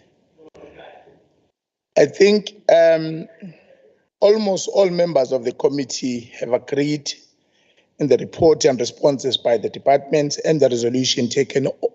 I believe that we all agreed. I believe that at times I have that feeling, Yoguti, this house deserves better members.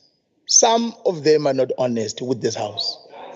Because if you listen to Honorable de Klerk honestly, I could not even remember what is that he was saying about the debate itself, honestly. And but for me, I was not worried when I heard him talking like that, because I know even the contribution of the committee itself, really at times it doesn't make sense.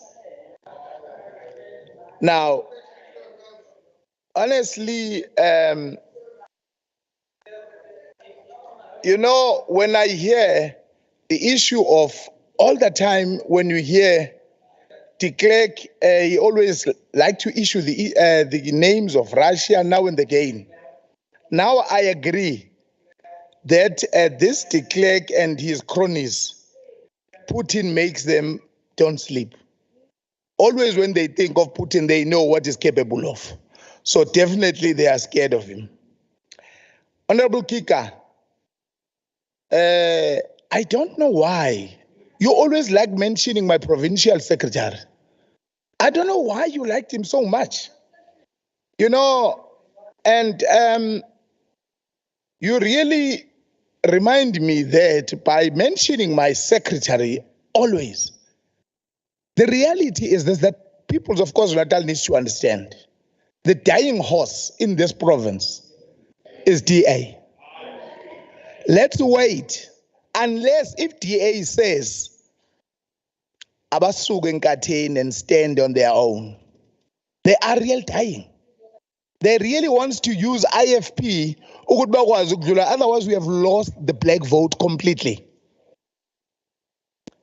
Now, Honorable Zulu, on the issue of competitions, commissions, findings, yes, are glaring.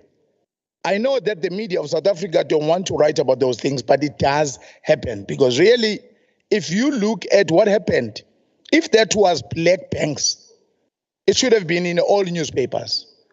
But what has been happening here, especially with Standard Chartered Bank, agreeing that yes, they were part of the manipulation, it should say a lot to all of us. Can you imagine there were 27 banks and you haven't said nothing about it? Is it because they are owned by the whites and the West? That is another problem that we are facing in this country, because we are still living in the past. And then also, the attending of some of the meetings by honorable members, especially what was his name again, from the EFF, Umbov, I cannot recall him attending any of the finance meetings. I cannot remember, and I really don't understand. Because I cannot remember Mbovu attending any meeting. Honestly, I think EFF needs to do something. There's a serious problem where how can you just come into a debate where awukaze wahlala nowodwa umhlangano we-finance? Okay, Honorable Chair. There's a point of order. Which rule, sir? Honorable Chair. Which rule? Are you rising? 74. So, no, what do you say? 74G on personal reflections on a member. That's what we are rising on.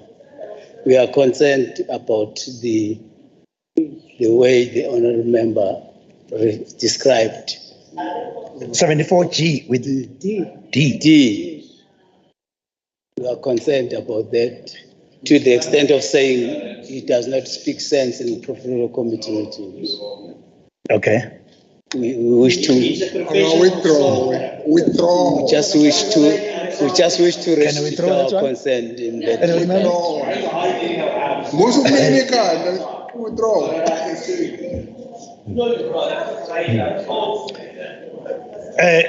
You can sit down on demand. You can sit down. I think the assumption here is that to you, when you were listening to what I was saying, you assume that it is not making sense. Is that what you are saying? There's an assumption. I'm saying, Honorable Chairperson, the Honorable Member said, when Honorable de Klerk participates in portfolio committee meeting, he does not speak sense. Oh. He reflects on his. Okay. He doesn't speak sense. Can we throw that one? Oh, no. Okay, can you sit down? Honorable voice.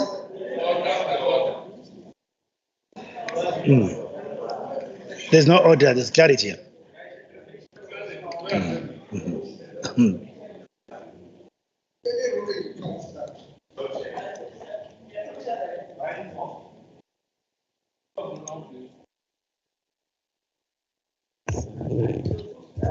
Thank you very much, Chair. May I request, Chair, and I am using the point of privilege as the Deputy Chief Whip of this House. The member never, if we can get a ruling, you go and listen to hindsight, because where we are seated, the member said it does not make sense to me, meaning him as a member. So if we can get that to actually go on hindsight, and then we get a ruling in the next meeting. Thanks, Chief Whip. We will investigate that one. Thank you. Let's continue. Honorable Tolu, can you continue, please? Order.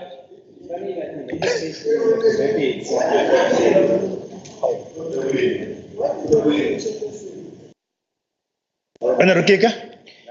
Chairperson, Rule 80.80, subsection 3. Honorable Madlopa, can you please just be quiet? There's one person on the platform. Can you be disciplined once? Honorable Keka. Rule 80, subsection 3 points out that a point of order may not be raised on a point of order. So that's number one. And number two, the Deputy Chief Whip is using a point of privilege to say that she did not raise a point of order on a point of order. But it is not a matter of privilege what she raised. It is actually a point of order. Okay, you can sit down, Honorable Keka. May I ask, can you sit down, Honorable Keka? Can I conclude? May I ask that you provide a ruling in this regard after listening to the answer? Can you sit down, Keka? We've resolved that. I will investigate that matter. Thank you so much. You can continue, Honorable Tolu.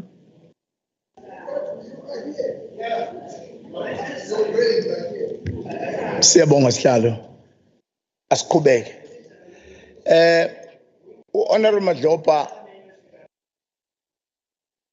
Madlopa, your contribution really reminded us ukuthi no, indeed, you were part of these hearings, and then also you did the resolution that were taken by the committee. In most of the issues, even the timelines were also given to adhere to the issues raised by the committee and treasurer. So I think we must appreciate that at least your contribution assisted us quite a lot, just reminding us, yes, indeed, you were part of these meetings where we took those resolutions, taking them all together with full responsibility and giving to the departments to adhere to them. Most of them are the Jan next year, I think the 30th. So I think you reminded us that, and then definitely, indeed, you were part of these hearings. You did understood what was discussed in those meetings. Honorable Rogers,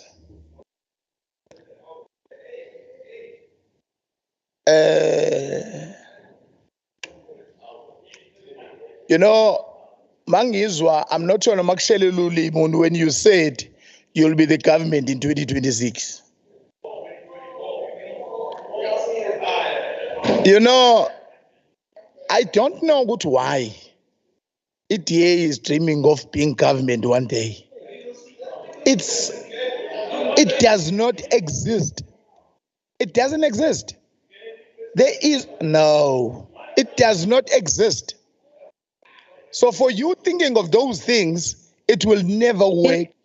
Not now and ever. You'll never see this country being governed by a white man. I can tell you this now. Not DA. That one you must understand. Yes, we must agree. This is a difficult financial year. We will have a difficult financial year, and because of all the budget cuts and the challenges that is facing the country at large, it is not just the country. The whole world is facing the real challenges of in finances. So definitely we acknowledge that the challenges that we're facing, but I believe that we'll get the positive balance by the year end of this difficult financial year. To Honorable Gunene, once again, Asbonge, and I agree with you. This is the year for all of us. And your challenge, my financial challenges. I agree with you. Umhlaba wonke is really have a serious challenge when it faces ama issues as mali. Akuthina nje sodwa. I really agree with you, and kumele kwenziwe as per advice also by our treasurer in our committee. But also, Honorable Mtimande, angibonge nje ukusave the face of the IFP kwi-speaker sakho sokuqala, Honorable de Klerk, ngoba ibonile ukuthi impela ubegcwele nje yonke indawo amahlathi akade wahamba, but walekelela wayiqoqa. Iyakwazi ukuqonda ukuthi i-IFP ifuna ukuthini. Siyabonga kakhulu.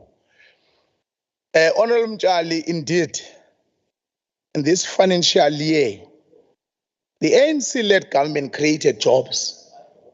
Lokho futhi ngeke sikwazi ukukuphikisa. Kuliqiniso elingephikiswe. And also, I agree with you again, Honorable de Klerk. Konke nje kade ukusho ngako, it's correct. But also ngiyafisa futhi ukudlulisa nalesiluleko. Ningamsabi umlungu umfundiseni how to handle himself with debate ngoba kujwayelekile lokuye. Mlekeleleni, because if you don't do that, uzolanhlanhlatha njalo ngiyanazi ukuthi nani niyabona. It's not the first time. Once again, Honorable Chairperson, let me thank to our ANC-led government to contribute into this betterment of the lives of our province, honorable members, and our provincial treasurer, MEC, on a point of order, and official Siyabonga, Which role are you continue rising? guiding us. Get it down, Chair. Oh. 57(1)A. 71. 71A. 57(1)A. Yeah. 57(1)A. Is it really parliamentary to refer to Honorable de Klerk as umlungu? Is it really? Is it parliamentary to refer to an honorable member as umlungu? No, thank you. Can we throw that? We ask for your ruling, Honorable Chairperson. Can we throw that? Withdraw. Do ke ngingaqondi ukuthi ke withdraw ani kulungile ayo withdraw ukusho ukuthi angane uzothi umuntu ke yini kanti unconditional umuntu ngiya withdraw umlungu umuntu withdraw unconditionally. Thank you. Asibonge ke an ANC-led government it's still contributing to the betterment of the lives of our people in the province. Honorable members, our provincial treasurer, staff, MEC and officials, siyabonga kakhulu. Continue guiding us and advise us to able ukwenza umsebenzi wesizwe ngempumelelo. Siyabonga kakhulu. Thank you, Honorable Tolu. We'll now call upon Honorable NPP Mavuso.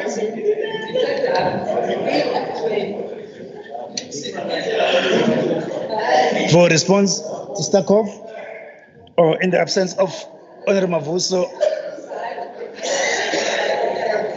Honorable NP Nkonyeni for 10 minutes.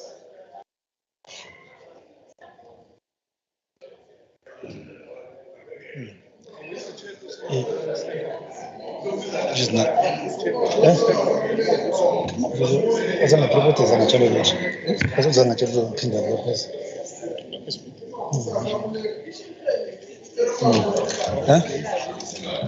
Thank you very much, Honorable Speaker.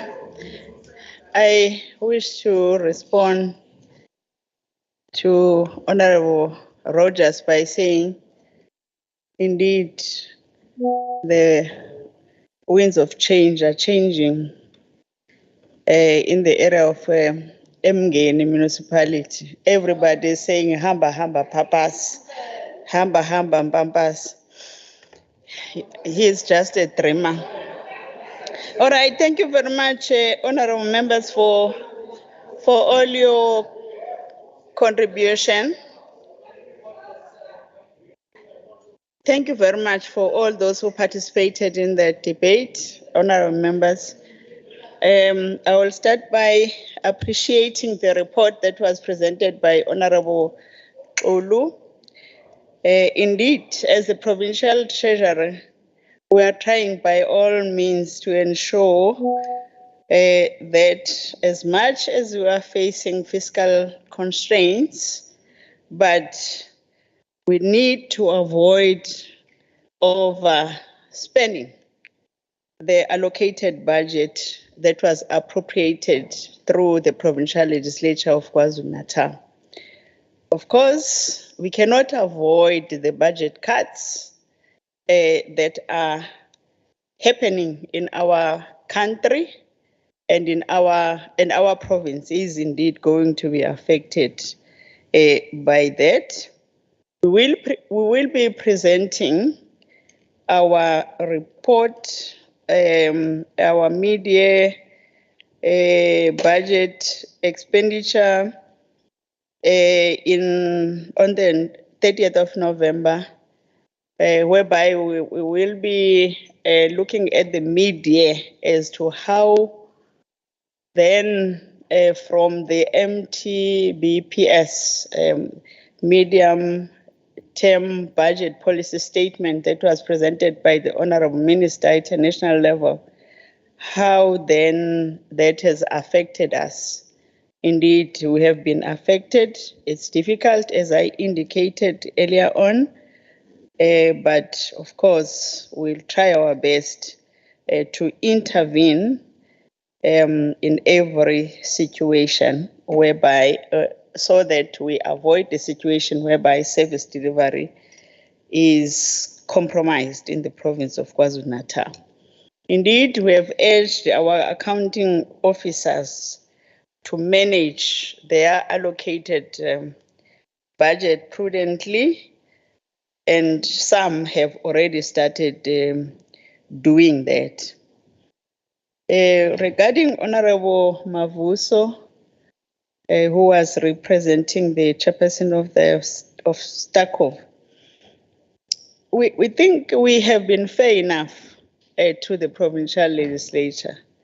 If you were going to be honest, at the beginning of the financial year, we did indicate that there was an allocation for the political parties, and I heard one of the members indicating that indeed there was an allocation for the purposes of funding the political parties. We have now allocated an amount of 15 million rands for the purposes of civic education, for the potential voters in the province of KwaZulu-Natal. And I believe that really needs to be commended by all members of the provincial legislature. And of course, we do understand that the provincial legislature cannot do without having appointed researchers to serve in various portfolio committees. You need content advisors. You need secretaries to portfolio committees. We do have that understanding. And I must also concede to the fact that when I was still deployed as the Speaker of the Provincial Legislature of KwaZulu-Natal, I was in the forefront of those who were promoting FAMLA, which is a policy statement that says the legislative arm is a very, very important arm of government, because it actually plays an oversight role over a huge budget that has been allocated to the executive arm of government. So that balancing act is very, very crucial for all of us to acknowledge, but unfortunately, the top slicing activity has not yet been actioned as it is expected. But I fully agree with you. We really need to adequately finance the legislatures. They are doing a very, very important work of monitoring service delivery. Regarding Honorable Govender, yes, we do appreciate the revenue over collection that is happening with regards to the three departments, that of transport, ATIA, and treasury. And we condemn those that have under-collected, but we are still pushing.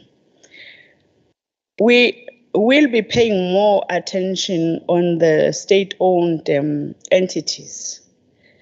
Our dream is to see all allocated funds being utilized for the purposes of service delivery in the province of KwaZulu-Natal. Therefore, we will be focusing on ensuring that the allocated budget that was appropriated by this legislature is actually spent by all entities in the province of KwaZulu-Natal. And it's not true, Honorable de Klerk, that there is insufficient financial controls in the province of KwaZulu-Natal. We are very strict as the provincial treasurer. Sometimes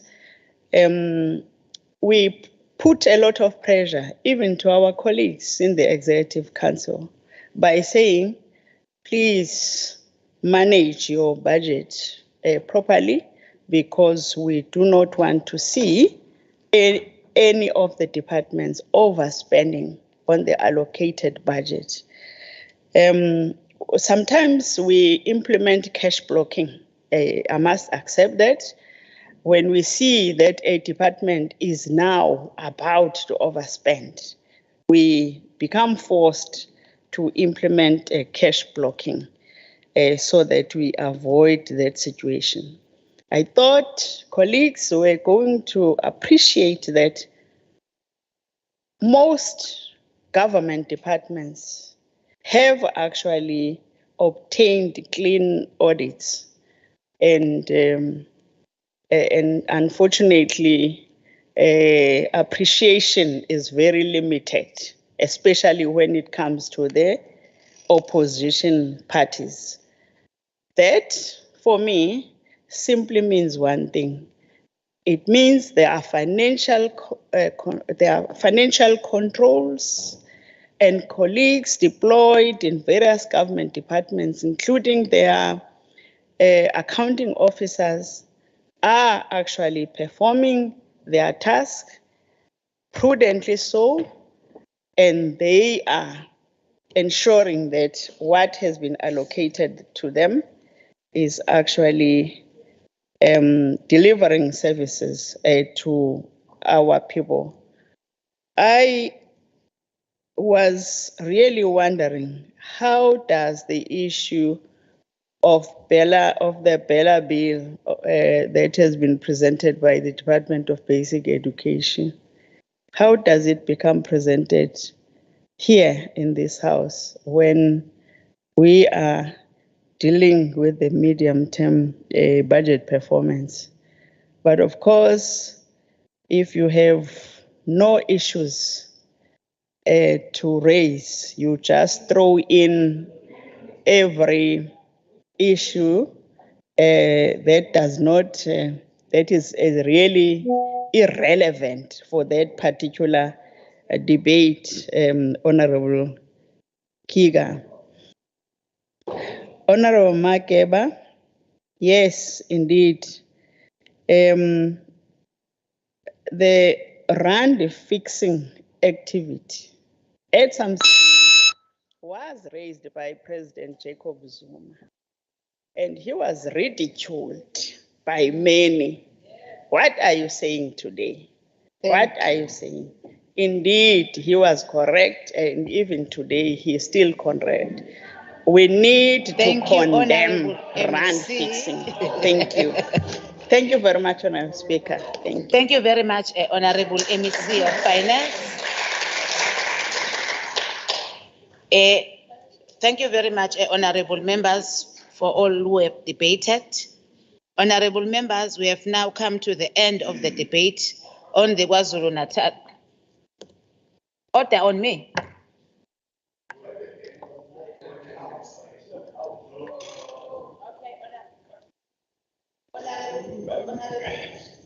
Madam Chairperson. Honorable Kika, on which rule are you? 14.2. Yes. Madam Chairperson, I raised this even during my debate, that on 14.2, your rulings need to be fair. And, you know, the honorable member at the podium just continued, and you did not stop. So I would like to remind you that your rulings must be fair in terms of time allocations. Are you done, Honorable Kika? I am, Madam. Okay, sit down, sir. Because I don't want to respond on what you are saying. Thank you, honorable members. We have now come to the end of the debate on the KwaZulu-Natal mid-year budget performance report 2023-2024. The House now needs to vote on both the finance and stakeholder report. We will deal with both in turn, starting with the Finance Committee report. As per the request of the Finance Portfolio Committee, I now put the request to the House which is as follows. The House agrees to adopt the KwaZulu-Natal Mid-Year Budget Performance Report 2023-2024 by the Finance Portfolio Committee. As I indicated prior to the start of the debate, I will now go party by party to obtain the vote and thereafter check if any member wishes to record an individual vote. I will start with the official opposition, the IFP.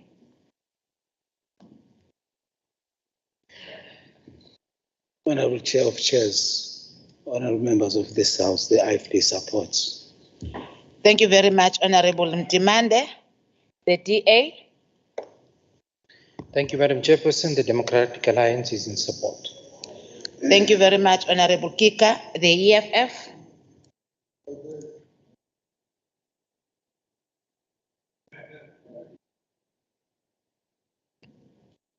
EFF 2.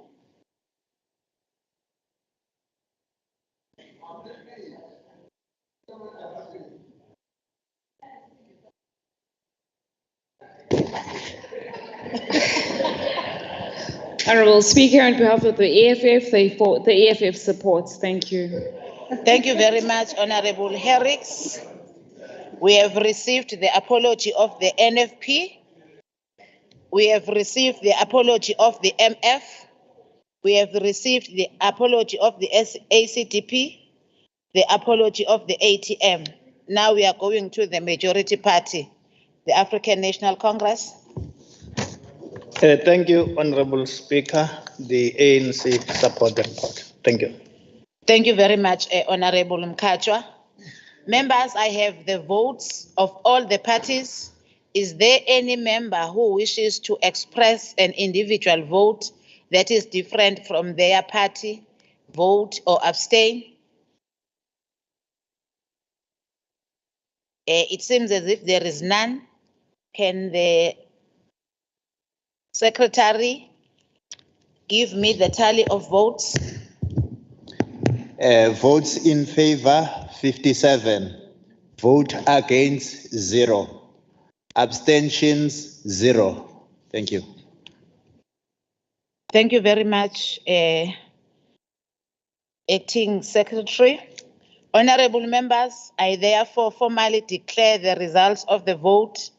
It is as follows. Votes in favor, 57. Votes against, 0. Abstentions, 0. The ayes have it. I will now move to the voting on the Starkhoff report. As per the request of the Starkhoff, I now put the question to the House, which is as follows.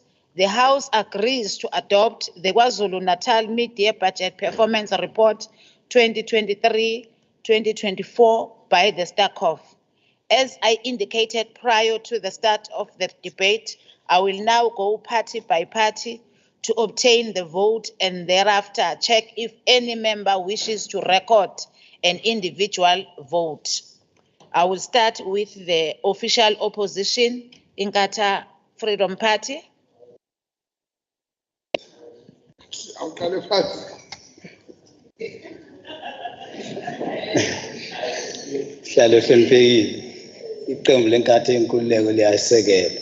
you. Thank you very much, Mtimande. DA. Thank you, Madam Chairperson. The Democratic Alliance supports that. Thank you very much, Honorable Kika. EFF.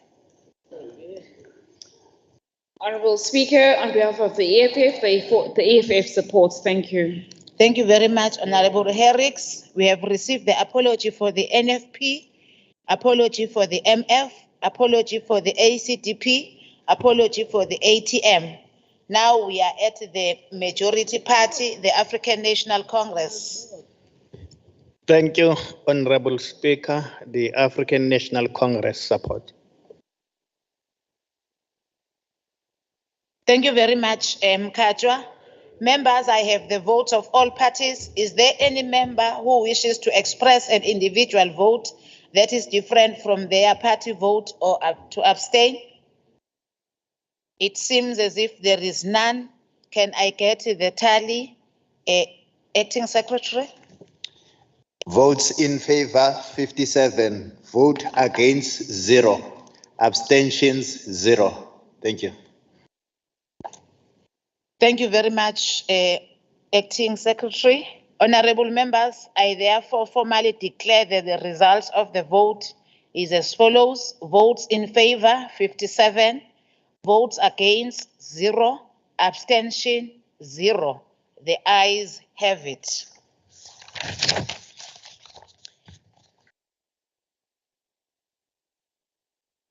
Therefore, the item on the order paper concerning the voting on the KwaZulu-Natal Mid-Year Budget Performance Report 2023-2024 is concluded. Honorable members, we have now come to the end of the voting on KwaZulu-Natal Mid-Year Budget Performance Report 2023-2024. Honorable members, I think now we can break for lunch. Our lunch is going to be exactly 30 minutes. Then we reconvene for the next item on our order paper.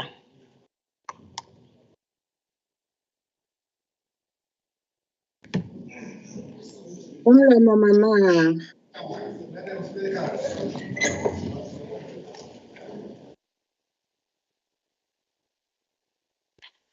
Umlungu. Umlungu nje. Hey. Kuba kanjani ukuthi ashintshe angabisaba umlungu?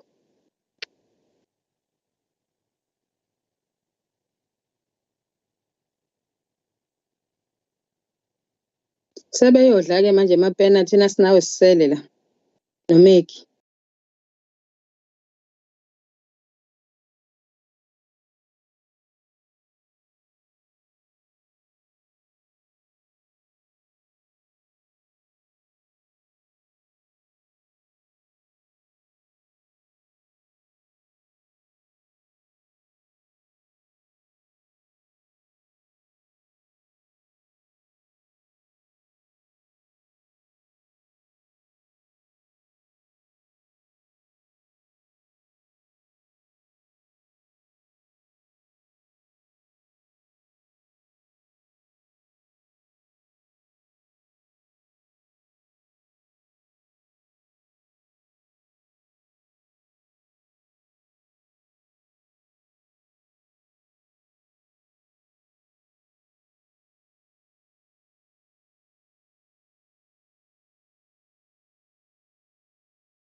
Order, Madam Speaker.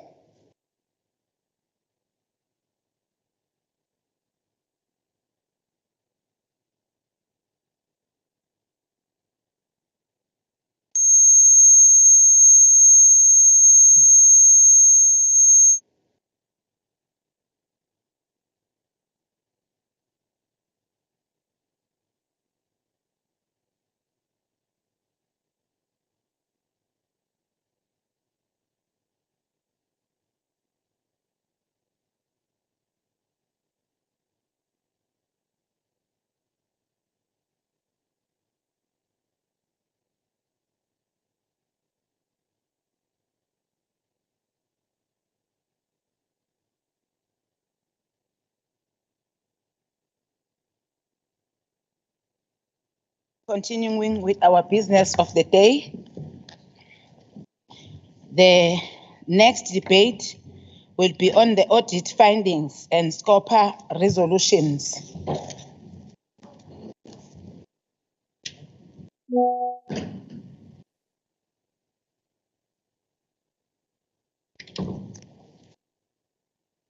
The chairperson of SCOPA on audit findings and SCOPA resolution for 2023, Honorable Govender is allocated 10 minutes. Honorable Govender. Thank you, Chair. May I just request that if I go over the time, the minutes from my summing up at the end be added into this time, because the report is a bit long. Thanks, Chair. The Standing Committee on Public Accounts held hearings during October 2023 to consider the 22-23 audit outcome reports of the Auditor General of selected provincial government departments and public entities. And we conducted hearings with the Department of Education, Ezimvelo, KZN Wildlife, Itala, Finance Corporation, and Itala SOC, the KZN Tourism Authority, Department of Health, Agribusiness Development Agency Trust, Department of Human Settlements, Public Works, Social Development, Office of the Premier, Transport, Sports, Arts and Culture, and a follow-up hearing with the Department of Education. Prior to the hearings, we were briefed by the AG on the overall audit outcomes for the province and the audit of the flood relief funding following the flood disaster in April 2022. The report of the Auditor General on the overall outcomes included a report on the movements in audit outcomes, financial health status, financial sustainability of departments and entities, irregular expenditure, fruitless and wasteful expenditure, and unauthorized expenditure. There were reflections on key issues in the Department of Transport, Education, Public Works, Health and Human Settlements, and recommendations on core issues to be addressed. There were observations on key infrastructure projects carried out with the Departments of Health, Public Works, Education, Transport and Human Settlements, together with recommendations about improving infrastructure delivery, and there was an overview of the material irregularities landscape. The Auditor General has called upon accounting officers to improve the control environment and monitor the effectiveness of preventative measures, and for audit committees and internal audit review units to review and monitor preventative controls over financial and performance reports and compliance with legislation. Consequence management must be enforced and transgressions swiftly responded to through investigations, disciplinary action, and recovery of losses. SCOPA fully supported these directives, and resolutions have been adopted to this effect. The AG has also recommended that portfolio committees strengthen their oversight and accountability functions to ensure that material irregularities are resolved, and has further recommended that the legislature implement a tracking system to monitor the implementation of the AG's recommendations by portfolio committees. There have been some improvements in the provincial departments and public entities' audit outcomes for 22-23. A number of departments and entities have received an unqualified audit opinion with no findings. 11 departments and public entities received an unqualified audit opinion with no findings. 8 departments received an unqualified audit opinion with findings, and the Department of Transport and the KZN Nature Conservation Board received qualified audit opinions with findings. The Department of Community Safety and Liaison improved to an unqualified audit opinion with no findings, and the Department of Health improved to an unqualified audit opinion with findings. The Department of Human Settlements regressed to an unqualified audit opinion with findings, while Ezimvelo regressed to a qualified audit opinion with findings. The Department of Transport's opinion remained unchanged, qualified with findings. The financial health of departments reflects a slight improvement, although the accruals amounted to 3.88 billion. The accruals have a negative impact on service delivery in the following financial year. The financial statements of Department of Education, Itala SOC, and the KZN Conservation Board disclose significant doubt about the ability to continue operating as going concerns. In addition, the Department of Education is experiencing challenges due to poor collection of staff debts. Medical legal claims represent 43% of the 23-24 budget of the Department of Health, excluding compensation of employees and transfers. A total of 11 million unauthorized expenditure was incurred by the Department of Human Settlements and Education collectively. In many departments, the plan indicators were not clearly defined or standardized, and there were no appropriate systems to monitor targets. The AG also identified many material misstatements in relation to performance information, with the information often not being valid, accurate, or complete. There were several programs in key departments like health, education, transport, public works, and human settlements, where there was a significant underachievement of annual targets, although the budget for programs was almost fully or fully spent. The underachievement of targets was due to poor expenditure management, poor workmanship, and poor project management. The province still has a high backlog of housing projects, poor quality roads, and healthcare services. The AG recommended that departments strengthen their project management skills and factor in critical milestones to ensure effective service delivery, and realistic targets aligned with resources should be set. In many instances, accounting officers and senior management did not implement controls or monitor the implementation of controls to ensure compliance with applicable legislation.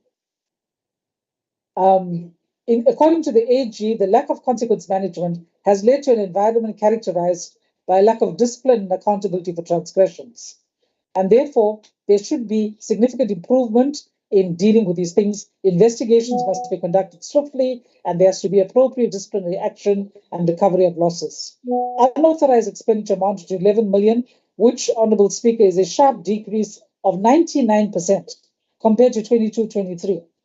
Irregular expenditure, there's also been an overall decrease of 23%, although the Department of Health still has a challenge. The main cause of irregular expenditure was due to non-compliance with supply chain management prescripts, including not following competitive bidding processes, and therefore value for money wasn't being achieved, and as well as expired contracts. Scope has noted the challenges experienced by Provincial Treasury in considering submissions for irregular expenditure condonation. Departments don't adhere to the timeframes for conducting determination tests, and they often submit condonation applications without requirements, regard to the requirements of the framework. And this makes it difficult for Provincial Treasury to condone irregular expenditure. The departments and entities are therefore urged to conduct the determination tests in accordance with the PFMA compliance and reporting framework and submit their requests to the relevant condoning authority in a timely way. There was an overall increase of 20% in fruitless and wasteful expenditure. Top 5 contributors were Education, Health, COGTA, Provincial Treasury, and Social Development. The main cause of the fruitless and wasteful expenditure at education was due to interest on late payments to suppliers. The AG observed deficiencies such as delays in completion of projects, deficiencies in quality of work, etc., in terms of infrastructure projects and key infrastructure projects as well, and has recommended implementing critical project management techniques, strengthening controls in project management, improving the monitoring of quality and progress, assessing the capability of contractors, etc. Prior to the hearing with each Department of Public Entities, SCOPA received a briefing from the AG on the specific audit outcomes for that department entity and from the Provincial Audit and Risk Committee. And the briefings included a range of issues, including root causes of significant findings, weaknesses in the control environment, findings on financial management and non-compliance with legislation, expenditure management, consequence management, and procurement and contract management, the completeness and reliability of performance information and performance indicators and targets, material irregularities, material underspending and matters of material uncertainty, performance on key infrastructure projects, and findings on flood relief performance. The audit findings are dealt with in detail in the resolutions attached to this report. The audit on flood relief finding was important. The AG conducted a follow-up and selected funded initiatives that needed to be carried out by education, human settlements, transport, and health in response to the April 22 flood disaster for auditing. And it was found that efficient and effective preparedness for the disaster was found wanting. The appointment of the head of the Provincial Disaster Management Committee was not finalized at the time of audit. Disaster management plans of departments are found wanting, and some of the plans are outdated or not in place, and this has created some problems.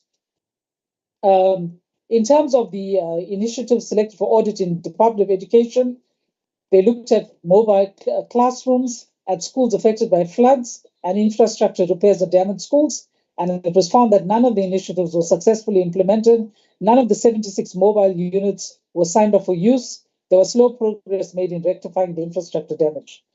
The initiatives selected in the Department of Human Settlements were the construction of TRUs and the supply of building materials to qualifying beneficiaries. There was a slow rate of response that was reported, and material defects were not addressed. The initiative selected in the Department of Health was infrastructure repairs to health facilities, clinics, and hospitals. The disaster management preparedness and responses were inadequate. The departmental disaster management plan was in draft form only. The needs assessment was inadequate. All 12 projects had to be re-advertised. In terms of transport, they looked at infrastructure repairs to roads, and they found that SCN non-compliance and inefficiencies, as well as procurement delays of up to 4 months, were root problems. Some projects were not yet awarded at the time of audit. Chairperson, can I just do the last bit of my minutes at the end? Yes, it's a great honorable member. Would that be all right, Chair? Yes, continue, Honorable Governor. Thank you. In terms of the rationalization of public provincial entities, we note the report of the Office of the Premier and the status of rationalization, and we're pleased to note that there has been progress towards achieving this goal. There are several provincial bills required to give effect to the various mergers. They've been drafted and submitted to Office of the Speaker. So, Honourable Chairperson, we as the Legislature will have to track this. In conclusion, on behalf of the Standing Committee on Public Accounts, I would like to thank the executive authorities, accounting officers and officials of the various departments, accounting authorities of public entities, AG, Provincial Treasury, Provincial Audit and Risk Committee, and legislative staff for their assistance and cooperation. We'd like to thank the members of SCOPA for their hard work and commitment, as well as the chairs and members of the various portfolio committees who attended the hearings. Honourable Speaker, the report on the October 23 hearings of SCOPA is hereby submitted for adoption by the Legislature. Thank you. Thank you very much, Honorable Governor. You only exhausted 1 minute of your responding time. So when you are responding, we will reduce that one. So the first member to debate, it's Honorable RZP Zulu of the African National Congress for 6 minutes. That is it. Honorable COC, in your capacity as acting speaker, Honorable Premier and our executive, honorable members and the people of KwaZulu-Natal, Siyanibingelela, Dambam. Honorable Nomakuku Smelane, on the 30th of May 2023, Ngawa, Kwamash, while performing legislature work, I asked to be taken to Pixliga Isagaseme Hospital. Nginesiqinisekiso sokuthi naming that health institution with the late Pixley Seme was a great and a relevant decision. Ndunankulu Nzwakele Nomaguju, on behalf of the people of KwaZulu-Natal, sicela nisibongele kumongameli wezwe uma esezosivula ngokusemthethweni isibhedlela. Sicela nibonge nabasebenzi bakhona bame nje. Bathubile principles is best translated to them. Bayayiphila. Honorable Speaker, the Standing Committee on Public Accounts held hearings during October 2023 to consider the 2022-2023 audit outcome reports of the AG of selected provincial government departments and public entities. Honorable members, credit must be given to the ANC-led government as there have been some improvements in the provincial departments and public entities audit outcomes for the current year 2022-2023. Several departments and public entities received an unqualified audit opinion with no findings. 11 departments or public entities received an unqualified audit opinion with no findings. 8 departments or public entities received an unqualified audit opinion with findings. This is a clear indication of the ANC commitment to strengthening good governance. Rogers. Agribusiness Development Agency Trust. Honorable Speaker, during the hearings, the committee noted that the vacancy for CEO is still vacant, and there were some resolutions that were taken. That the accounting authority reports to the committee by 31st of January 2024 on steps taken to fill the position of the CEO and the time frame for filling the post. Within the same vein, on revenue collection, the committee noted that effective and appropriate steps were taken to collect all revenue due. This includes revenue collection for water services as the Makhathini irrigation scheme. As a result, it was concluded that the accounting authority reports to the committee by 31st January 2024 progress made in implementation of the plan and the impact it has had in improving revenue collection. Honorable members, the entity recorded irregular expenditure of 3.217 million in 2022-23. This amount is made up by the expenditure on the following 2 contracts: an amount of 2.428 million relating to a contract concluded in 2021-2022 in contravention of Treasury Regulation 16.8.6.6, which regulates participation in contracts arranged by other organs of state, was recognized in 2022-2023. An amount of 7.98 relating to a contract concluded in contravention of the Construction Industry Development Board regulations, which was incurred in this current financial year. Therefore, the committee resolved that the accounting authority report to the committee by January 2024. And also, we noted on Department of Public Works, an estimated of impairment of 169 million was recorded on non-payment of accounts by other provincial departments for the project performed on their behalf. As a result, the accounting officer reported to the committee by 31st January. He must report to the committee by 31st of January 2024 on the amounts outstanding per department and an age analysis of the amounts owing and steps taken to recover these debts and progress made therein. Contracts were extended or modified without the approval of a properly delegated official, and payments were made on expired leases which emanated from requests for new leases not being made in a timely manner by user departments, resulting in irregular expenditure. Similar non-compliance was noted in the prior year.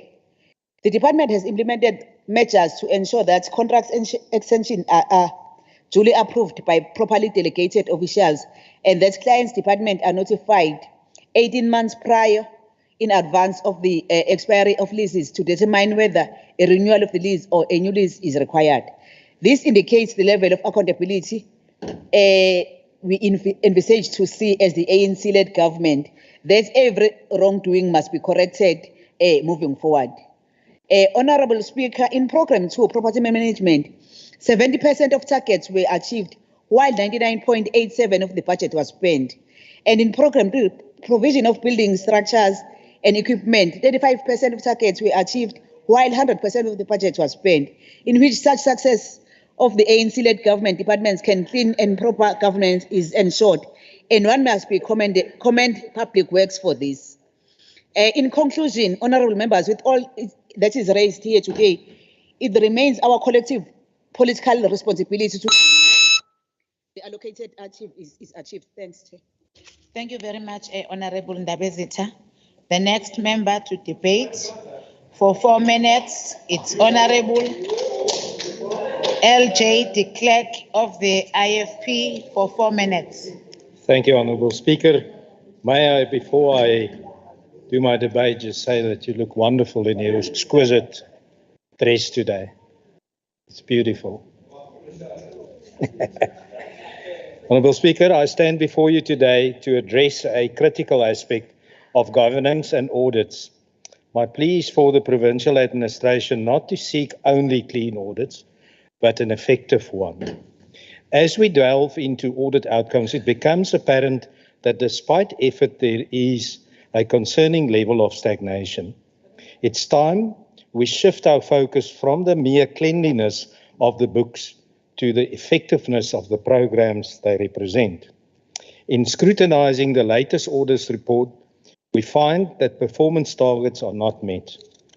On certain votes, 100% of the allocated funds have been spent, but only 50% of the target has been achieved. This discrepancy raises questions about the meaningfulness, impact, and expenditure, and highlights that needs to reassess our approach to governance. In the past, our primary goal was achieving a clean audit. That is just meeting the bare minimum requirements for bookkeeping. However, let us be honest with ourselves. Having clean books should not be the only source of pride if the programs they represent are ineffective. The era of Operation Clean Audit has, in some ways, become a mere tick box exercise, neglecting the essential aspect of rolling out of programs that genuinely improve service and uplift our communities. We need to move beyond the facade of clean books and focus on effective programs that build bridges, that construct schools, that make a tangible difference in the lives of our citizens. A clean audit should not be an end in itself, but a means to an end, the end being the improved well-being of our people. The report paints a stark picture. While our financial records may, in some cases, be in order, our ability to roll out programs effectively is lacking. We find ourselves in a situation where funds for flood relief has been collected, yet it is a glaringly inability to implement programs. Targets remain unmet, requirements are not fulfilled, and the very essence of efficient government is compromised. The lack of money for essential services like transportation, insufficient water supply, no access to electricity, the crumbling infrastructure underscore the disconnect between the seemingly good audit and the harsh realities faced by our citizens. Our discussion in SCOPA meetings should transcend the realm of financial matters. We should not be fixated on how clean books are, but rather we should shift also our focus to elevating how efficiently the government's programs are being implemented. The measure of our success should be confined to not only confined to the balance sheet, but also extends to the tangible improvement in the lives of our people. As we gather in SCOPA meetings, let us redirect our conversations. Let us engage in meaningful discussion about the impact of government programs on the ground, the number of bridges built, the schools constructed, and positive changes experienced by our communities. It is time that we prioritize effectiveness, even over mere appearances, ensuring that the clean audit we seek is not just a statement to financial tidiness, but also a reflection of our commitment to transformative and impact governance.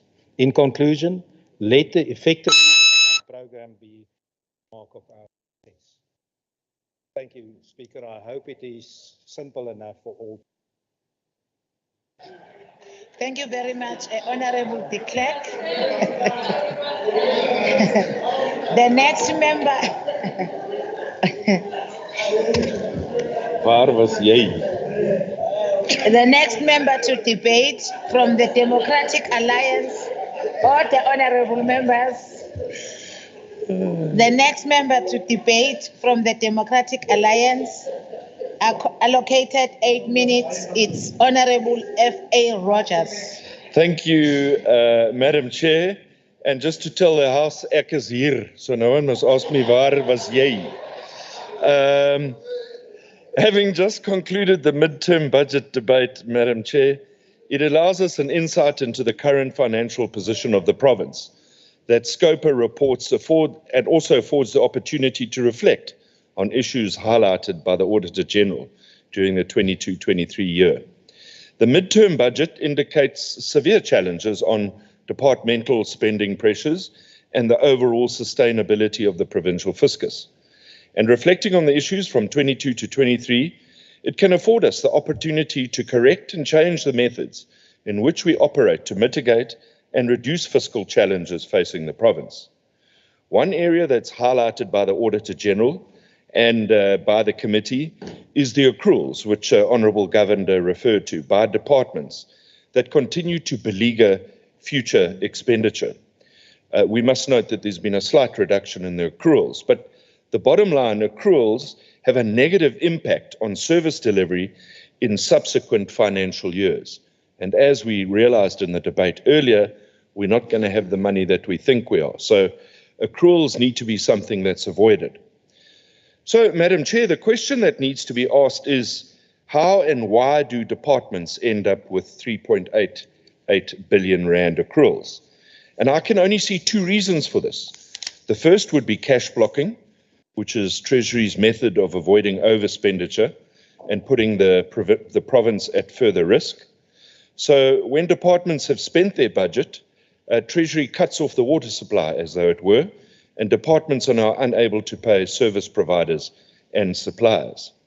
The second reason is that for departments to remain within their budgets, the delay of paying for service providers and suppliers makes the picture look better at the end of the year. But it still becomes a problem in the outer year. Whichever reason you choose, Madam Chair, the higher the accrual, the greater the negative impact on the outer year. Ultimately, accruals just delay the inevitable. This is again why the DA and the Finance Committee called for monthly cash flows with income, expenditure and accrual analyses to be supplied on a monthly basis to the Portfolio Committee. The Finance Committee will in fact remember there was a resolution to the effect.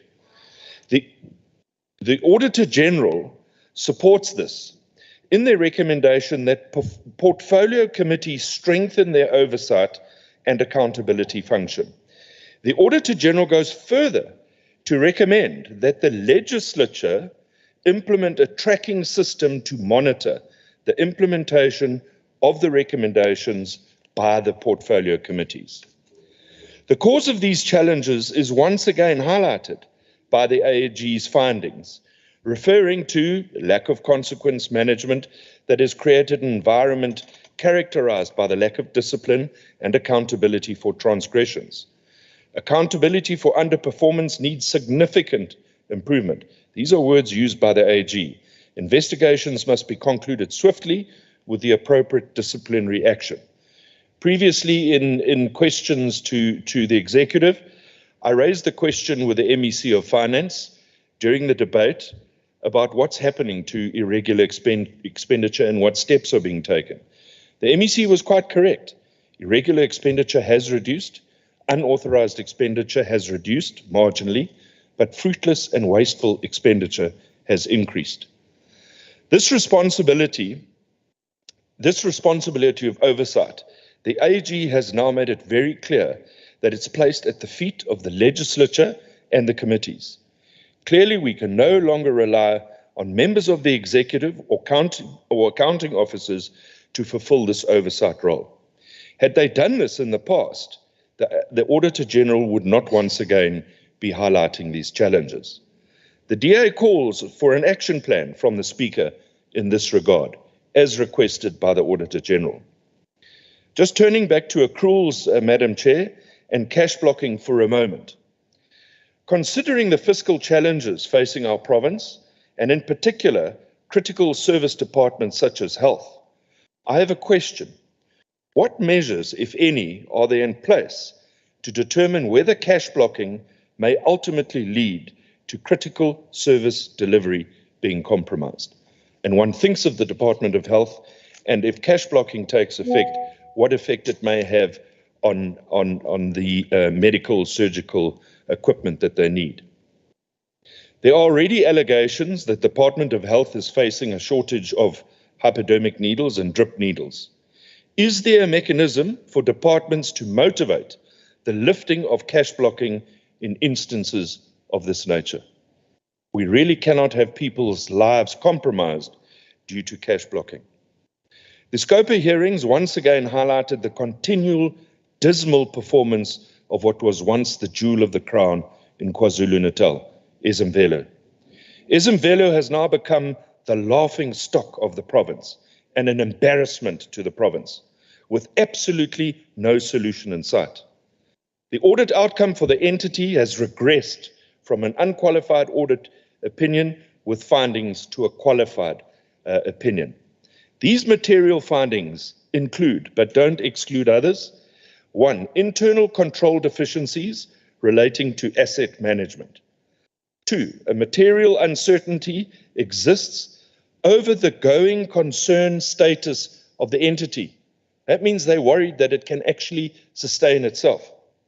3, the value of irregular expenditure disclosed in financial statements does not reflect the full extent of the irregular expenditure.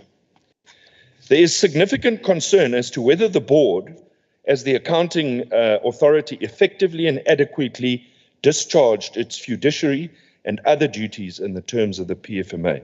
I don't think I've ever seen this in an AG report. This is a first.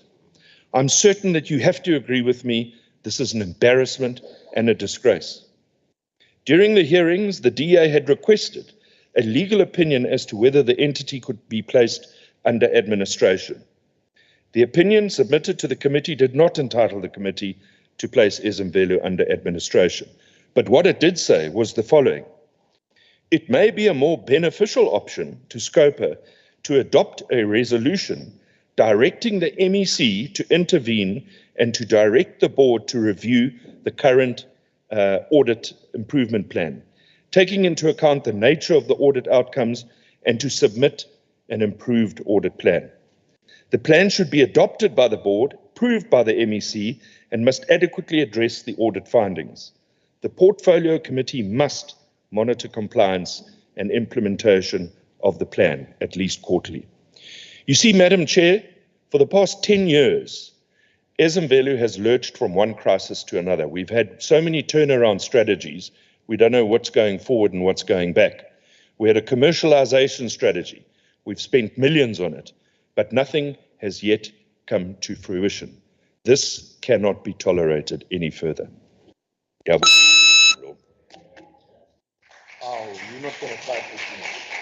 Thank you very much, Honorable Rogers. The next member to debate from the African National Congress, allocated 6 minutes. It's Honorable TV Kulu. Honorable Chairperson, Honorable Speaker in absentia, our executive, our Honorable Premier in absentia, honorable members, we must commend the African National Congress, ANC, and welcome a call from President Cyril Ramaphosa for International Criminal Court to investigate Israel for war crimes. A call to free Palestinians remains a genuine call for the ANC. Honorable members, the Standing Committee on Public Accounts, SCOPA, held hearings during October 2023 to consider the 2022-2023 audit outcomes report of the Auditor General of selected provincial government departments and public entities. Honorable Speaker, allow me to quote our Premier on achieving clean audit as it reflects the ANC commitment on clean governance. It is important to emphasize that the clean audit was achieved with zero irregular expenditure, zero wasteful and fruitless expenditure, and zero unauthorized expenditure, which is the clearest demonstration that the Office of the Premier, as the transversal coordinating department, leads by example in how taxpayers' funds are utilized in the process of delivering service to the people of KwaZulu-Natal. Over the past financial year, indeed, this is in line with the AG's remarks that there has been some improvement in the provincial departments and public entities' audit outcomes for the current year, 2022-2023.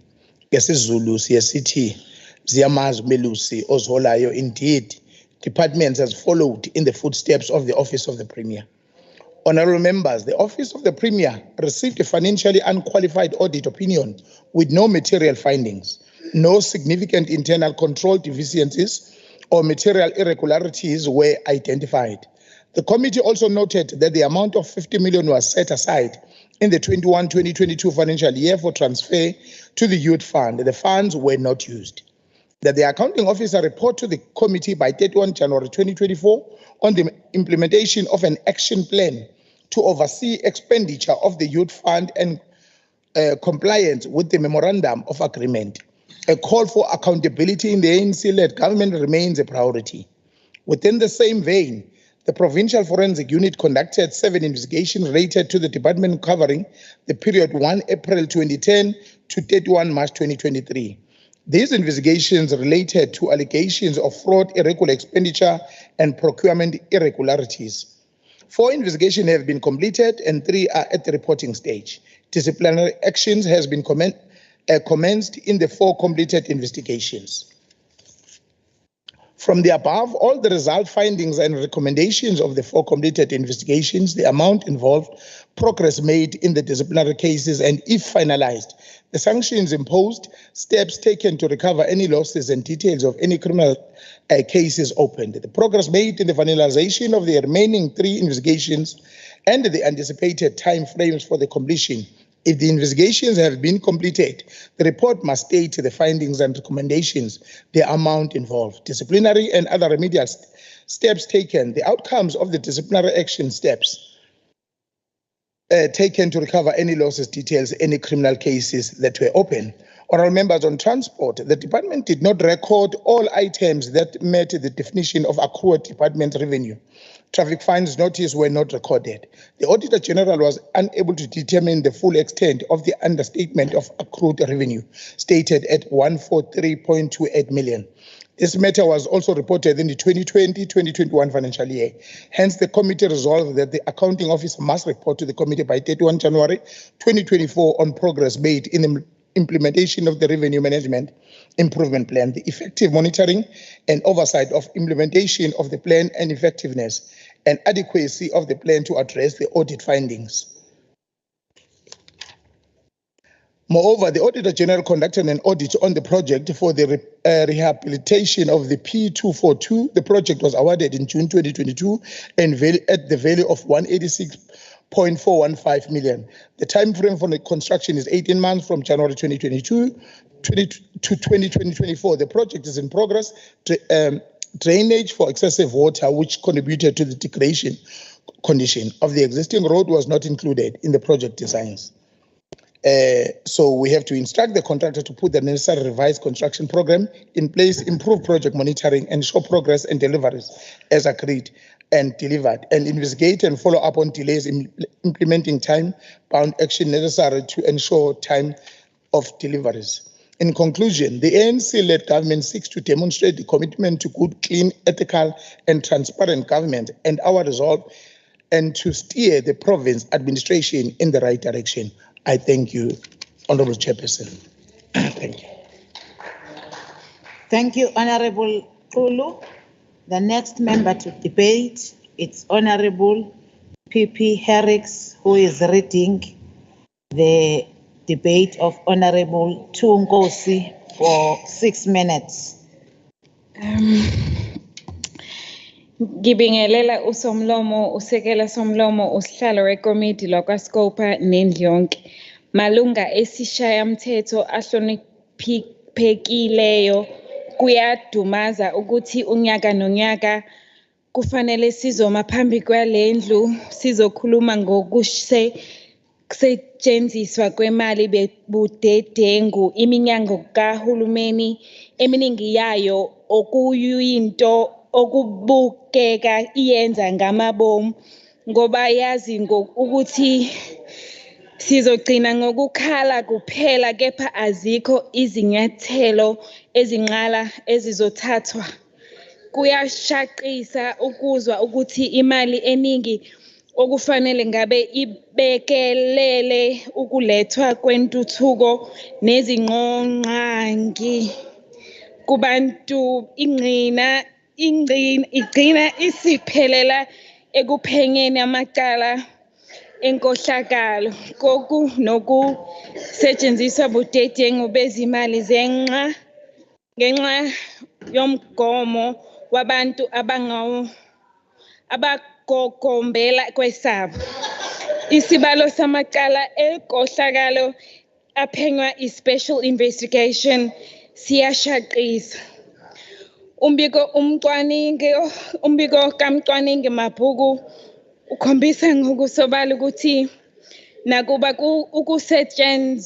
ukusetshenziswa kwemali budedengu kwehlile kancane uma kuqhathaniswa nonyaka wezimali odlule. Iminyango eminingi kahulumeni isaqhubeke njalo nokuba ikampunzi endla emini. Lapho abanye babasebenzi nabaphathi beqhubeka njalo nokuzenzela umathanda nokungayilandeli imigudu efanele nemithetho yokusetshenziswa kwemali efanele okubalwa i-Public Finance Management Act. Ngoba bazi ukuthi akekho uzobashushisa ngalokho. Kuyiqilo ukuthi kuze kube imanje kunama-project ekuletha intuthuko emiphakathini amile. Amanye amangaqeqwanga ngesikhathi ngenxa yokuthi labo abaphethe bahluleke ukulandela imigudu efanele. Lapha sibhala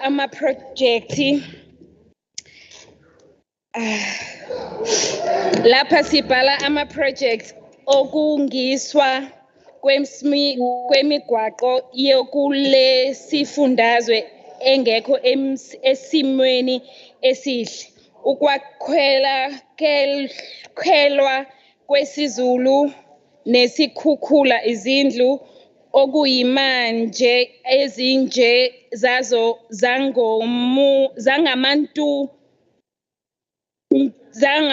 zangamantunta nendishi.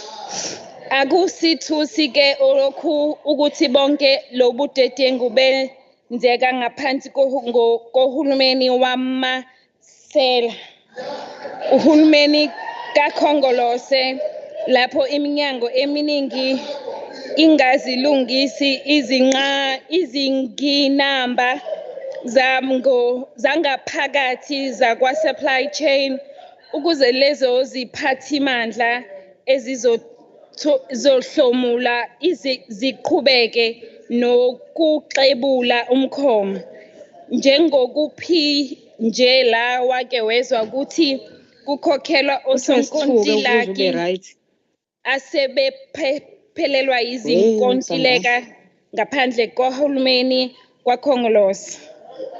Njengakuphi la nje wake wezwa ukuthi kunobudedengu bokukhokhela abasebenzi ababekade baphuma kwi-system ngenxa yokuthi u-HR uphuzile ukubakhipha kwi-system. Baqhubeka bahola yize kade bayeka ukusebenza futhi akwangenziwa lutho ukuzama ukubuyisa leyo mali. Lo mbiko ukhombisa ngokusobala ukuthi i-cadre deployment ingenye yezinto ekhubaza ekulethwa kwetuthuko nokusebenza kweminyango kahulumeni ngendlela.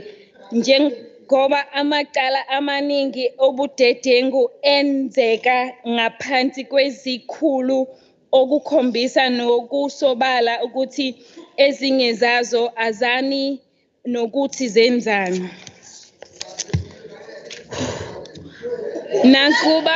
Nakuba sizibona izinqumo ezithathiwe ekomiti lakwaScopta mayelana nokufanele kwenzeke ukushushisa leyo minyango engayenzi izinto ngendlela nezindlela okufanele zisetshenziwe ukuzama ukubuyisa imali esetshenziwe budedengu kuyasikhathaza.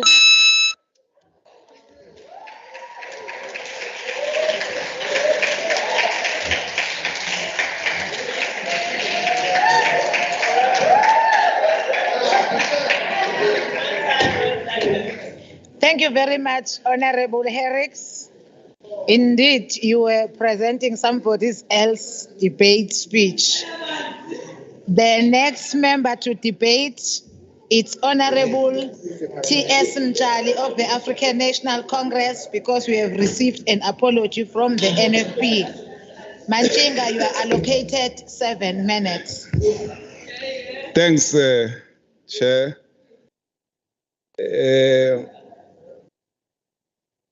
Let me start by dealing with some tendencies here, because they can't left unattended. Definitely, they can't left unattended. So I must address them, Chair. See, Honorable de Klerk, in your absence, yet.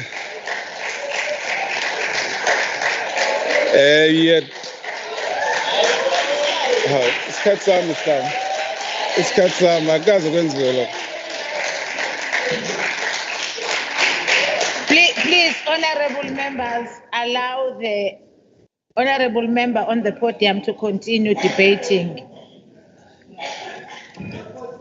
Honorable de Klerk came here, suggested that the debate that he was trying to do, he was trying to simplify it for us, implying that we are just people who know nothing about these matters that we are engaging about. We are not surprised because Honorable de Klerk suffers from the dominance of white supremacy that seeks to suggest that what is white is good, what is black is wrong.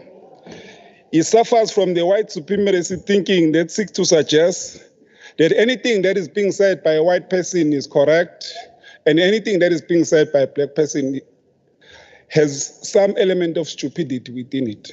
We dare warn you, Honorable de Klerk, that with the time that we are living in, we did not only liberate the oppressed, but we also liberated the oppressor. So likewise with you, we will do the same. Let me address the issue that was raised by former President Thabo Mbeki. And this is what former President Thabo Mbeki said when he was warning us as he was delivering a lecture of the 4th lecture of former President Nelson Mandela. And this is what he said, and I quote, "Thus every day and during every hour of our time, beyond sleep, the demons embedded on our society that stalk us at every minute seem always to be a beckon each of us towards a realizable dream and a nightmare with every passing second.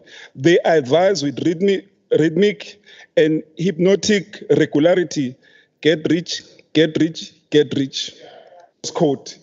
This is what drives the IFP in this province of KwaZulu-Natal. Hence, they're not even ashamed of the corruption that is being done by their municipalities. Recently, one of those municipalities being Umzinyati district that has spent more than 9 million on a generator. First, they hired the generator, then they bought the generator at more than 6 million. Because with every passing second, even in their sleep, the rhythmic and hypnotic that dominates their mind is the demon that says, get rich, get rich, get rich. That's an IFP for you in KwaZulu-Natal. Honorable Chair, The Department of Education is in a process of implementing the digital learning through the e-education strategy, using the MST conditional grant and equitable share funding. Honorable Chair, it must be noted that approximately 64 schools have been converted to smart schools, which have been equipped with internet access, laptops, and data projectors. All this has been done by the ANC-led government. However, as SCOPA, we had raised the issue that there are steps that must be taken to ensure that the department is able to effectively implement and monitor the e-education strategy. The AG has raised an issue of some schools having difficulty for network connectivity, the theft that is existing within some of the schools, and how it affects the money that is allocated to it. So we call upon the Department of Education to develop a clear strategy on ensuring that it effectively monitor this and ensure that the e-education strategy is able to address these challenges. This is a clear indication of an ANC-led government which seeks to ensure that even a black child gets the best education that it deserves. We continue to make a call that while the budget cut continues to haunt the Department of Education in particular, however, they've been able to try their level best to navigate during these difficult times. We note that the resolution that have been made by SCOPA will be adhered to as they address these issues. We'll continue to make the call that was made by President Thabo Mbeki that teachers must teach, learners must learn, and managers must manage. This is because we understand that for learners and teachers to be able to do this, they ought to be in the conducive environment at school so that they're able to perform to their maximum ability. It is on this basis that a joint operation with the portfolio of SCOPA as well as the portfolio committee on education should work together hands in hand in trying to assist the department. As I conclude, Honorable Speaker, allow me to confirm that we remain as an African National Congress prioritizing education as our apex because we understand that indeed each child that gets education is given an opportunity to change his or her background.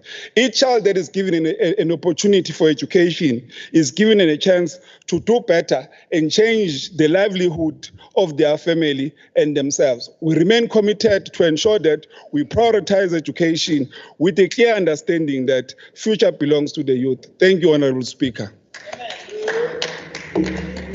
Thank you very much, Honorable Manchinga. We have received an apology from the MF, an apology from ATM, apology from ACDP. So the next member to debate, allocated 6 minutes, representing Inkatha Freedom Party, is Honorable M. Kaula.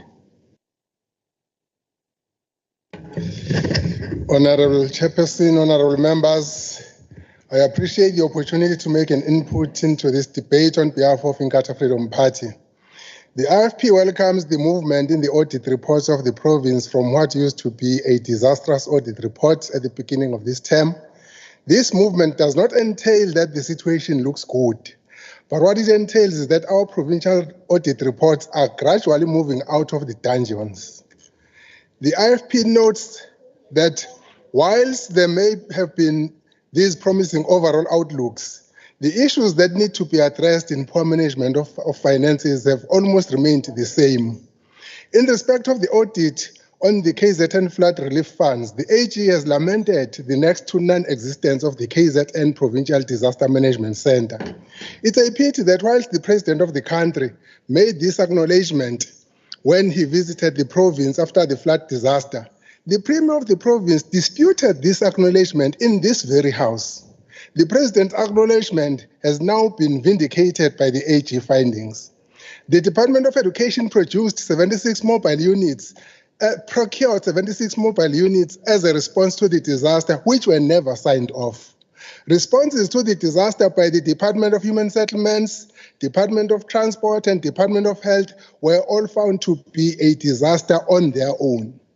The old habits and tactics of departmental employees who jump ship immediately when they get charged of wrongdoing before their matters are dealt with by disciplinary processes are resurfacing and resurfacing elsewhere in government after a short while is back at play in full swing. What makes matters worse is that accounting officers do not take seriously the responsibility of officials who have left their departments in this fashion. Another cause for concern is the continued unbecoming practice of Itala Bank, which year in and year out lends out big sums of money to debtors who do not have the ability to pay back the money. A few months or years down the road, these debts get written off to the disadvantage of the growth of the bank. This is a scheme carefully thought of in order to enrich some rotten authorities at the expense of government money. It has to stop. Itala Development Finance Corporation and its subsidiaries reported material impairments amounting to 461 million rands on loans and advances due to loans becoming non-performing. The continued going concern experienced at the Department of Education is another disaster waiting to happen in this province. Education continues to suffer financially due to the recklessness of a management that continues to pay salaries to employees who have left the department. The same going concern goes for the Department of Health in respect of the medico-legal claims caused by recklessness in operations at our health centers and health institutions. The irregular expenditure by some departments still remains very high. Province is standing at 53.9 billion cumulative irregular expenditure by government departments and 527.9 million cumulative irregular expenditure by provincial entities. Honorable Speaker, interpreted differently, irregular expenditure is money that has been spent illegally until investigations have been conducted to prove otherwise or confirm the illegality of such spending. For the year in question, the big culprits of irregular expenditure are education at 1.5 billion, health at 2.5 billion, and transport at 3 billion. As reported by the chairperson, unauthorized expenditure of 11 million and 6.8 million was recorded at human settlements and education respectively. Fruitless and wasteful expenditure of 7.5 million education, 870,000 health, 720,000 COGTA, and 320,000 treasury, and 26,000 social development was recorded. Lezi izimali okufana nendoda ethathe umholo wonke wenyanga yayobhubhudla ubusuku bonke ejointini kwasa isisha eyavala. Laba ababalwa ke ngenhla babhubhudle izimali lezi ezibalwayo. In conclusion, before I get there, Chair, you see, colleagues, some of these things have to stop. Transport came to Scopa and they have applied for 17 billion irregular expenditure to be condoned. U-17 billion noma ngabe umnyango kaMamnkonyeni uthi abawuchaze bayawabake sebethi u-8.2 billion bakhokhele ama-cellphone. Ngamiphi iminyaka na ngo-2012 kuya ku-2017, 5 years, 8.2 billion ka-transport cellphones. Kusho ukuthi ka-transport kuphathwa ama-cellphone, hey, abiza imali edlula angazi o-5 million ngonyaka i-cellphone ka-transport. 8.2 billion in 5 years, cell phones. Bathi uMamnkonyeni aka-approve leyo nto kanjani? Kanjani? In conclusion, Honorable Speaker, it remains of grave concern that most of the findings of the AG to most departments and entities are repeat findings that have been going on for years, with authorities failing to heed the call and adhere to compliance management principles. The IFP expresses gratitude to all members of SCOPA and the SCOPA Legislature team for their cooperation. Siyathokoza, Riyaleboga. I thank you. Thank you very much, Honorable Kabisa. The next member to debate from the African National Congress, allocated 9 minutes, it's Honorable A.G. Mapena.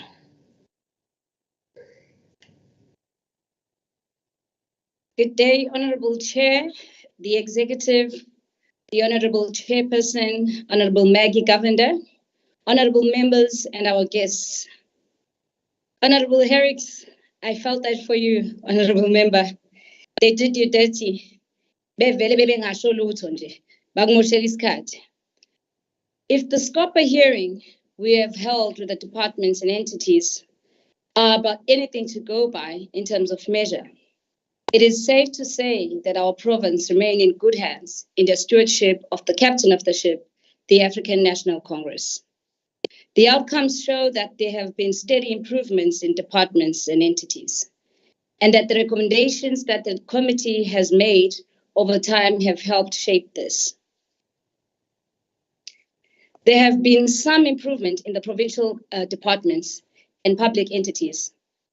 Audit outcomes for the current year, 2022-2023, so said Auditor General in its audit report, which reiterates our standpoint as the African National Congress. This comes as a result of concerted efforts to strengthen areas of financial management, governance, performance management, and internal controls. By strengthening these areas, our government continues to strive for transparency, accountability, and efficiency in utilizing the public resources.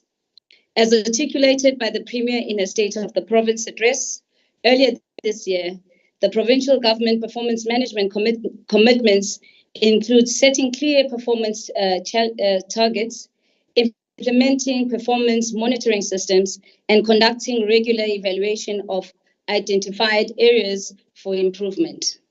She further states that to mitigate the risk of fraud and corruption and mismanagement of resources, the KwaZulu-Natal government commits itself to enhancing the internal controls. This involves implementing effective procurement processes, strengthening financial controls, and conducting regular internal audits to identify and address any weaknesses. Some of these weaknesses were identified within the Department of Health, which related to fruitless and wasteful expenditure. And this was the main contributor being expired stock and interest charged due to late payment. It also included not being able to achieve some of the service delivery targets by the department. With all said and done, Honorable Chair, and notwithstanding the challenges that the department faces, it is worth noting keenly that the department has made significant improvement, and with the measures that they've put in place, they are set to do even much better in the months to come. The Department of Human Settlements service delivery targets in Program 2 remain underly achieved in terms of what it has set itself out to and the budget spending, which was 100%. This non-achievement of targets was due to the delay of the municipalities in adopting integrated implementation programs for priority development plans, area plans, and delays caused by the April 2022 floods. In the department, service delivery targets in Program 3 were not fully achieved, with lesser targets being achieved against 100% as well. This was due to the lack of bulk infrastructure delays in obtaining statutory approvals by the Survey General to address the above. The department has since been able to appoint a service provider that has started doing the work to address the above issues. Onitala Development Finance Corporation and its subsidiaries. The report has given to us has indicated a sharp decrease in terms of the net profit. Amongst the challenges that Itala faces, the sore point for us remains the issue of the banking license, which was due for review in December. Itala remains a pivotal financial support institution for businesses in KwaZulu-Natal and awaits the outcomes of the license. So we await the outcomes of the license review. As part of ensuring clean governance and internal audit and risk assurance services, we have been able to conduct our own assessment, but the department has been able to conduct 34 investigations covering the period of 2020 to 2023, and 18 investigations have already been completed, 16 remain in progress. In the same breath, Honorable Chair, the Auditor General reported on the challenges. I'm load shedding, Chair. Apologies. The challenges the entity faces, including those that related to the annual financial statement, record keeping, and the management that was unable to do their oversight role in preparing of the annual financial statement. Velo is a premier attraction for tourism in our province. Visitors that come do not stay at this particular accomplishment because of the facilities and its conditions. On this issue, we would like to say to the new board, or we would like to give the new board the opportunity to hit the road running in addressing this, as we see it to be able to assist the institution in boosting tourism attraction and in the income of the entity materially. The new board must be given an opportunity and time to address the challenges of the entity. We must hasten to call doom Honorable Rogers before we have even given them the opportunity.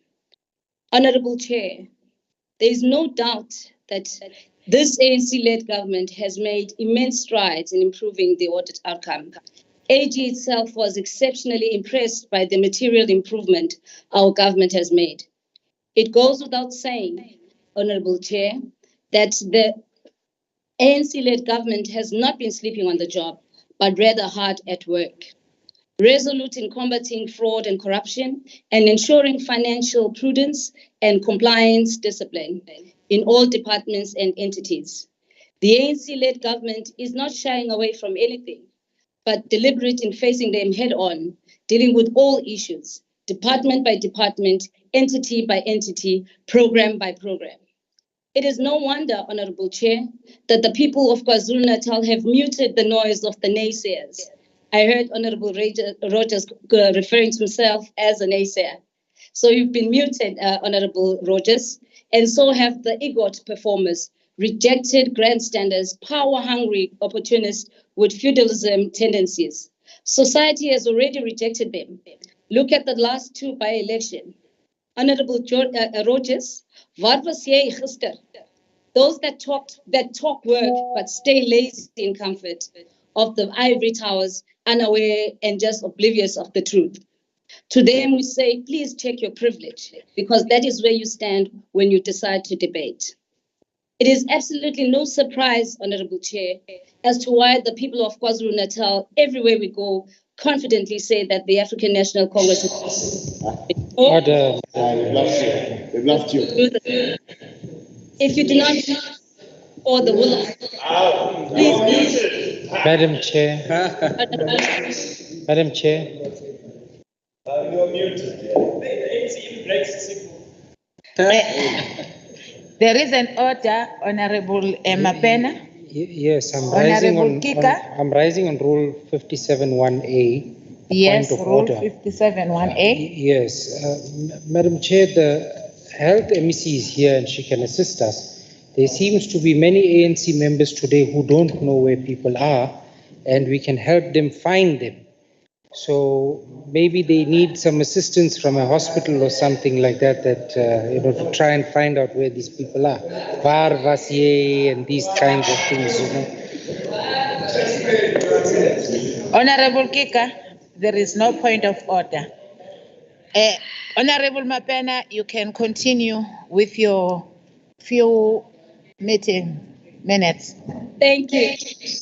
I reiterate here, absolutely no surprise why the people of KwaZulu-Natal confidently tell us that if the ANC is coming back in 2024 and will continue to do the good work. If you do not believe us or the will of the people has been seen yesterday, please go argue with your federal parties. Honorable Chair, from the rivers to the sea, Palestine shall be free. Solidarity until all of us are free. And as the African National Congress always says, the people shall govern. Shukran. Thank you.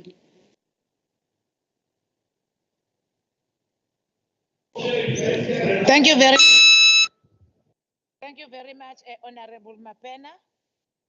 The chairperson of SCOPA, Honorable M. Gavenda, it's now going to respond on the debate. You have 4 minutes, Chairperson. Honorable Gavenda. Thank you, Chairperson. Chairperson, firstly, let me thank all the members of SCOPA who contributed to this debate. As usual, as members of SCOPA, their contributions are lively and, steer us in a particular direction. I'd also like to thank the members because as SCOPA, we have functioned very well. Although we come from different parties, etc., the goal is common to improve governance and ensure that there's sound financial management and of public accounts. And I think all of us work towards that. So we have no problems in the committee. So thank you very much to the members. We must say also, seeing that I think this would be the last report for the year, we have actually seen real progress in the way in which provincial departments' audit outcomes are coming through. Of course, there are problems, perennial problems, but overall, there has been a marked improvement in the performance of departments, where we can proudly say that right now, there are just 2 departments that have qualified audits with findings. The rest of the departments and entities have unqualified audits. And a significant number of those also have unqualified audits with no findings, the so-called clean audits. And these are not just departments, these are also provincial entities. So I think we're doing something right, Honorable Chairperson, and we must take the kudos for that as well. However, having said all that, we must also note some improvements. We can see the progress being made in terms of investigations of irregularities, of where there is wrongdoing, etc. The gripe that we have is that the follow-up on the recommendations of these reports takes long. We understand the law, we don't want to compromise that, but it does take rather long.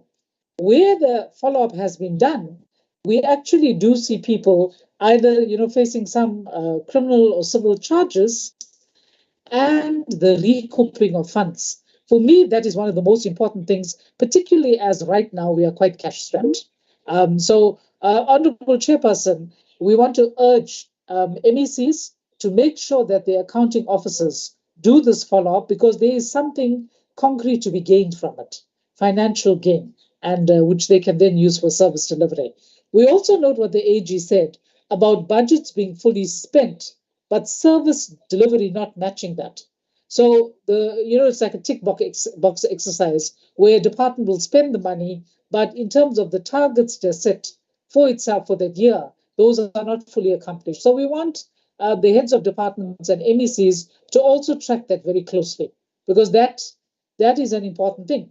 There's no point spending the money and saying, oh, yes, fine, we use our budget. What did you spend it on? That is what we need to check as well. And I think we must, as the legislature, follow that very, very closely. I want to thank my colleagues from the portfolio committees who always attend the relevant SCOPA meetings because their support is important, but also they take back what has happened in SCOPA and they ensure that it is implemented in the portfolio committees. So thank you very much. Overall, Honourable Chairperson, I'd like to thank everyone and to say that, as usual, this was a good debate, as were the responses. Thank you very much.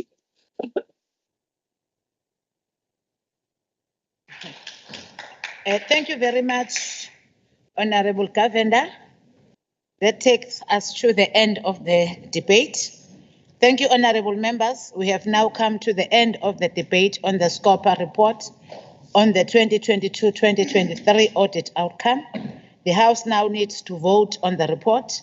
As per the request for the Standing Committee on Public Accounts, I now put the question to the House as follows.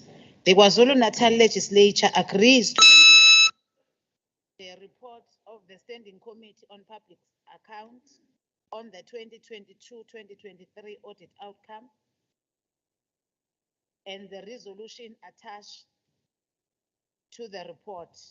As I indicated prior to the start of the debate, I will now go party by party to obtain the vote of all parties and thereafter inquire whether any member wishes to record any individual vote that is contrary to their party vote or abstain.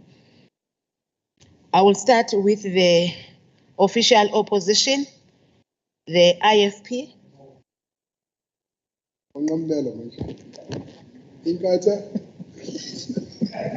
The Honourable Chairperson, who's the Chair of Chairs, the Inkatha Freedom Party supports the report. Thank you very much, Honorable Mtimande. DA. Thank you, Madam Chairperson. The Democratic Alliance supports the report. Thank you very much, Honorable Kika. EFF. Thank you, Honorable Chair. The EFF supports the report. Thank you. Thank you very much, Honorable Herricks. NFP, MF, ACD, ATM apologized. Now we are going to the majority part. ANC. Yeah, thank you so much, Honorable Speaker. The ANC support. Thank you very much, Honorable Mkhatshwa. Members, I have the votes of all parties. Is there any member who wishes to express an individual vote that is different from their party vote or who wishes to abstain? It seems as if there is none. Therefore, Acting Secretary, may I get the tally of the votes? Votes in favor, 56. Votes against, 0. Abstentions, 0. Thank you. Thank you very much, Acting Secretary. Honorable members, I therefore formally declare the results of the vote as follows. Votes in favor, 56. Votes against, 0. Abstention, 0. The ayes have it. That concludes voting on the SCOPA report on the 2022-2023 audit outcome. Therefore, the item on the order paper concerning the SCOPA report on the 2022-23 audit outcome is concluded. Honorable members, before we conclude for the day, I want to make a ruling pertaining to the order that was raised in the House. The ruling is regarding the point of order by Honorable Nene against Honorable Mchani of the 23rd November 2023 during the debate of the mid-year reviews that took place earlier today, the 23rd of November 2023. Honorable Nene raised a point of order. In the point of order, it was alleged that Honorable Mchali misled the House when he said that the IFP did not support a motion calling for the closure of the Israel embassy. The IFP's contention is that they actually abstained and therefore did not oppose nor support the motion. The presiding officer then indicated that the matter will be investigated and that will be revert back to the House.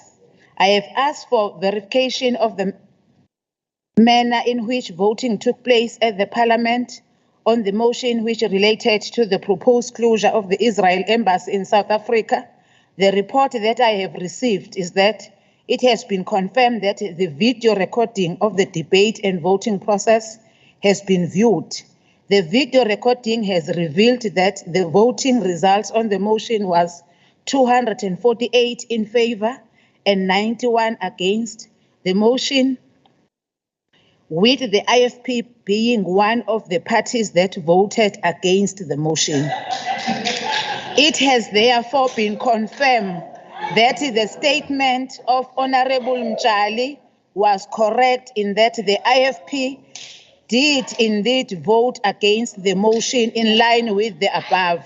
I therefore rule that Honorable Mchali did not mislead the House. The point of order is therefore dismissed.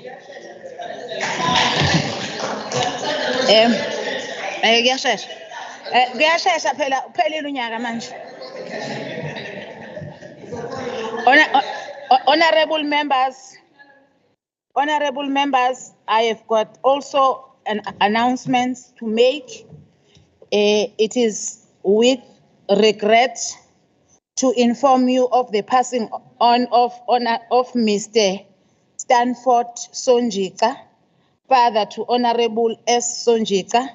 The funeral date will be announced later. So let us put the family in our prayers, honorable members. Honorable members, we have come to the end of the business of today, and we wish to thank you for doing the work of the people of KwaZulu-Natal, the House is adjourned until Tuesday, the 28th of November at 8:30. Yavuka. Yebo.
you.